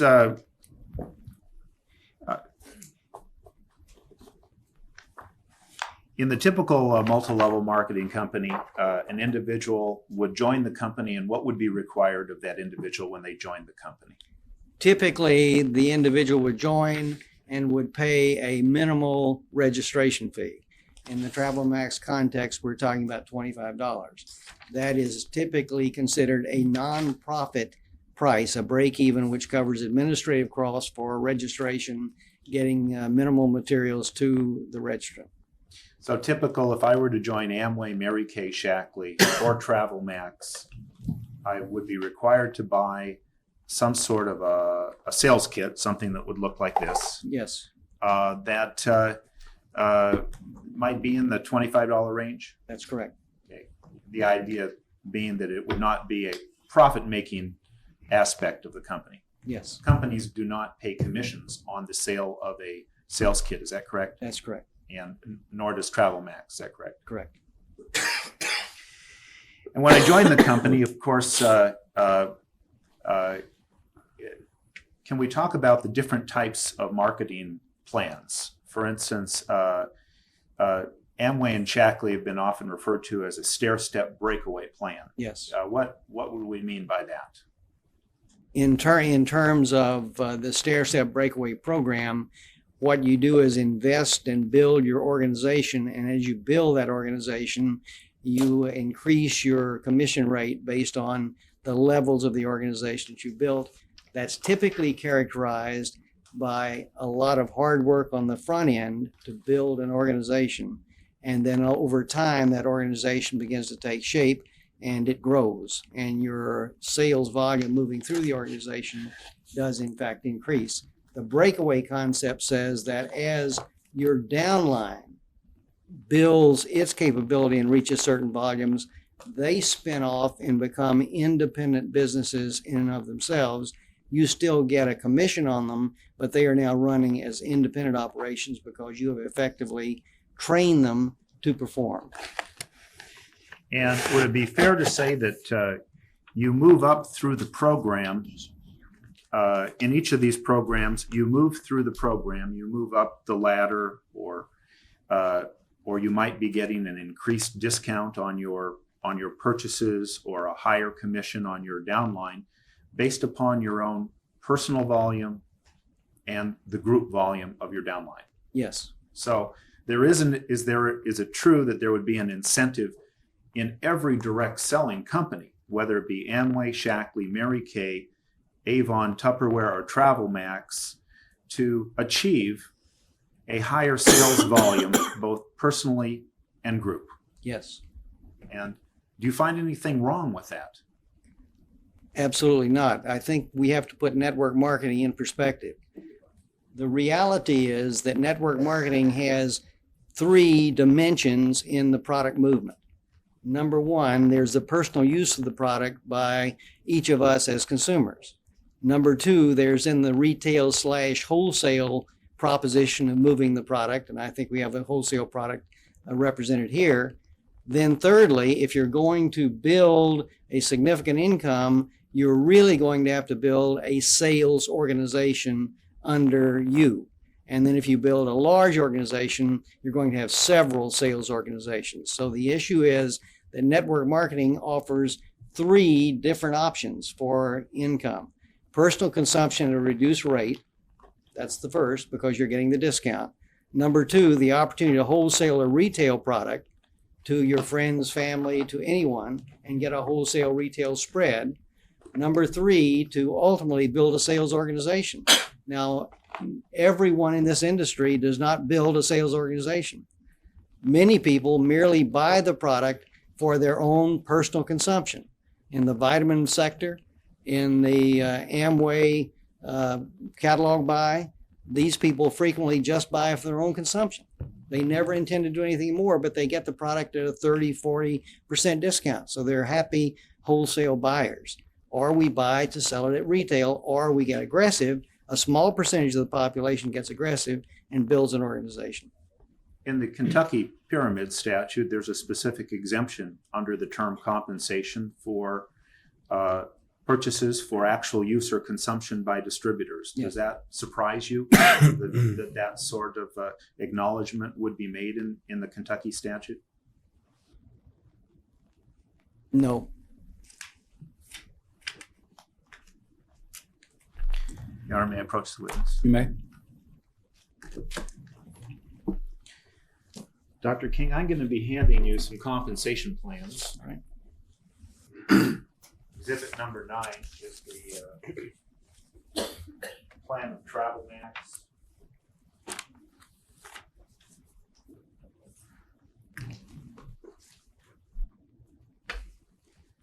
Exhibit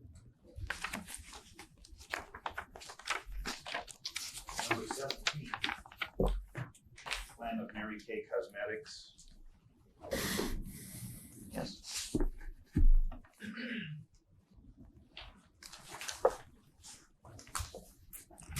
Exhibit number 18. Plan of Shackley. Yes.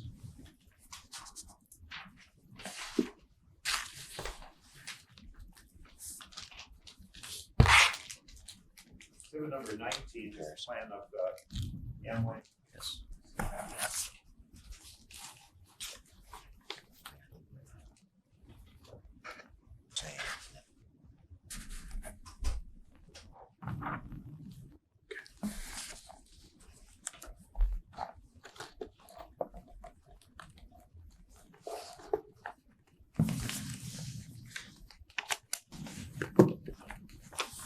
Thank Dr. King with exhibit number 19.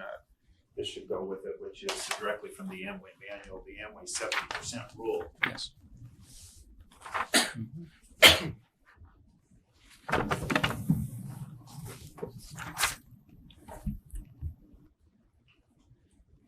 Dr. King, you're familiar with these compensation plans? Yes, None of them are identical. Is that correct? exactly. There's probably no plan in the direct selling industry that is identical one to the other.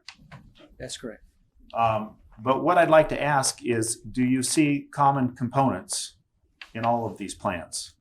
Yes. And what would you describe as a common to all of these plans in terms of how they work? I think the number one issue is that product or service must be moved as the primary basis for compensation. That's the first point. Then each of the plans rewards in a somewhat different way based on performance by the individual distributor. But I emphasize that the important thing which separates these plans from the pyramid scheme concept is that a definitive product or service does move, which has a value-added equation to it. So when you're buying Amway, when you're buying Shackley vitamins, when you're buying Travel Max, you're clearly getting a value-added component in contrast to the pyramid scheme from which there is derived no value-added.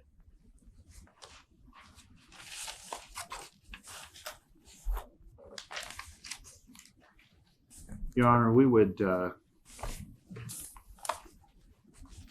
offer Exhibit 9, Exhibit 17, 18, and 19. Any objection? Your Honor, I don't read quite fast Fast? enough to get through. I'll conditionally admit them if you 19, see 18, something. 19, I really would like to review them, but I'm not sure that I'll have any objections. Well, I'll conditionally admit them, and if you review them and have an objection at a later time, then I'll take that up. Thank you. And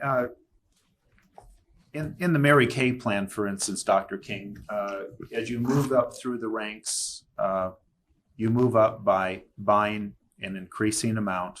Yes. Of course, this company and other companies like this have what is called a 70% rule. Is that correct? Yes. And does Travel Max have a 70% rule? Yes. What is the 70% rule? In my understanding from the compensation plan, the Travel Max organization, the distributor, the travel agent, is not allowed to continue to buy unless they are in fact selling 70% of their purchased inventory. And in the Amway 70% rule, that can be either product, it has to be product which has made its way to the end consumer, which could be either the personal or actual use by a distributor of a product or the sale to a non-participant. That's true. Correct. That's correct.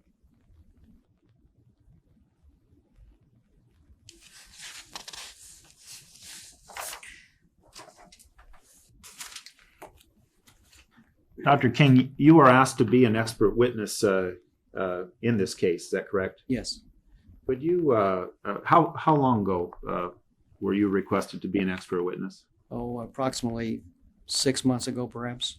6 months ago? 4 months ago, 3 months ago. I don't recall. You called me and said, could I help? It was shortly after this issue developed. It was shortly after the restraining order was Yes. entered. Yes. In October. October, yes. October. Exactly. And Dr. King, did you have any prior business or other relationship with TravelMax before taking on this engagement? No. And what was your mandate? When you call me, your request was, would you investigate this company in terms of its legitimacy as an ongoing business? Now, my relationship in the past has been to explore companies like this from the perspective of the venture capital analysis. Where does this company stand in comparison with other legitimate, either startup or second or third phase growth companies?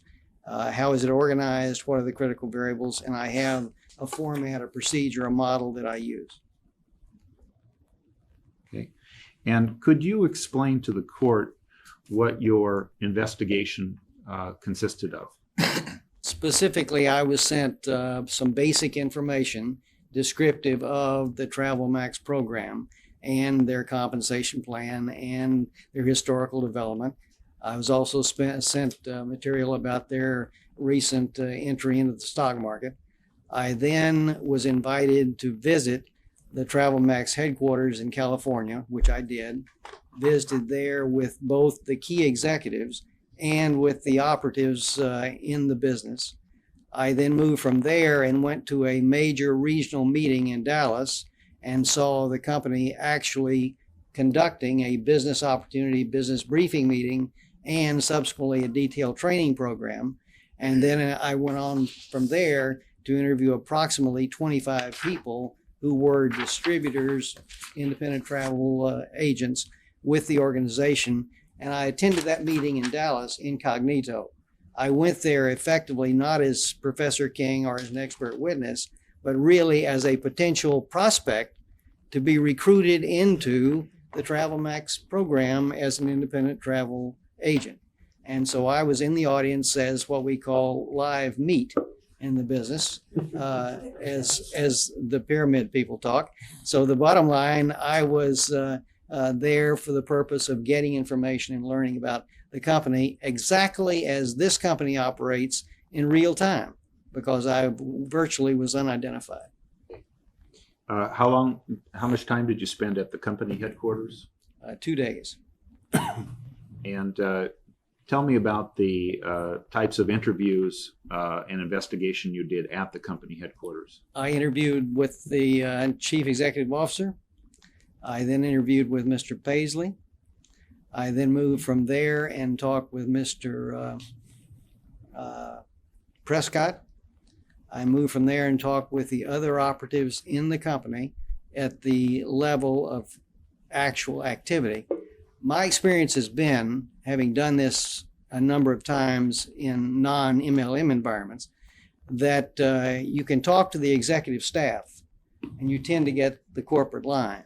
But when you drop the next level down and start talking to the operatives actually doing the work, you end up getting a different perspective.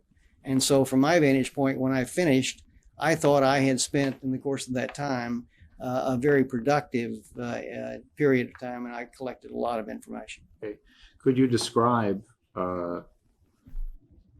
basically through your eyes, what did you see at this company? Let me start with my categories of information. The first thing I always like to do is look at the market potential, the market niche the company is trying to occupy. Because as a marketeer, in my opinion, that's the platform on which the entire company must build. And I looked at this industry and said, what are they really trying to sell? How are they trying to position? And they are clearly in this dramatically growing travel market. And this periodically estimated at 3.4 multiple trillions of dollars or whatever is the number. It varies, but depending on the analyst. Then we turn from there and talk about the growth rate. It's said to be a 9% growth rate. That's a big market. Now the question is, how does the company position itself? And when I began to look, it was quite clear to me that this company has one primary product. There's been a lot of discussion of product here. My conclusion is that the only way this company will survive is to, in fact, move product through the travel industry. The distributor force, this independent travel agent, is nothing more than a sales representative to move product that is service purchased back to Travel Max California. And that's my theme line. So as I began to look at this process, I said, how are they doing? Now, the thing that amazed me was if once I define the market and I define their clear position, then I look and see the products they're using to accomplish this. And the products are really designed, as I interpret this, to facilitate the development of that sales organization, the independent travel agent. And that's the way I saw it. And as I look at the three products that have been discussed here all afternoon, I strongly believe that they are very instrumental in building the capability of the agent on the one side.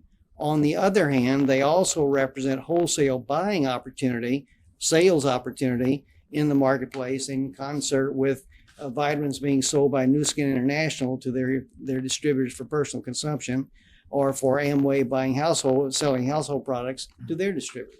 From the standpoint of a marketing professor and a consultant to major business, what observations did you have about the systems that you saw in place at the company? Before I go there, let me take the next step.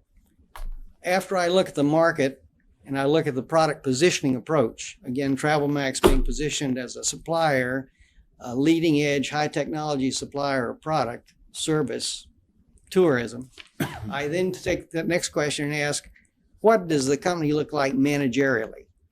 Now, I have evaluated hundreds of companies with venture capitalists, many good ideas, many good concepts, but the organizations fail because they simply don't have the management team or the philosophy in place.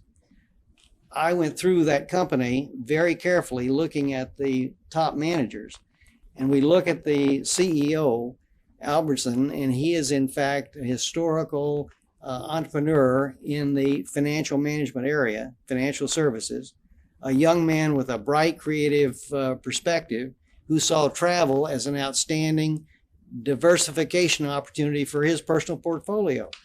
So he didn't jump into this as some successful con man in some pyramid.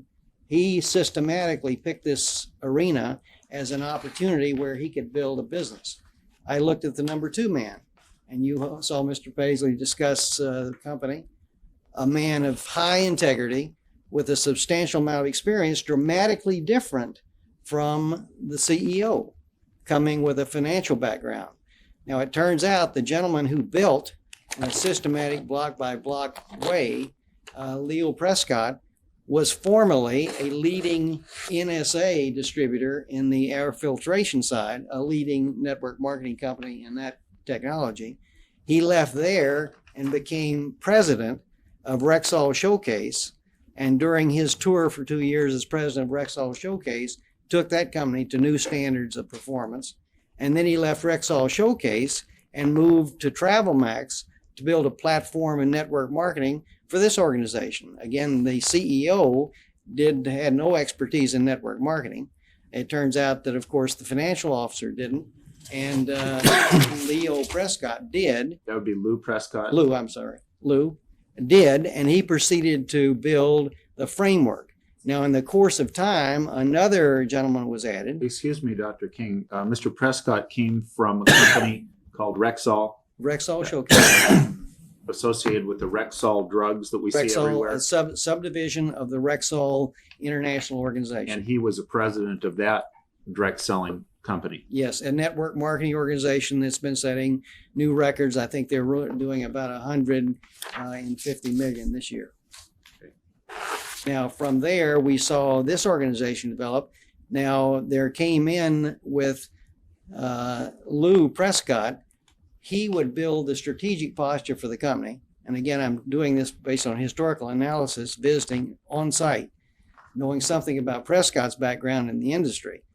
He would build a framework for network marketing within the company and would go outside and bring in other people to fortify. And it turns out that Mr. Guest, who is in fact the operational sales manager for the distributor organization, is himself a successful network marketing practitioner in the field. And it turns out then that we added Mr. Lee Papier, who was a friend of the ownership, but he brings another perspective from financial New York. And now he is in charge and taking a very active role in training and dealer relations. And in fact, Mr. Papier was in charge of the meeting in Dallas, and I saw that develop. So from my vantage point, we saw a unique management team with high technology, bringing in the right kinds of people to do the job. And I was very impressed with the chemistry and the culture that that group had built.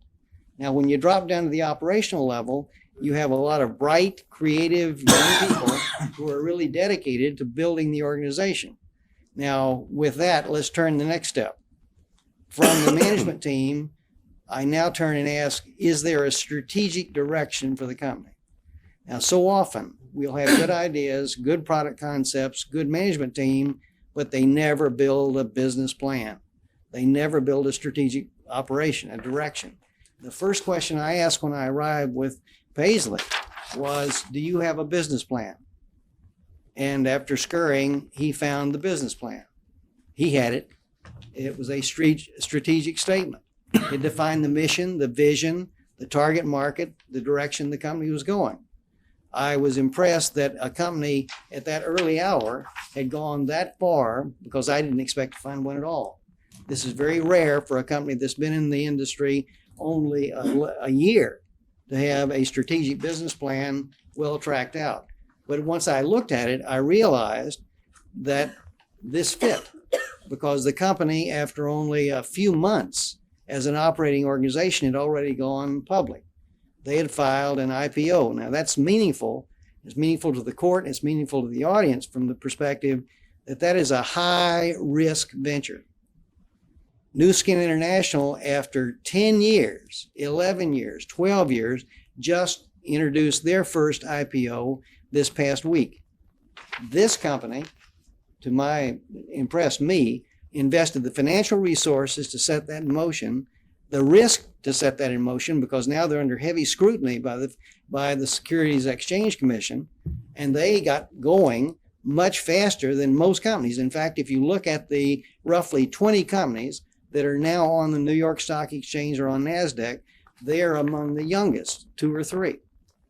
And so I was very impressed that they had taken that strategic plan, parlayed it into an IPO, and so the end product was they were on the stock market almost much faster than I would have forecast. So I was pleased at that. Now, as I'm giving all these accolades to this company, let's pause and look back. I found the Achilles heel being one that's fixable. They are suffering from the basic problem that every young startup company faces, and that is keeping up with the growth curve. This company has, in a year's time, gone from 0 to this organization we're describing doing $5 million a month in travel service, and they're running in front of the train. This is commonplace for companies like this. The real question that separates the successful ones from the unsuccessful ones, can they keep up the pace? And so I then begin to ask the question from the next category, let's look and see, what is the infrastructure of the organization really like? Are they building to stay in front of the growth curve? What so often happens in the network marketing industry is that companies will go into that rapid growth. They suddenly lose control. The management team is so preoccupied with the day-to-day answering of the phone that they don't make the right kind of infrastructure investment in manpower and technology, and the end result is they go bankrupt. Even with incoming checks of several $1 million a month, they will virtually go bankrupt because they can't open the mail.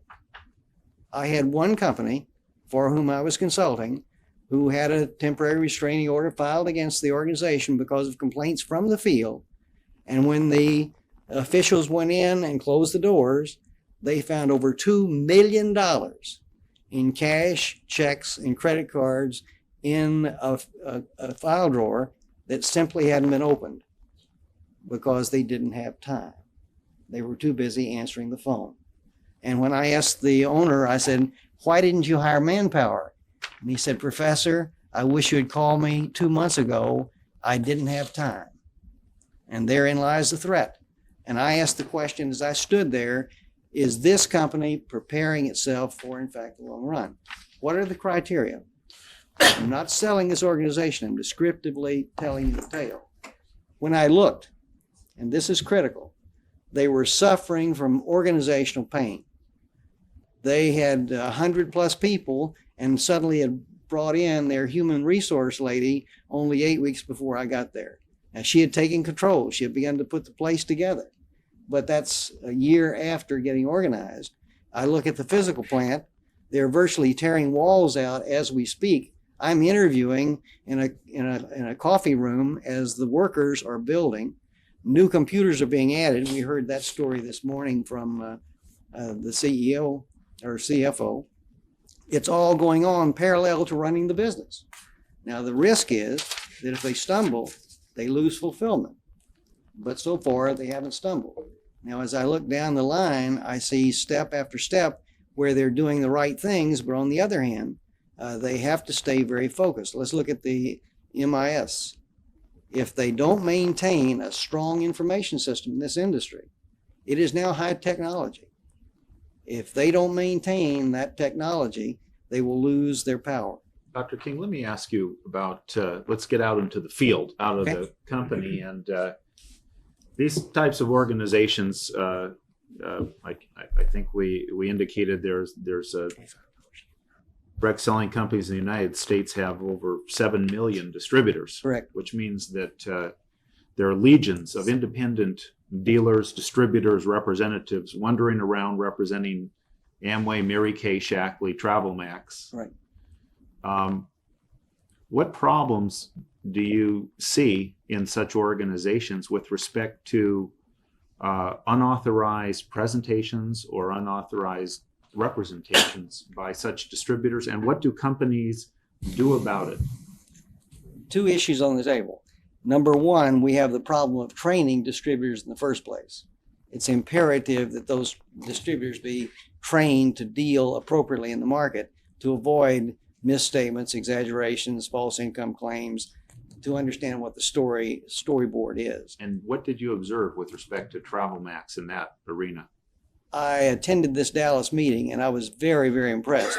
What they have done is to essentially take a concept that had been developed by several other organizations, in fact, organizations which Prescott had served, and that is to identify effective training capability. That is to put together a standardized training format, then make that available and encourage their distributors to learn that, standardize on it, and thereby try to exact more control and bring in corporates like Lee to do that. And when he was holding the meeting together in Dallas, he was absolutely the orchestration specialist in controlling and directing, and that was coming out of corporate headquarters. Did you do an analysis, any sort of analysis as to whether or not this company has a compliance department? For instance, let's say there were some problems in the state of Kentucky, and the state of Kentucky had called Travel Max and said, we have a problem here. What would have been your expectation based on your review of their compliance department? Objection, Your Honor, speculation. If the question is, do they have somebody who handles those kinds of Yes. complaints? The purpose. I'll allow that question. Okay, Dr. King, tell us what you know about their compliance department and procedures. Let me roll into that as an introduction too. I have looked at a number of companies in the MLM sector, and one of the first questions to ask is, do they have a procedures and policy manual? I look at that as they go into the operation in the compliance sector. And yes, they did have a very updated procedures and policies manual, which doesn't surprise me. They have an outstanding in-house lawyer. They have Mr. Babner representing the industry perspective, and they have outstanding software people. So putting together that policies and procedures manual was appropriate. Now the question comes, did they in fact have an enforcement organization? Well, That's before we compliance. go on, why don't we identify the policies and procedures All right. manual that you're referencing?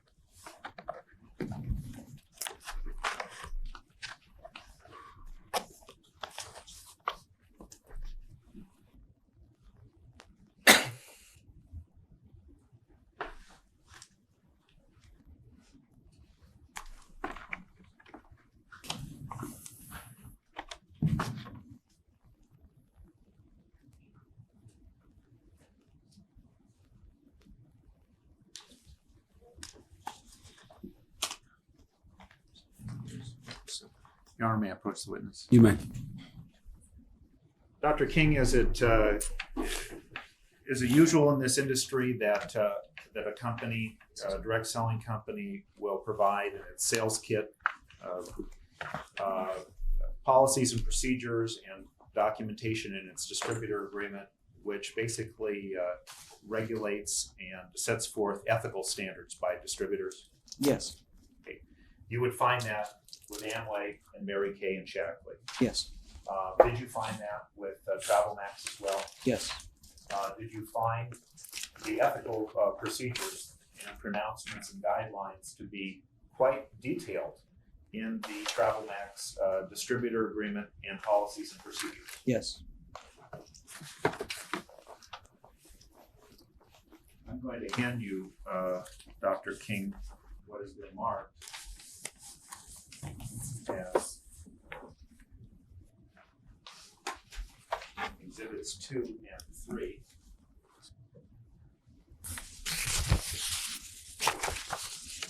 Would you identify Exhibits 2 and 3? Exhibit 3 is in fact a copy of the TravelMax Policies and Procedures Manual, and of course Exhibit 2 is the sign-up form for the independent representative. Okay. Application and agreement. These were documents that you would have reviewed from the Yes. company in the course of your review. Yes. And did you find within those, Your Honor, we would offer, this would be Exhibits 2 and 3. So admitted.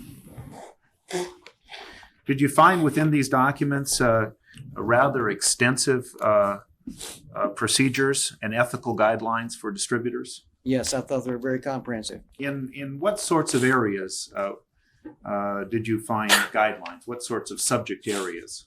I think we talked about the entire array of travel agent behavior. The particular areas that are concerned here in terms of income claims, incomes of false assertions, I thought that was all well documented and has been highlighted before the court.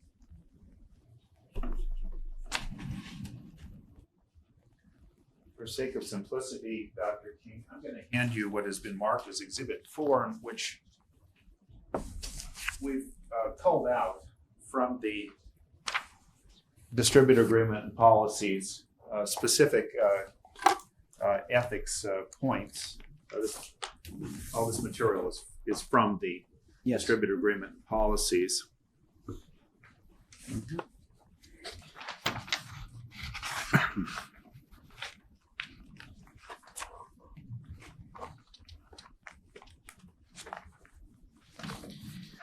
Let me just turn to a few points.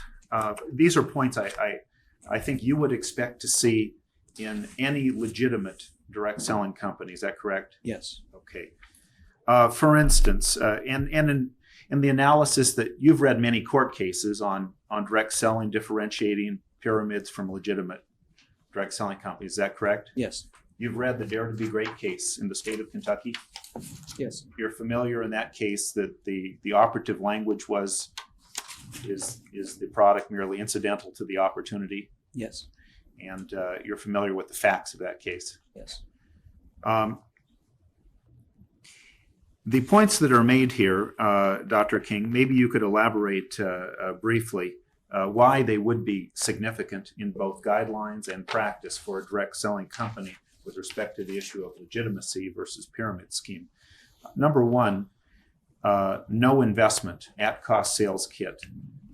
What is the significance of that? These major criteria, of course, come from the original Amway cases.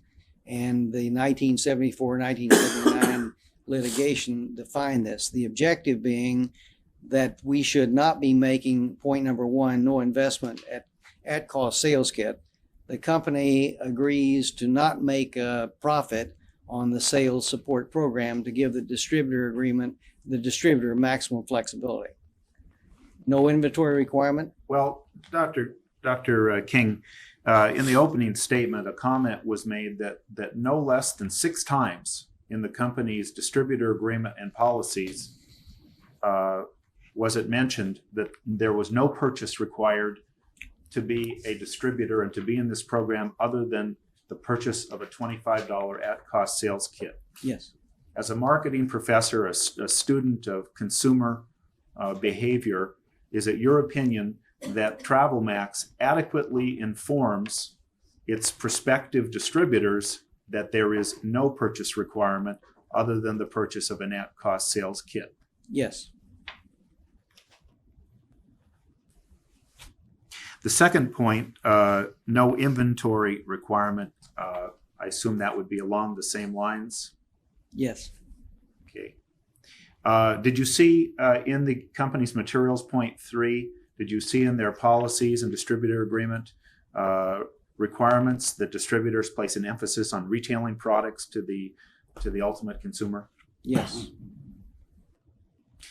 Company, point number 4, Dr. King, the company has adopted am I correct, a 100% 30-day buyback policy on any product inventory purchase. Is that correct? Yes. And a 90% one-year policy. Is that correct? Yes.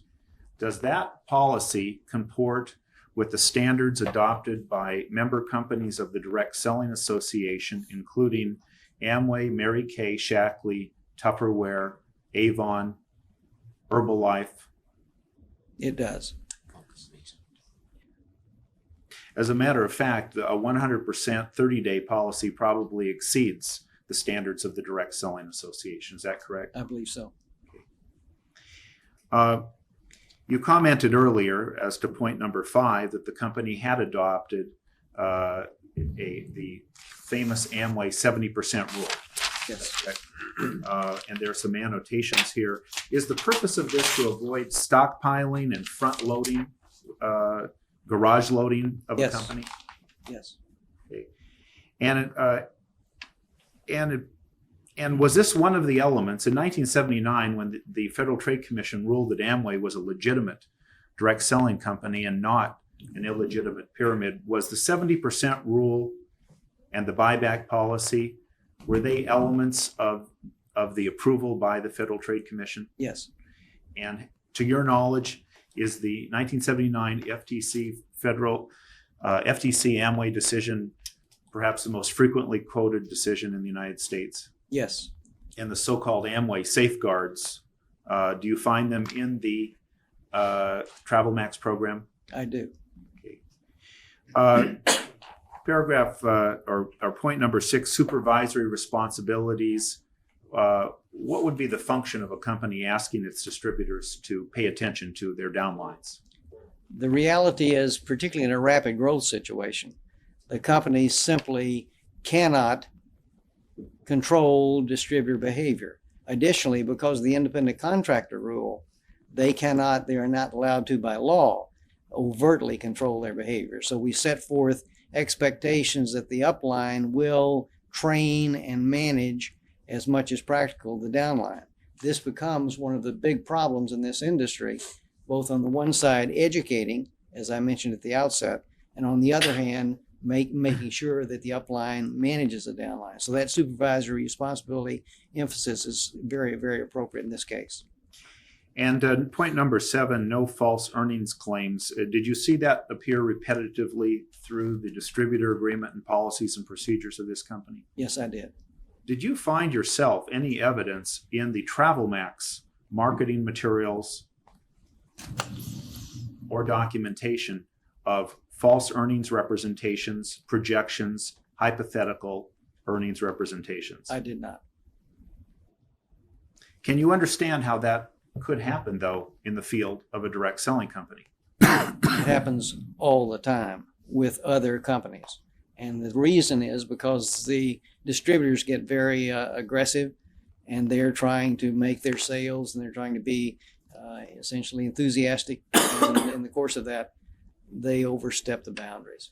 And for that reason, Dr. King, did you inquire as to whether or not there was any sort of compliance procedure or assistance to deal with distributor activity in the field?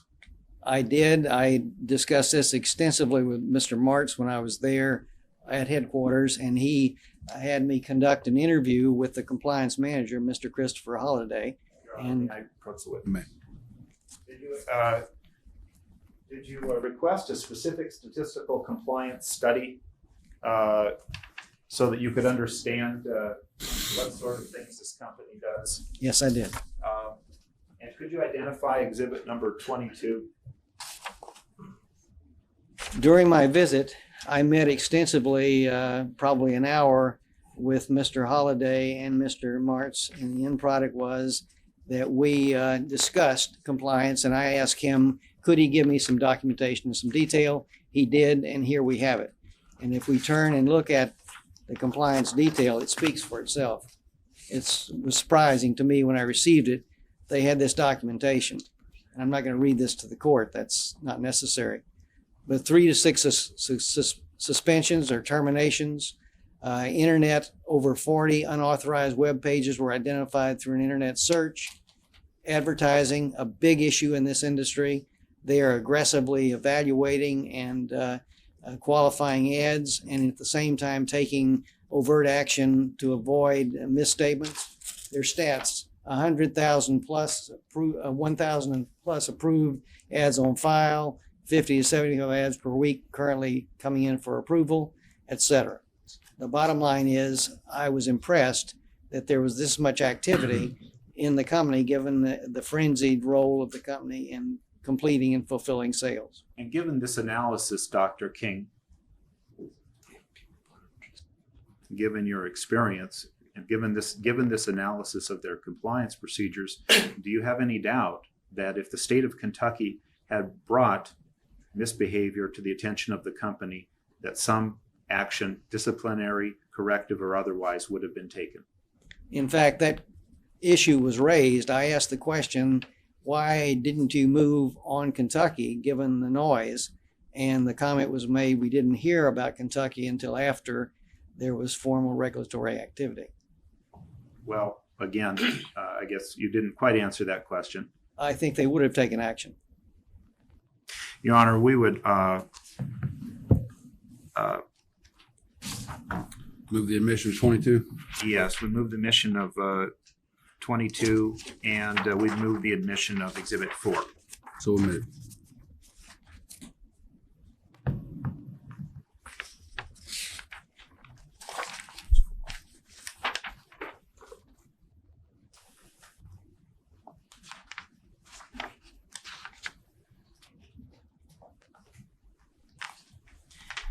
How much longer more do you have on direct? I have probably about 10 more minutes, I think, Your Honor.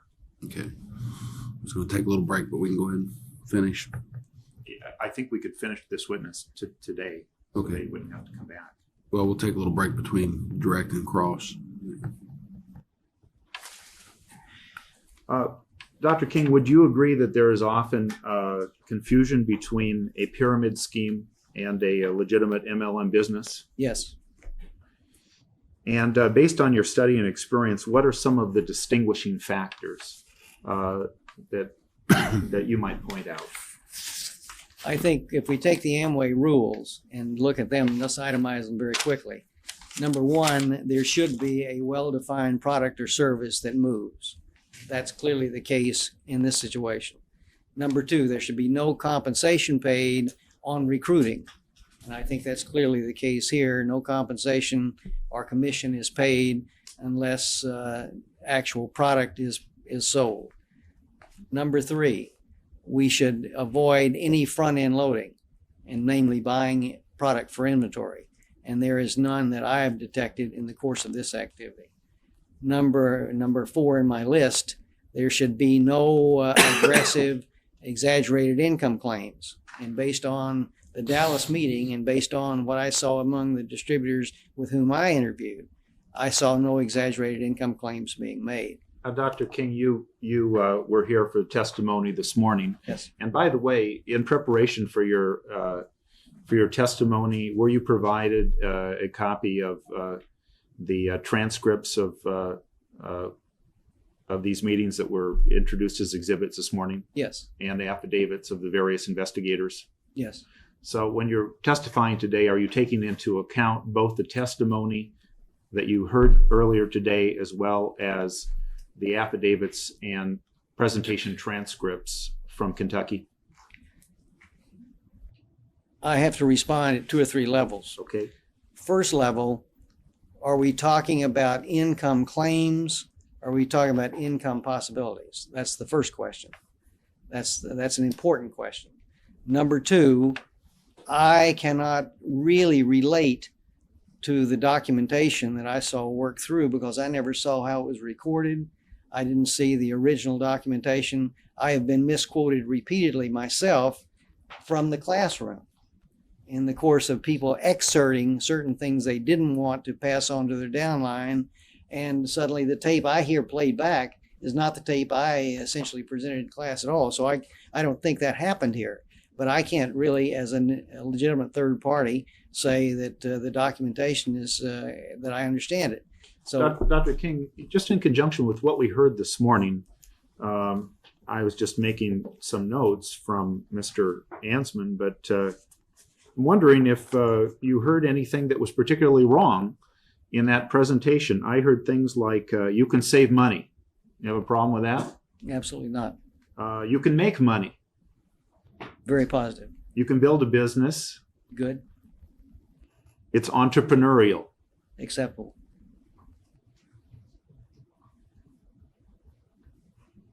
You can qualify your distributorships by your various personal and group volumes. Accurate. To get started, you have to buy a $25 sales kit. Realistic. You can move through the company by either taking orders from individuals or by buying for resale or personal use. Acceptable. Okay. Did you hear anything in the testimony this morning that you would find particularly troubling? In terms of emphasis, I don't understand exactly how that meeting was conducted and how those numbers were being presented. So I will have to step back from that because I could see, depending on the style of presentation, we might have some misinterpretation. Don't forget, and I think this is significant, you have an audience listening with one mindset. You have a presenter presenting with another mindset. You have a regulator participating in that meeting with still a third mindset. So what were the facts that did in fact transpire? I wasn't there, so I can't make that judgment. And I would say, even if we spent the hours and looked at the videotapes, unless you understood the chemistry in that meeting and you really felt what was going on, you can't draw a conclusion. Let's say, for the sake of example, there was an outlandish representation at that meeting. Would that render null and void your opinion as to the legitimacy of this entire Travel Max program? Absolutely not. I would have, if I had been in the regulatory role here, I would have immediately taken that information and called Travel Max and said, if you have a compliance operation there, let's get focused. And that would have been my action had I been here in Kentucky. Because we may just have a zealous distributor, travel agent, who did in fact step beyond the boundary and should have been re-instructed or reprogrammed. Okay. And is over-enthusiasm commonplace in this business? It drives this business. Okay. Is pep and hope also something that you expect to see in any sales organization, direct selling or otherwise? Absolutely. Somebody singing a jingle? Of course. You read the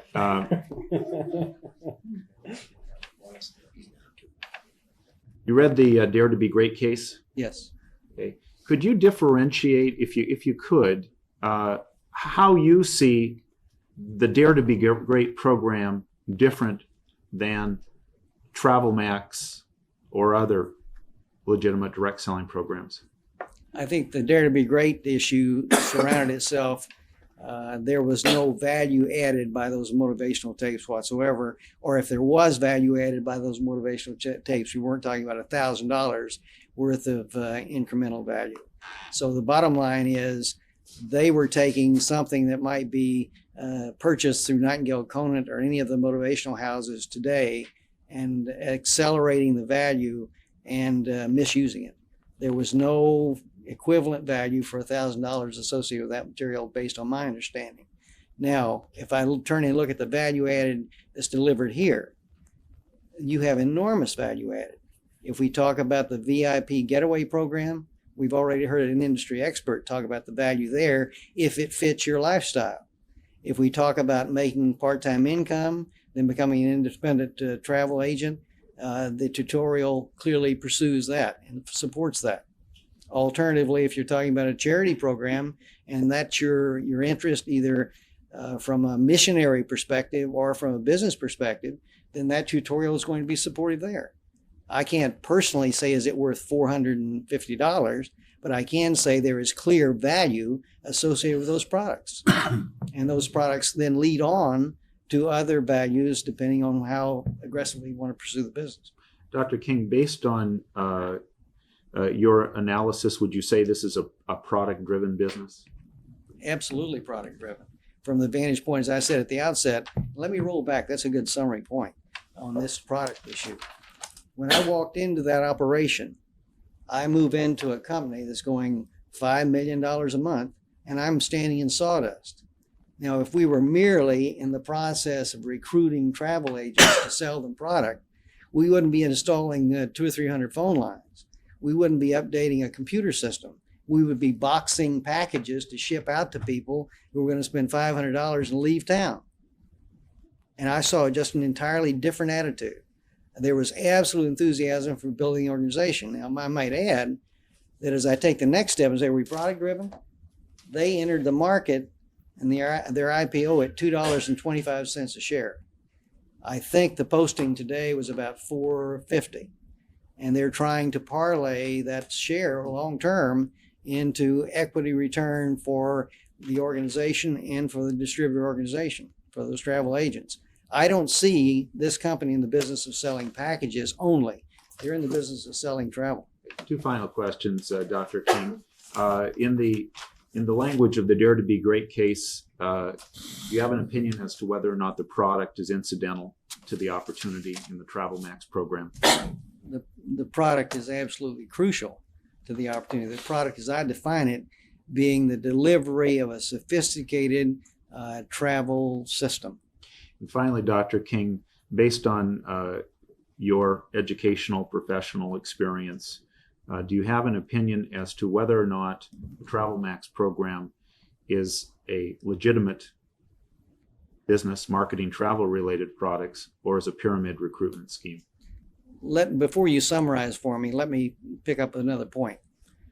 I think a number of questions have been asked here about how many of our people are in fact representatives, how many people are in fact travel agents, are we buying product, or are we in fact moving packages meaning travel programs, in contrast to tutorials. I want to talk about something called the concept of a product or business life cycle. It's very, very relevant to this particular context. Point.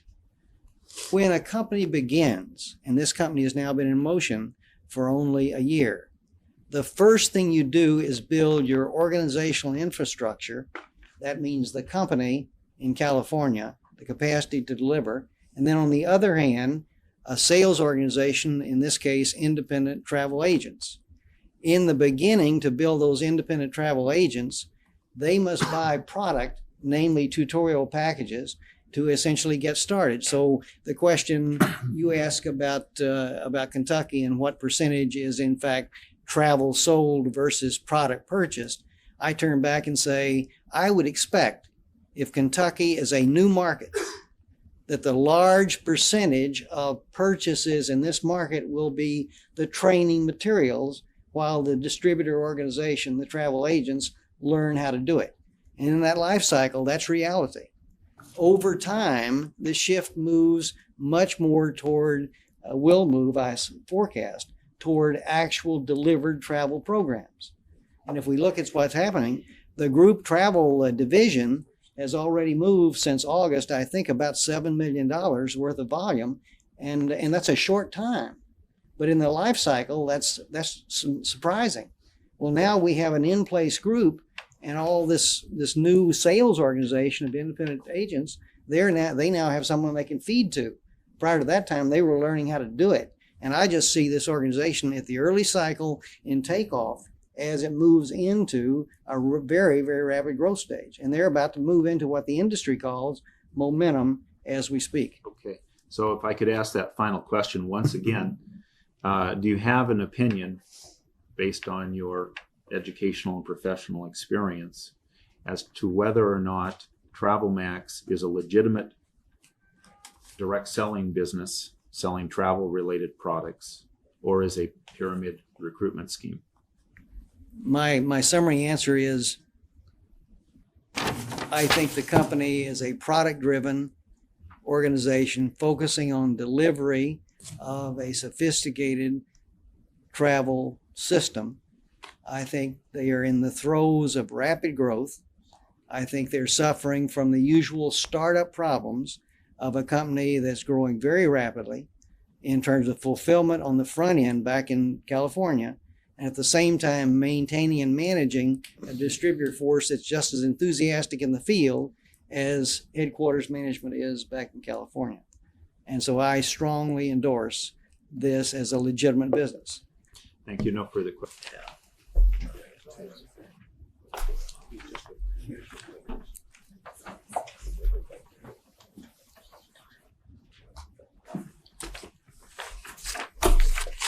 Mr. Turner, you may cross-examine.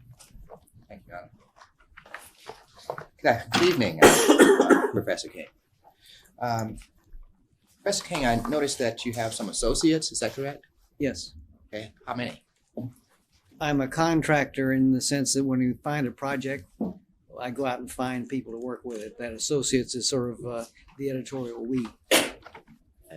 And when you find a project, what types of projects are you referring to? If it's a project that I cannot do myself, or if I need assistance, then I go get assistance from my colleagues or other people. The projects that you're referring to, are is that providing consultations to various companies? Yes. Just looking at your Vita here, I noticed that you're involved in several cases here. A 1995 case, state of Iowa versus what is that, Washington Motion? Yes. What type of case is that? That was a situation similar to this. Okay. Did you provide testimony? It says you provided expert testimony. Yes. Did you provide that for the state of Iowa or the company? For the company. I see a 1996 case where the Federal Trade Commission has sued Fortuna Alliance. Yes. And are you providing consultation services for Fortuna Alliance in that case also? Yes. So you pretty much find yourself as a witness in a number of cases involving companies that have been accused of operating illegal pyramid schemes, either by the federal government or state enforcement agencies. Did you notice the Sprint case? What now? You notice the Sprint? That one I didn't. It's right below. Okay, Bird versus Sprint. Could you tell us about that one? That was just a case where Sprint was in fact in litigation with its network marketing company, Network 2000, over their history. And that was not with illegitimate pyramid. Well, Professor King, I just want to talk a little bit with you about. Yes, Your Honor, TravelMax is ready to proceed. I do want to inform the court that we have had some discussions with the Commonwealth right before our hearing today, Judge, regarding a possible settlement of this case. we've talked about some principles. We have not talked about details, and we, with the court's permission, would like to meet during lunch in order not to waste the court's time because it may be futile. But we are going to when we break for lunch, we're going to go back to my office and we're going to have a meeting, a working lunch, and discuss the details if any agreement can be reached, and we can let the court know at 1 o'clock or whenever we resume after lunch whether it's been settled. Okay, I have instructed Sharon, my secretary, to call I have 2 cases scheduled for trial tomorrow. Two of 4. Two have already gone away. To check the status of them because I know we're getting a little bit of a late start. How much time do you think we would still be going if we go on with the hearing? How much more time do you think it would take? Judge, I believe the Commonwealth, of course, is going to pick up today because we actually interrupted their case. Right. We need an additional 2 hours, and we were hoping today that the Commonwealth can have all of the day if we could have at least 2 hours to conclude our case. Okay, Mr. Turner. Your Honor, we have a total of, I think, 6 witnesses that we still need to examine. And in addition to that, through one of the witnesses, we do plan to introduce a video and audio tape of the proceeding, and that tape is roughly 1.5 hours in length. Okay, so did you have about a half an hour witness here this morning, or did you want to just? Yes, sir. Should we call that witness, Your Honor? Well, that's why don't we do that then, and maybe we can finish that witness, and you all can have time to discuss this over lunch if there's any resolution. I mean, I've heard portions of the proof, obviously, and I've heard a sizable portion of the defense case. So, I mean, I have not decided anything, obviously, but it seems to me there's a lot of room in this case for a potential settlement. So I'm glad you're at least talking about it. Who will be that witness, Mr. Turner? Excuse me, Your Honor. The first witness will be Glenn L. Perkins.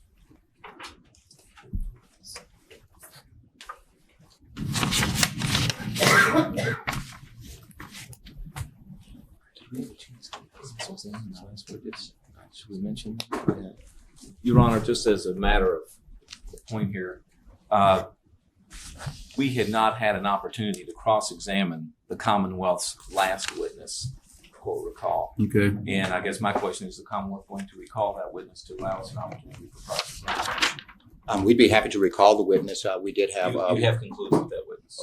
Well, I had just 2 questions, 2 or 3 questions, just to clarify some of his testimony. But other than that, pretty much. Was that Mr. Ansman? Mr. Ansman, yes. And will he be recalled so we will have an opportunity to cross him? Yes. Your Honor, excuse me, I don't want to be difficult, but by the same token, I served discovery requests in this case for a reason. And one of the things that I asked was all witnesses that the Commonwealth intends to call. And I did get a list from the Commonwealth of 6 witnesses, and Mr. Perkins is not on the list. I do object. I think in any routine civil case, you would have my head if I tried to pull this in a jury trial in particular. Well, I've had no opportunity to prepare for Mr. Perkins. I have no idea who he is, and I do object. Your Honor, we do have a motion for extension of time to supplement our discovery request. Now, Your Honor, we were before this court this past Monday on the motion of Mr. Pence. Now, your instruction to Mr. Pence at the conclusion of that hearing was that if they needed some additional time to respond to our discovery request, all we want to do is play by the same rules, Your Honor. If we are going to be put in a position whereby we don't know who their experts are, we don't know what the substance of their experts' testimony will be, we have not seen their documents, why should we be put up under the burden of not only trying to respond to the discovery request, which we have done? Now, at the last hearing on December 12, there was an issue about the videotape. Now, since December 6, when the matter was before this court, I've not received one request from any of the defendants to review that videotape. Well, I can't help but ask whether some games are being played here, Your Honor.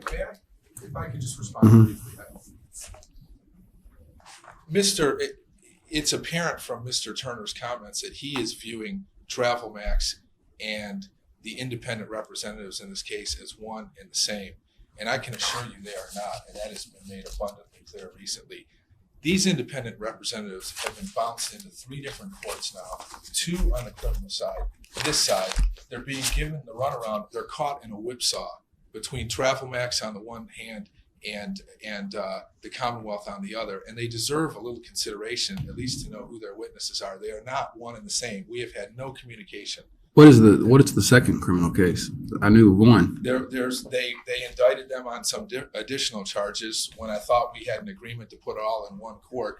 These people are having to take time off work. They're in Division 11 and Division 15 in separate criminal cases, and Division 2 now. They know the Hall of Justice better than than most attorneys do at this point. And it's just, I mean, and then we come here and we get witnesses who we've had no notice of. Well, this is an unusual proceeding for extraordinary relief. I mean, this is a hearing on extraordinary relief, which normally would have occurred within probably a week or days of the filing of the action itself. You folks reached an agreement for some discovery time, a period of time where a certain agreement on, I think, assets of certain defendants were freed up or something to give an opportunity for a bit of discovery. Ordinarily, we'd be proceeding with virtually no discovery in the case. They'd be calling witnesses to attempt to gain the injunctive relief they're seeking. My inclination is to allow them to call the witnesses that they have present. My further inclination is to go ahead and allow you all to. We're 30 minutes from noon. By the time you all gather at your office, it'll probably be 20 minutes from now by the time you all get over there. Where is your office, by the way? In Stark's building, Your Honor. Okay. Why don't we recess to 1 o'clock and let you all go see if y'all can reach an agreement? I don't see any reason for me to hear 30 minutes of proof. It's not going to matter a whole lot in the scheme of things. If you are making progress or need a little additional time, call. We can accommodate that. I mean, I'm certainly not going to object to you folks reaching an agreement in this case. I will have Sharon try to determine if we can proceed. If settlement negotiations fall apart, then I'll make every effort I can to proceed all the way, into tomorrow so that we can finish this thing up this afternoon and tomorrow. How does that sound? Your Honor, the only comment I have is I know I've talked to Mr. Perkins this morning. He will not be available on tomorrow, and he is taking time away from. And he will testify today. Then I wanted to. His testimony would be very brief. I wanted to get his testimony on the record so that he can take his off cross-examination so that he could be released if possible. Maybe over lunch we could find out at least because I understand the other defense lawyers' concerns. Maybe we could find out at least who Mr. Perkins is, because I don't know who he is either, obviously, but I didn't submit any discovery requests. It would be my understanding that you were going to proceed only with the witnesses that you would have had prepared to testify on December 6th. And apparently that has changed. And what I mean by that, Judge, it was my understanding that on December 6th, you had a set number of witnesses that you were going to call. This has been continued. I hope it's not the case where, since it's been continued, we're going to bolster our case a little bit. That's why I want to get this case finished today and tomorrow too, because it grows as it. Well, Your Honor, I think that given the magnitude of the problem as the Commonwealth sees it. Information is, we're constantly investigating this information, and if our allegations are true, that this is in fact activity which is in violation of Kentucky's pyramid statute, it would be reasonable to presume that the more we look at the activities, the more people we will find who have been involved. Now, our obligation in terms of meeting our burden as far as injunctive relief is concerned, is to put before this court, we believe, evidence that there is good reason to believe that that particular statute, as well as other statutes that support the motion for temporary injunctive relief, that there is good reason to believe that those things have happened and that those respective statutes have been violated. I don't read in the rules any limitations, as the defendants would claim, in terms of precisely what information we can choose to put on to meet that burden, as long as that information is admissible evidence in this court. Mm-hmm. I mean, you could prove you can prove that it occurred on a single occasion and technically be required if you can prove that it occurred and it is a pyramid scheme and be entitled to injunctive relief. We're not trying all this entire case on its merits at this time. I'm also very mindful that this is extraordinary relief, particularly when we're dealing with the Commonwealth, because things that apply to private industry don't apply to the Commonwealth, That's correct, which is, which means I need to look very carefully at the situation. I think there's room on both sides of this case, as I said earlier, for an agreement, and I'm going to let you go try to reach that agreement. If you can't, we'll resume, and I'll certainly make sure that Mr. Perkins gets on and off the stand today. Thank you. All right, we'll see you back here at 1 o'clock unless you notify me that you need additional time.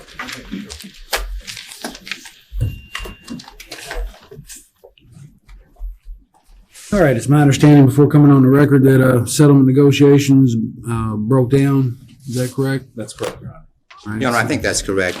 We tried, I think, both sides in earnest to breach our differences. Unfortunately, I think it probably would take considerably additional discussions before we could reach anything close to a resolution of the issues now pending before the court. All right. Well, the last word I heard sounded like it was very close. We thought we were close, but in the end result, unfortunately, we weren't able to reach. All right. Who'll be your next witness? Thank you. Mr. Glenn L. Perkins, please.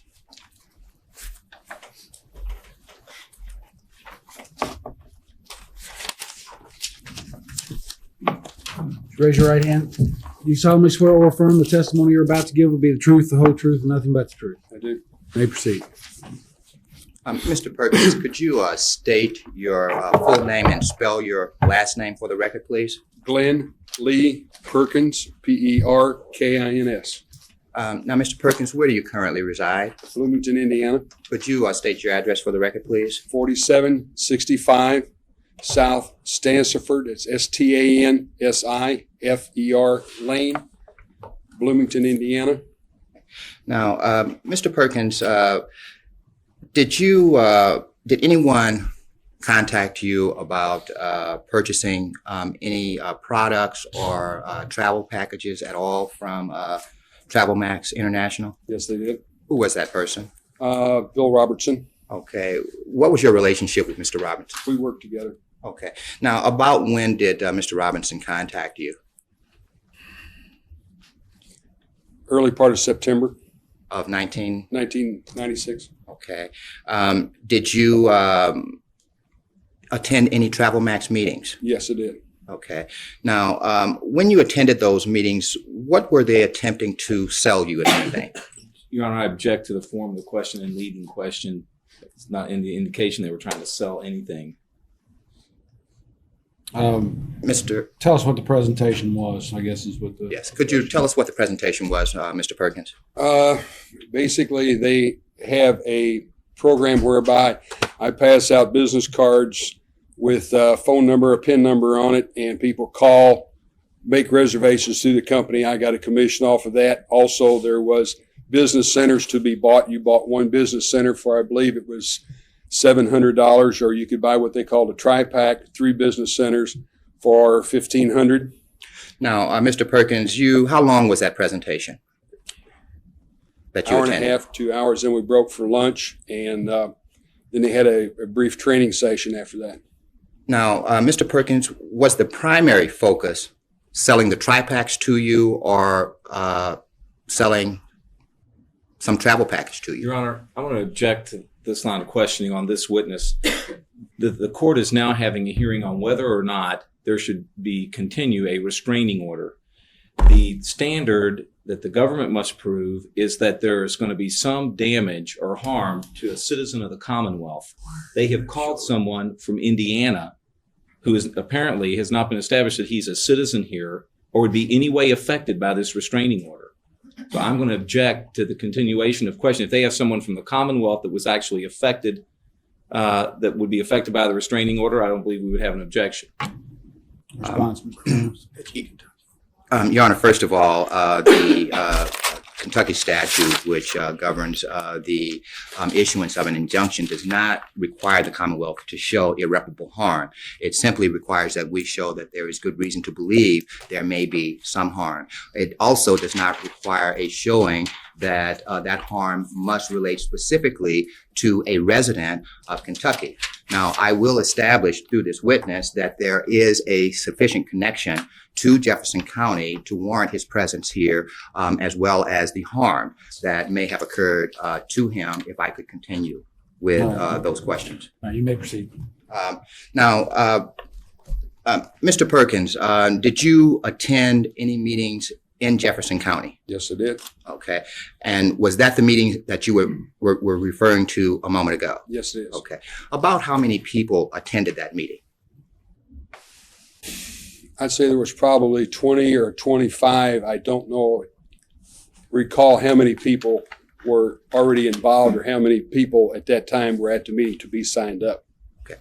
Now, Mr. Perkins, was any effort made to attempt to get you to buy something before you left that meeting?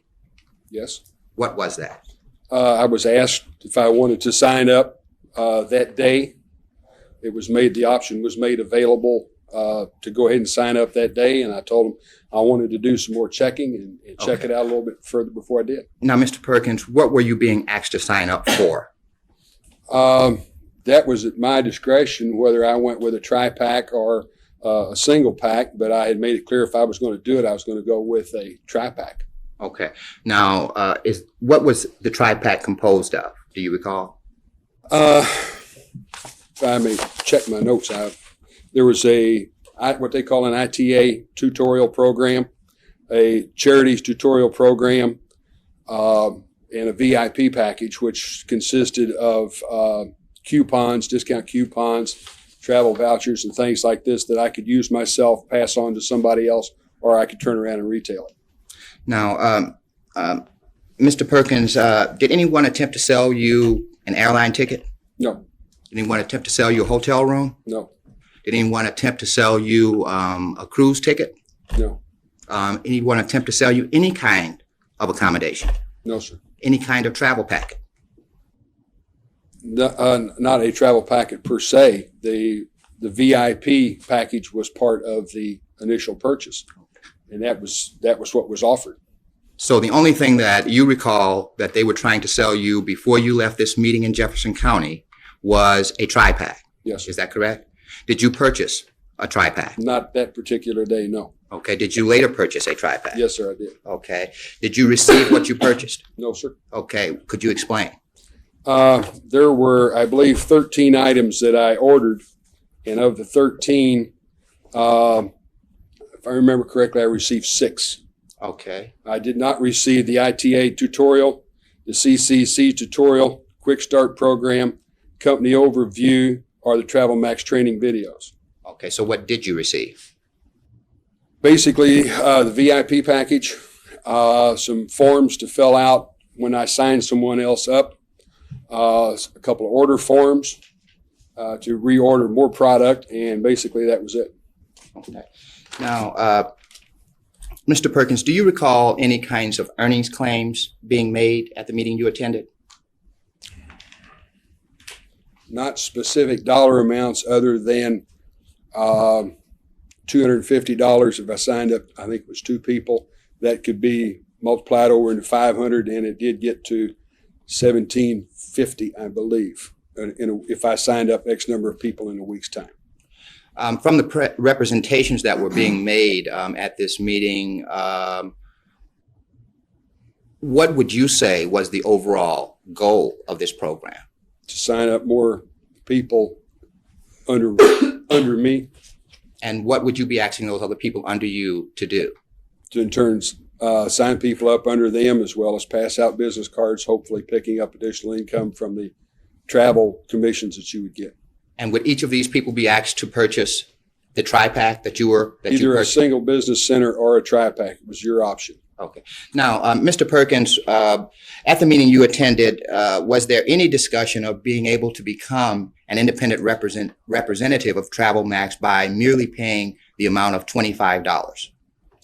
That Yes. Okay, could you explain that If discussion? I understand, and I never did really get this clear, but it was my understanding that if you paid $25, you were a member of Travel Max, then you could pass out the business cards with the 800 number and the PIN number, and you would receive commission off of any bookings that were booked through that 800 number.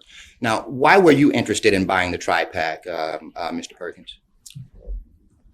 I saw an opportunity to make some extra money.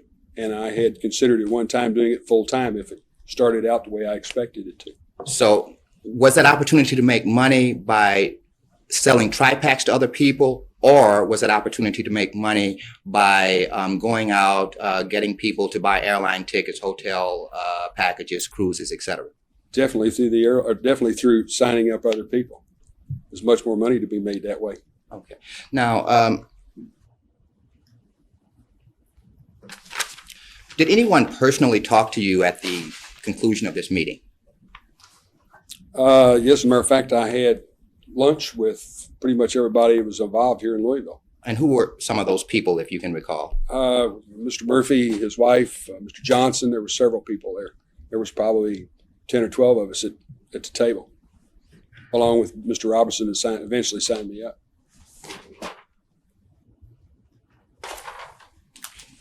Now, Mr. Perkins, did you contact Travel Max at any time after you did not receive the tri-pack that you ordered? Yes, sir, I did. Okay, and what happened?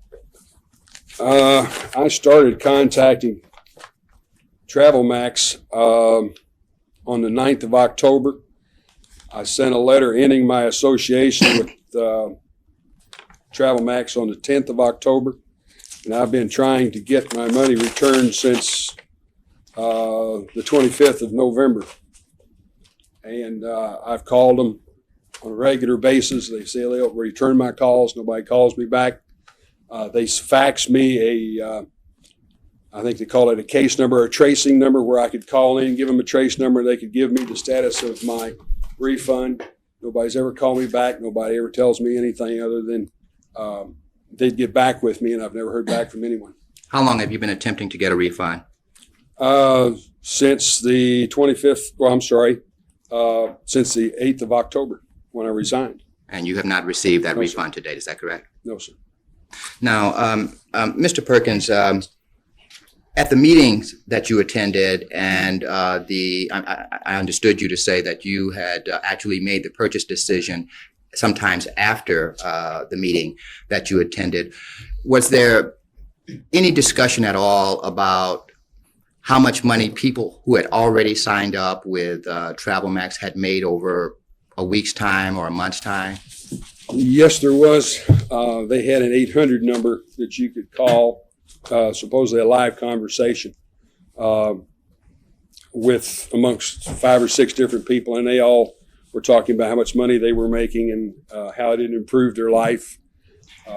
Do you recall any particular dollar amounts? Was it in the hundreds? Was it in the thousands? Or do you recall? Well, it was well into the thousands of dollars. 5,000, 10,000? If I remember correctly, yes, sir. About which of those? 10,000. Over a week's period of time or a month over period? a month's period of time, if I remember correctly. It's been quite some time ago. Okay. Now, when they talked about those amounts, was there any qualification of those amounts that they may not be the average amount that the average representative would make? Or did they simply say, this is how much money I made over this period of time? Best my recollection, they said this is what I made.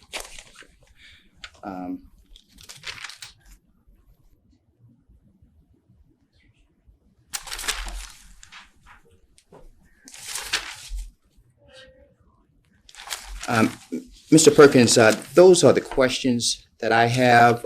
Did you have anything further that you would like to add before concluding? No, sir, other than the fact that I joined this organization in full faith that I was going to either get the product or within 30 days get my money back. And Your Honor, I object to. Stand. You may cross. Mr. Perkins, you're a resident of Indiana, correct? Yes, sir. And you came to Jefferson County specifically to attend a meeting, Travel Max meeting, is that Yes, sir. correct? You are not testifying today that you are familiar in any way, are you, with Travel Max's program? I was familiar enough with it that I gave him $1,500. Okay, let me ask you, have you seen, may I approach witness, Your Honor? You may. Have you seen this brochure before?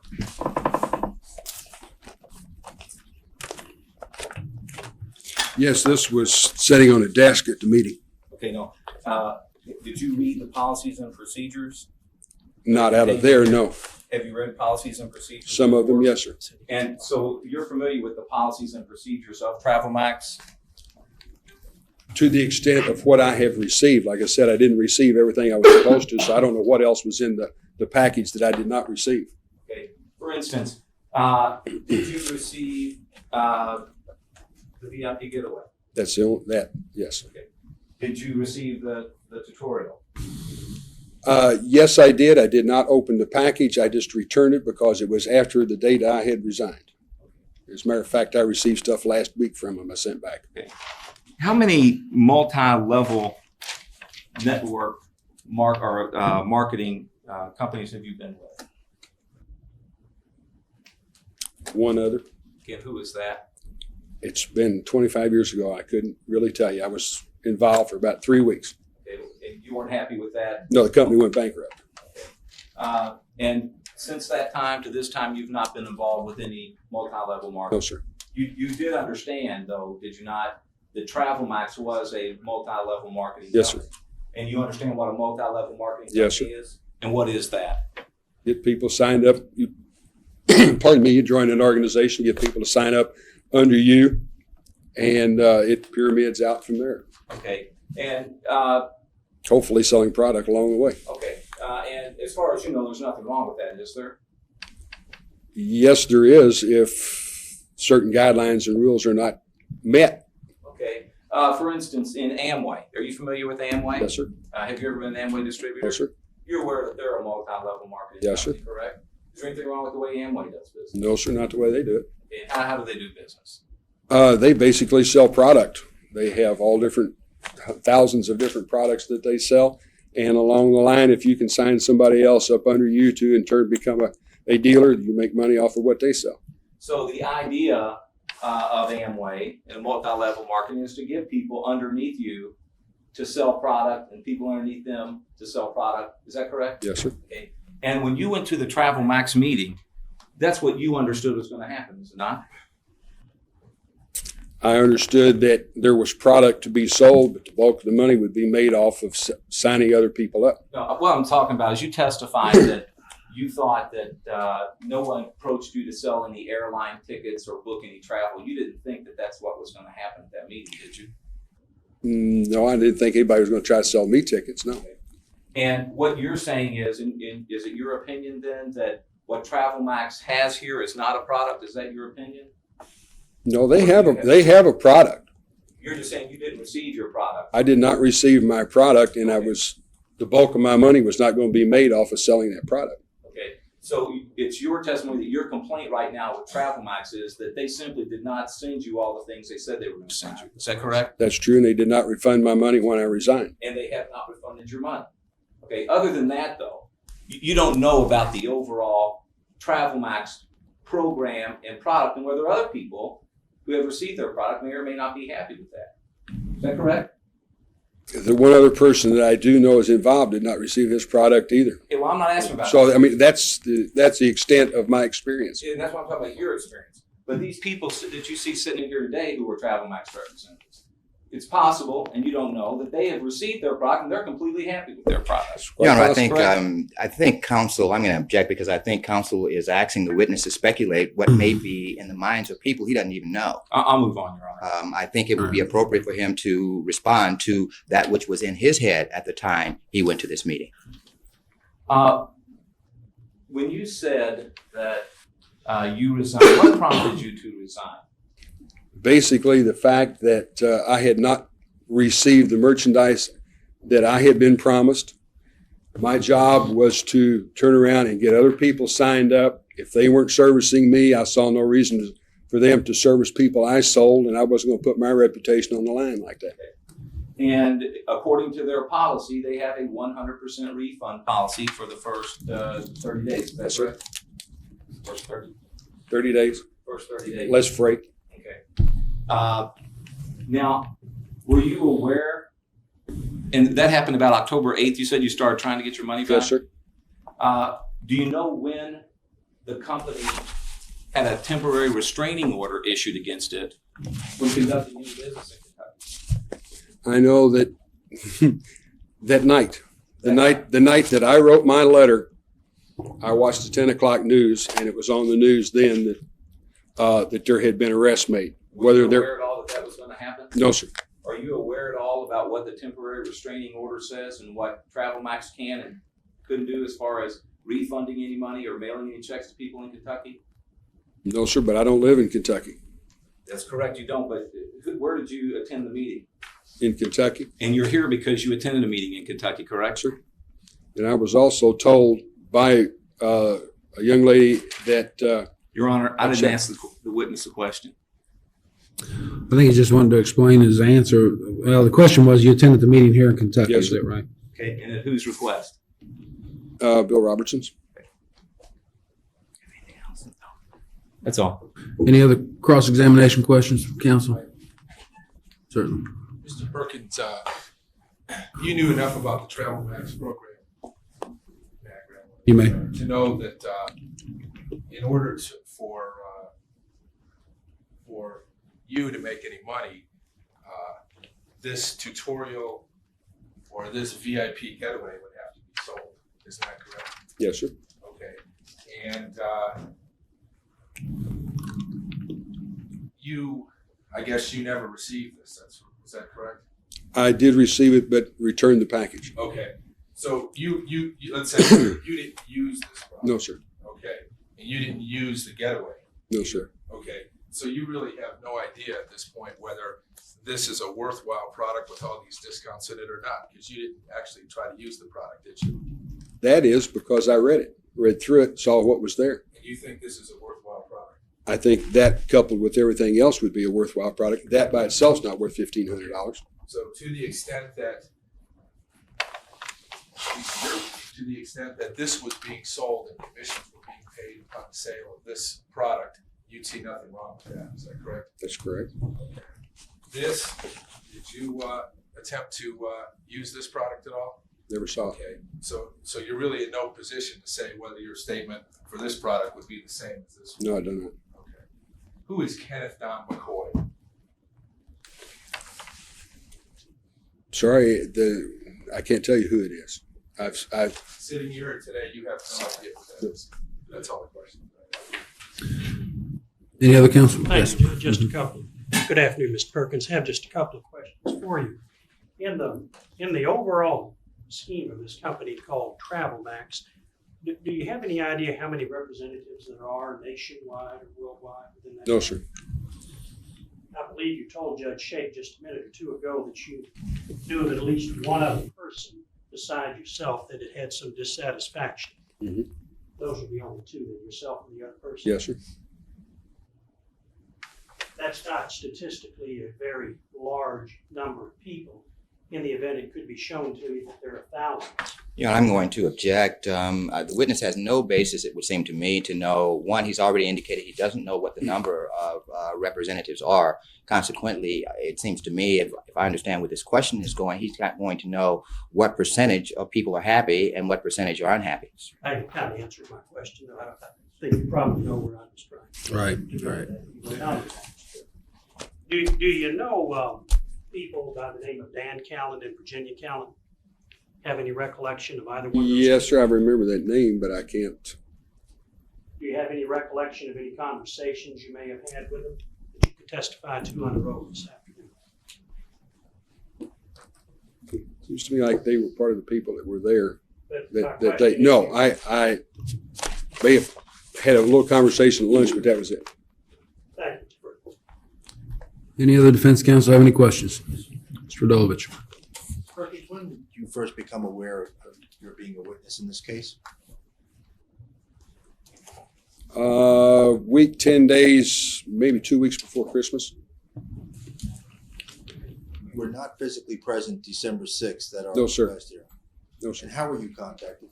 I was not contacted. I contacted the Attorney General's office, asked them to send me a complaint form, and at that time I talked to Mr. Turner. So in October, you did not have a complaint with the Attorney General's office? No, sir. Only after seeing it on television, either at Ms. Taylor's Objection, Your Honor. presentation or somebody else's? Objection, Your Honor. The witness has already indicated, I believe, that he had prepared on, I think it was December 7, that he had prepared a refund request at that time and heard on the news later that night regarding the arrest in this matter. I think counsel is mischaracterizing the nature of the witness's testimony. Well, I mean, I heard that testimony. I think he's trying to establish when he made a complaint with the Attorney General's office, right? Let me repeat it so you can hear it. Okay. When did he contact you or your office or your representatives about testifying here today? And he said it was a couple of weeks before Christmas. Is that correct? Yes, sir. Do you remember who you spoke to at the Attorney General of Kentucky's office? Yes, sir. Mr. Turner. Who directed specifically to him? Yes, sir. Do you know who Mr. Bob Winlock is? No, sir. The name's not familiar. Do you know who John Hansman is? Gentleman you were sitting next to in the hall. Oh, yes. I'm sorry. I never met the gentleman, didn't know what his name was. Would it be fair to say you never talked to any of the investigators? No, sir. Who were you advised at the time and place of our meeting today? When I contacted Mr. Turner requesting the form. Did you get the form? Yes, sir. Did he tell you that don't do the restraining order, Travel Max couldn't do anything to help you at this point without No, sir. violating the law? No, sir. Something he knew about. Nothing further. Any other counsel for the defense have any questions on cross? Any redirect, Mr. Turner? Yes, Your Honor. Now, Mr. Perkins, you indicated that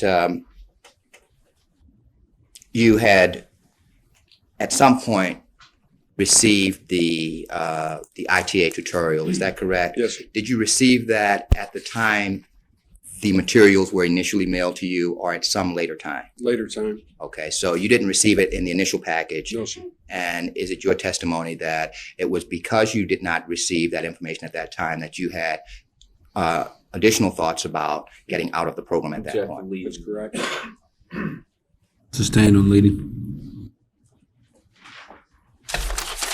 Now, Mr. Perkins, you indicated that there was some discussion of becoming a representative without buying one of these business centers. Yes, sir.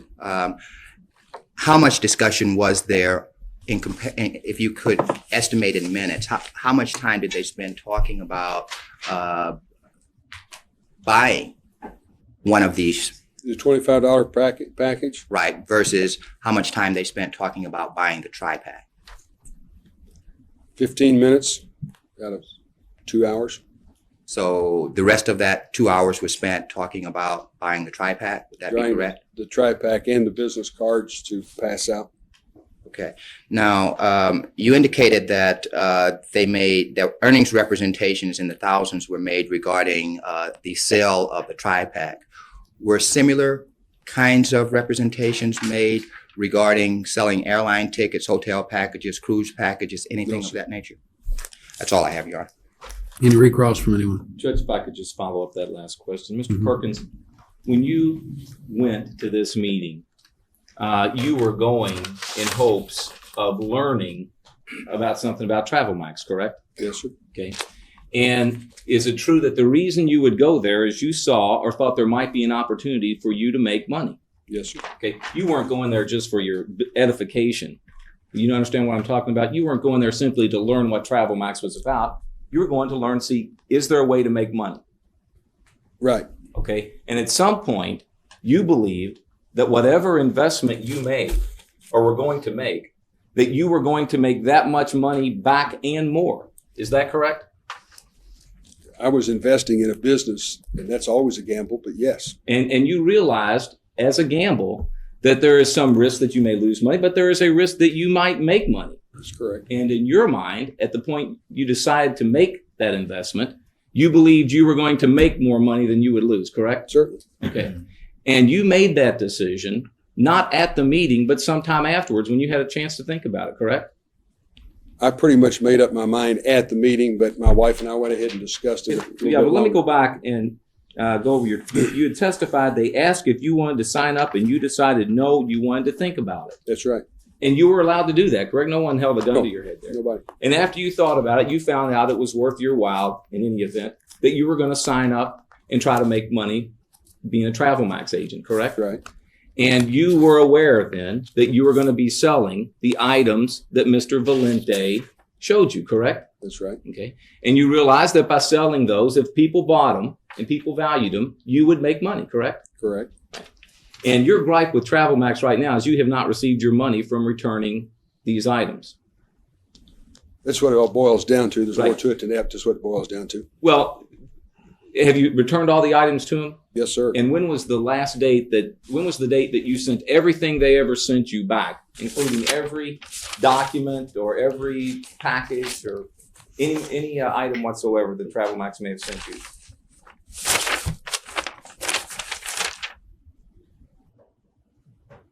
It was sometime prior to October the 15th because it was received by Travel Max on October the 15th and the receipt was signed that day.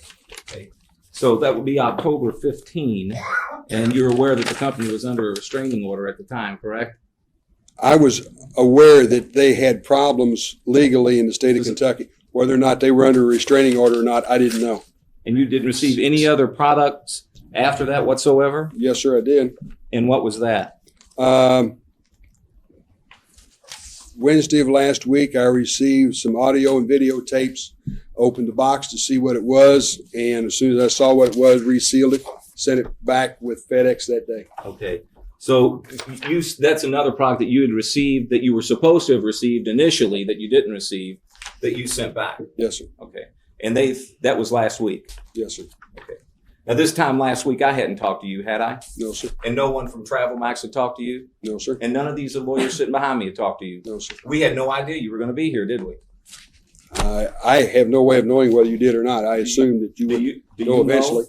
Do you know whether or not any of us had any idea that you were going to be here? No, sir. I have no way of knowing what you know. That's all. Any other questions for him? All right, you may step down. Thank you. Is this witness finally excused? Yes, Your Honor. I have no further questions of this witness. Your Honor, I do want to note one thing for the record here. Representations seem to be made that somehow the restraining order that was entered in this matter precludes the payment of refunds. My reading of that restraining order does not preclude payment of any refunds. What it precludes was payments of amounts to get people signed up for the program. If you'd like, I could read the relevant language into the record. I can look at it later. Who's going to be your next witness? The next witness, Your Honor, is Cherry Trumbo. Your Honor, while we're waiting for the witness to take the stand, if I could just direct the court to paragraph 6 of the restraining order, which prohibited Travel Max from withdrawing or transferring any fund from the defendant's bank accounts or otherwise transferring any property of any nature until the court orders otherwise. Can somebody tell me what relevance that has at all to whether or not this restraining order should remain in effect or be dissolved? I mean, whether they refunded, responded, said go away, were never. No, Judge, it's only for the purpose that may have slowed down any refunding or any policy, as Mr. Perkins just said, and that would be irrelevant. Raise your right hand. Do you solemnly swear or affirm the testimony you're about to give will be the truth, the whole truth, and nothing but the truth? Yes. You may proceed. Good afternoon, Ms. Trumbo. Again, we apologize for the delay in having to keep people around for this long without bringing this matter up. Ms. Trumbo, for the record, could you state your full name and spell your last name for the record, please? Cherry Ann Trumbo, Trumbo. Okay. Now, Ms. Trumbo, what is your current address? 295 Henry Beach Road, Finchville, Kentucky. Okay. Where are you employed? In the Consumer Protection Division of the Attorney General's Office. And what is your title? A legal secretary. How long have you been in that position? Approximately 8 months. Okay. Now, Ms. Trumbo, have you ever worked at any other law enforcement agency? Yes. Okay. What agency was that? The Commonwealth Attorney's Office here in Jefferson County. Okay. And how long were you at the Commonwealth Attorney's Office? Approximately 11 and a half years. Okay. And what capacity did you hold at that office? I was a legal secretary and then also an executive secretary. Ms. Trumbo, having worked at several law enforcement agencies, are you pretty familiar with how investigations take place? Somewhat, yes. Okay. And have you participated in any investigations? This one, Okay. Were you asked to participate in this investigation? yes. Okay. What were you asked to do? I was asked to attend and observe a Travel Max meeting. Okay. Were you asked to report your findings back to someone? Yes. Okay. And did you attend a Travel Max meeting? Yes, I did. How many meetings did you attend? One. Okay. Do you recall the date that you attended this meeting? September 24th, 1996. Okay. About what time did the meeting commence? Approximately 7 o'clock. It was a little after 7 before the meeting actually got started. And where was this meeting located? At the Executive Inn East here in Louisville. Okay. About how long was that meeting? Approximately an hour. Okay. Now, do you recall about how many people were in attendance at that meeting? Approximately 20, 25 people. Maybe, I'm not sure. Okay. Now, in terms of the format of the meeting, were people giving speeches or how was the format set up there? There were presentations and different people got up and presented a part of the program or a part of the presentation. Okay. Do you recall a person by the name of Leon Duke Yes, sir. presenting part of the presentation? Yes, sir. Do you recall a person by the name of Art Kessler making part of the presentation? Yes, sir. Do you recall any other people who participated in making presentations at this meeting? Yes, sir. Could you name them, please? It was Leon Duke, Art Kessler, Pat Murphy, Dan Callan, and Bill Johnson. Okay. Now, Ms. Trumbo, at the time, how did you learn the names of these people? They were introduced as they got up to speak in front of the group. And did the first person introduce him or herself? I You don't don't recall? recall. I believe they must have. Okay. Now, Ms. Trumbo, in attending this meeting, were you asked, or were the people who attended the meeting asked to purchase anything before leaving the meeting? Yes, in order, if you wanted to become a representative. Okay. What were people asked to purchase? The tutorials, Okay. Were they, you say tutorials, were there more than one? there were 3. Okay. Do you recall what each of those 3 tutorials were? The ITA tutorial, the VIP getaway, and the CCC, or the charities tutorial. And do you recall about what each of these tutorials cost? I don't recall exactly, but around $500 A piece? a piece, yes. And Ms. Trumbo, did anyone attempt to sell you a hotel room, No, an airline ticket, no, cruise package, no, any kind of accommodation whatsoever? no, Okay. But they did attempt to sell you a tri-pack, is that correct? yes. Now, Ms. Trumbo, were statements made about how much money people could make by arranging travel? No, Were statements made about how much money people could make by getting other people to buy tri-packs? yes. Do you remember about how much money people were told they could earn doing so? buying the tri-pack? As far as buying the tri-pack, if you brought in enough people under you, a certain amount of people, the more people you brought in, the more money you were able to make. Okay. Now, Ms. Trumbo, in terms of how this program works, do you recall there being any discussion at the meeting you attended that you could become a representative of TravelMax and earn commissions by simply paying a $25 processing fee? Object to leading, Your Honor. No. Try not to lead the witness. Actually, I'm not sure that qualifies, but you can answer that question. Any discussion about the $25 deal? There was a discussion, but as far as the $25 being the only fee, no. What else did you have to purchase to earn commissions? One of the tutorials, Okay. Was any particular tutorial recommended? the ITA tutorial. Okay. And was it your understanding that that was the minimal purchase required to earn commissions? Yes.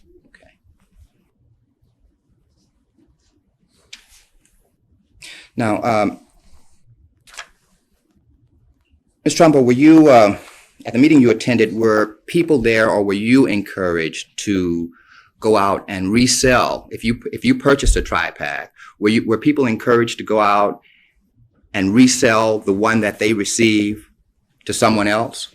Or on the other I object to the leading on what she heard was said. It's Mr. Turner testifying now. Sustain.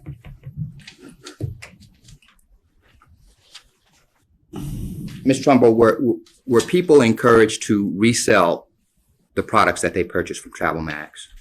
No. What were they encouraged to do? To bring people in under them to sell, for them to purchase a tri-pack. And Your Honor. Base? No, No, basis, what are you objecting to? My grounds, Your Honor, are that when he is asking what people were encouraged to do, that is necessarily her subjective interpretation of what was encouraged. She can be asked, I believe, what was said, and she can be asked how she took it.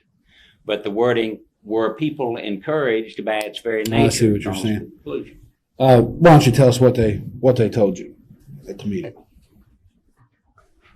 What I understood, the meeting was rather fast-paced, but in order to make money, you had to purchase at least one of the tutorials, plus a $25 processing fee. And in order for you to make money,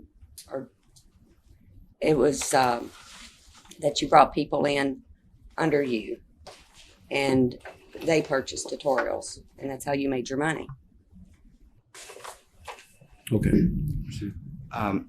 Ms. Trumbo, were any statements made about how much money Mr. Bill Johnson had earned while being a part of TravelMax International? Yes. Do you recall about how much money that was? I believe it was about $45,000 in 30 days. Do you recall whether any kind of earnings representations were made about Emma Johnson? Yes, it was. Do you recall about how much? No.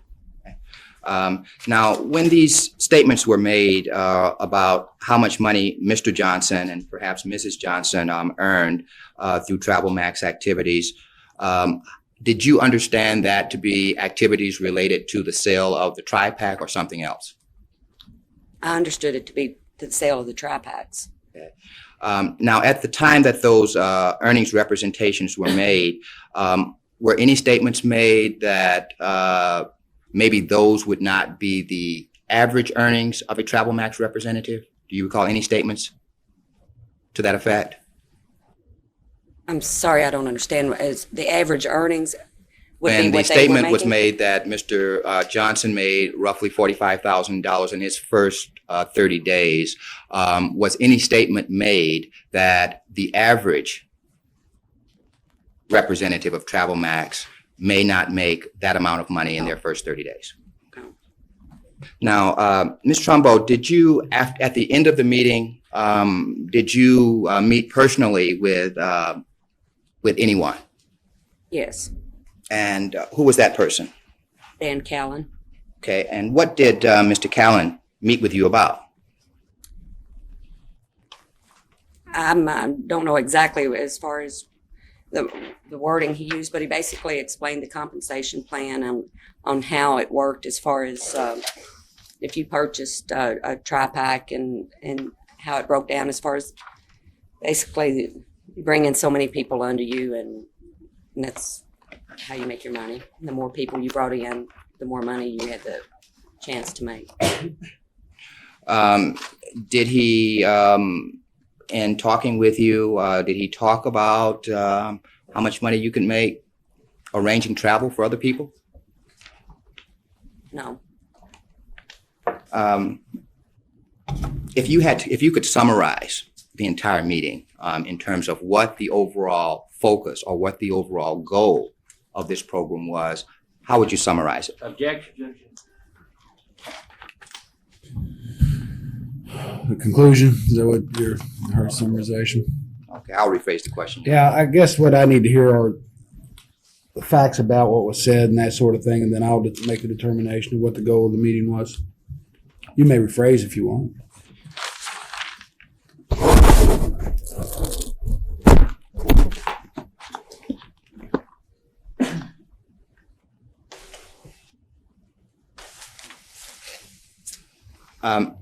Ms. Trumbo, what did you believe was the overall goal of the people making the presentation as they talked to you about doing something before you left the building? What did you think they were trying to get you to do? Same question, Your Honor. What did they say to you?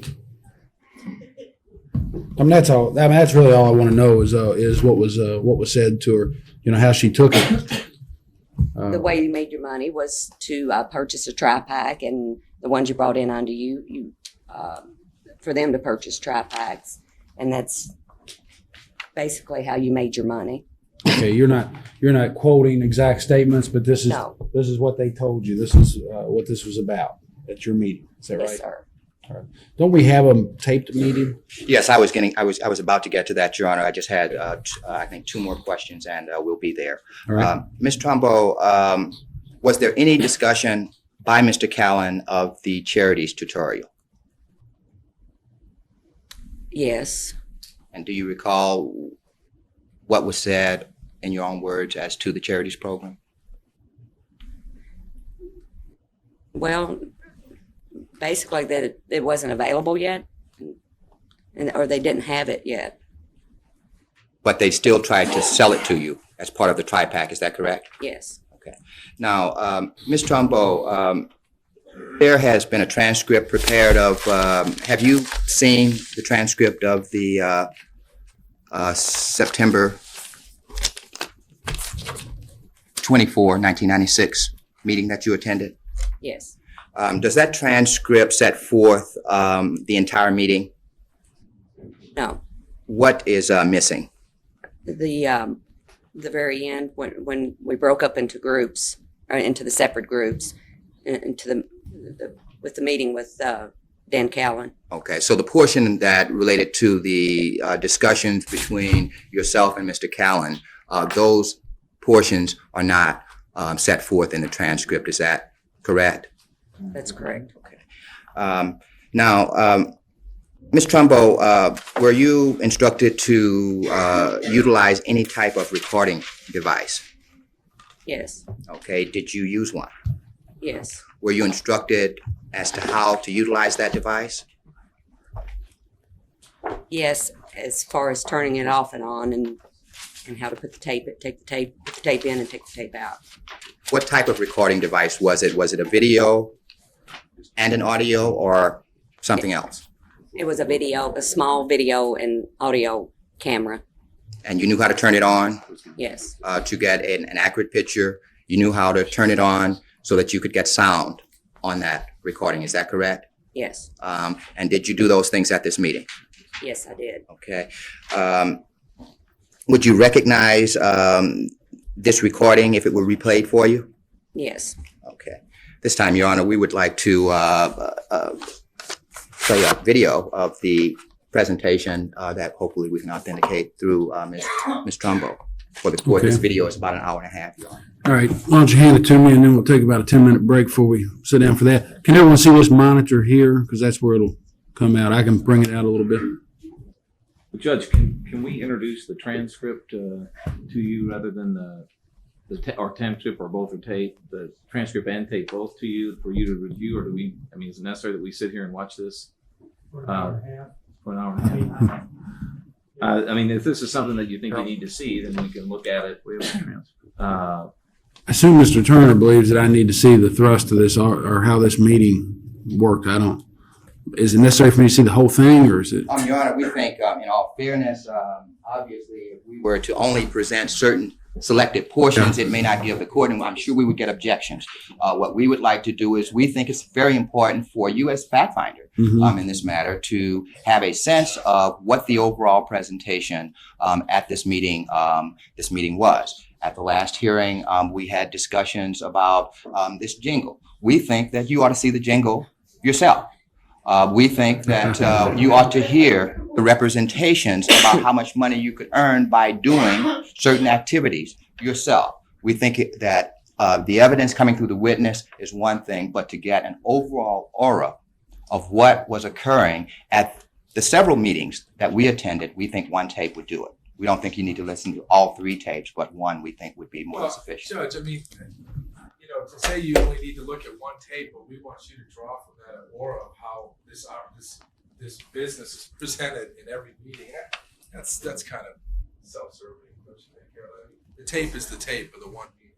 I just object to the characterization. And Your Honor, we can have witnesses testify that of the meetings that, and I think Mr. Ansman has already indicated that each of the, I think, 3 meetings that he attended was essentially the same. All right, let's take about a 10-minute break. Give me the tape, and then we'll play it here. I can move this around a little bit if anybody sees, but that's probably the best place for everybody to get a look Is at. this witness going to remain available for cross-examination? Yes. Yes. Yeah.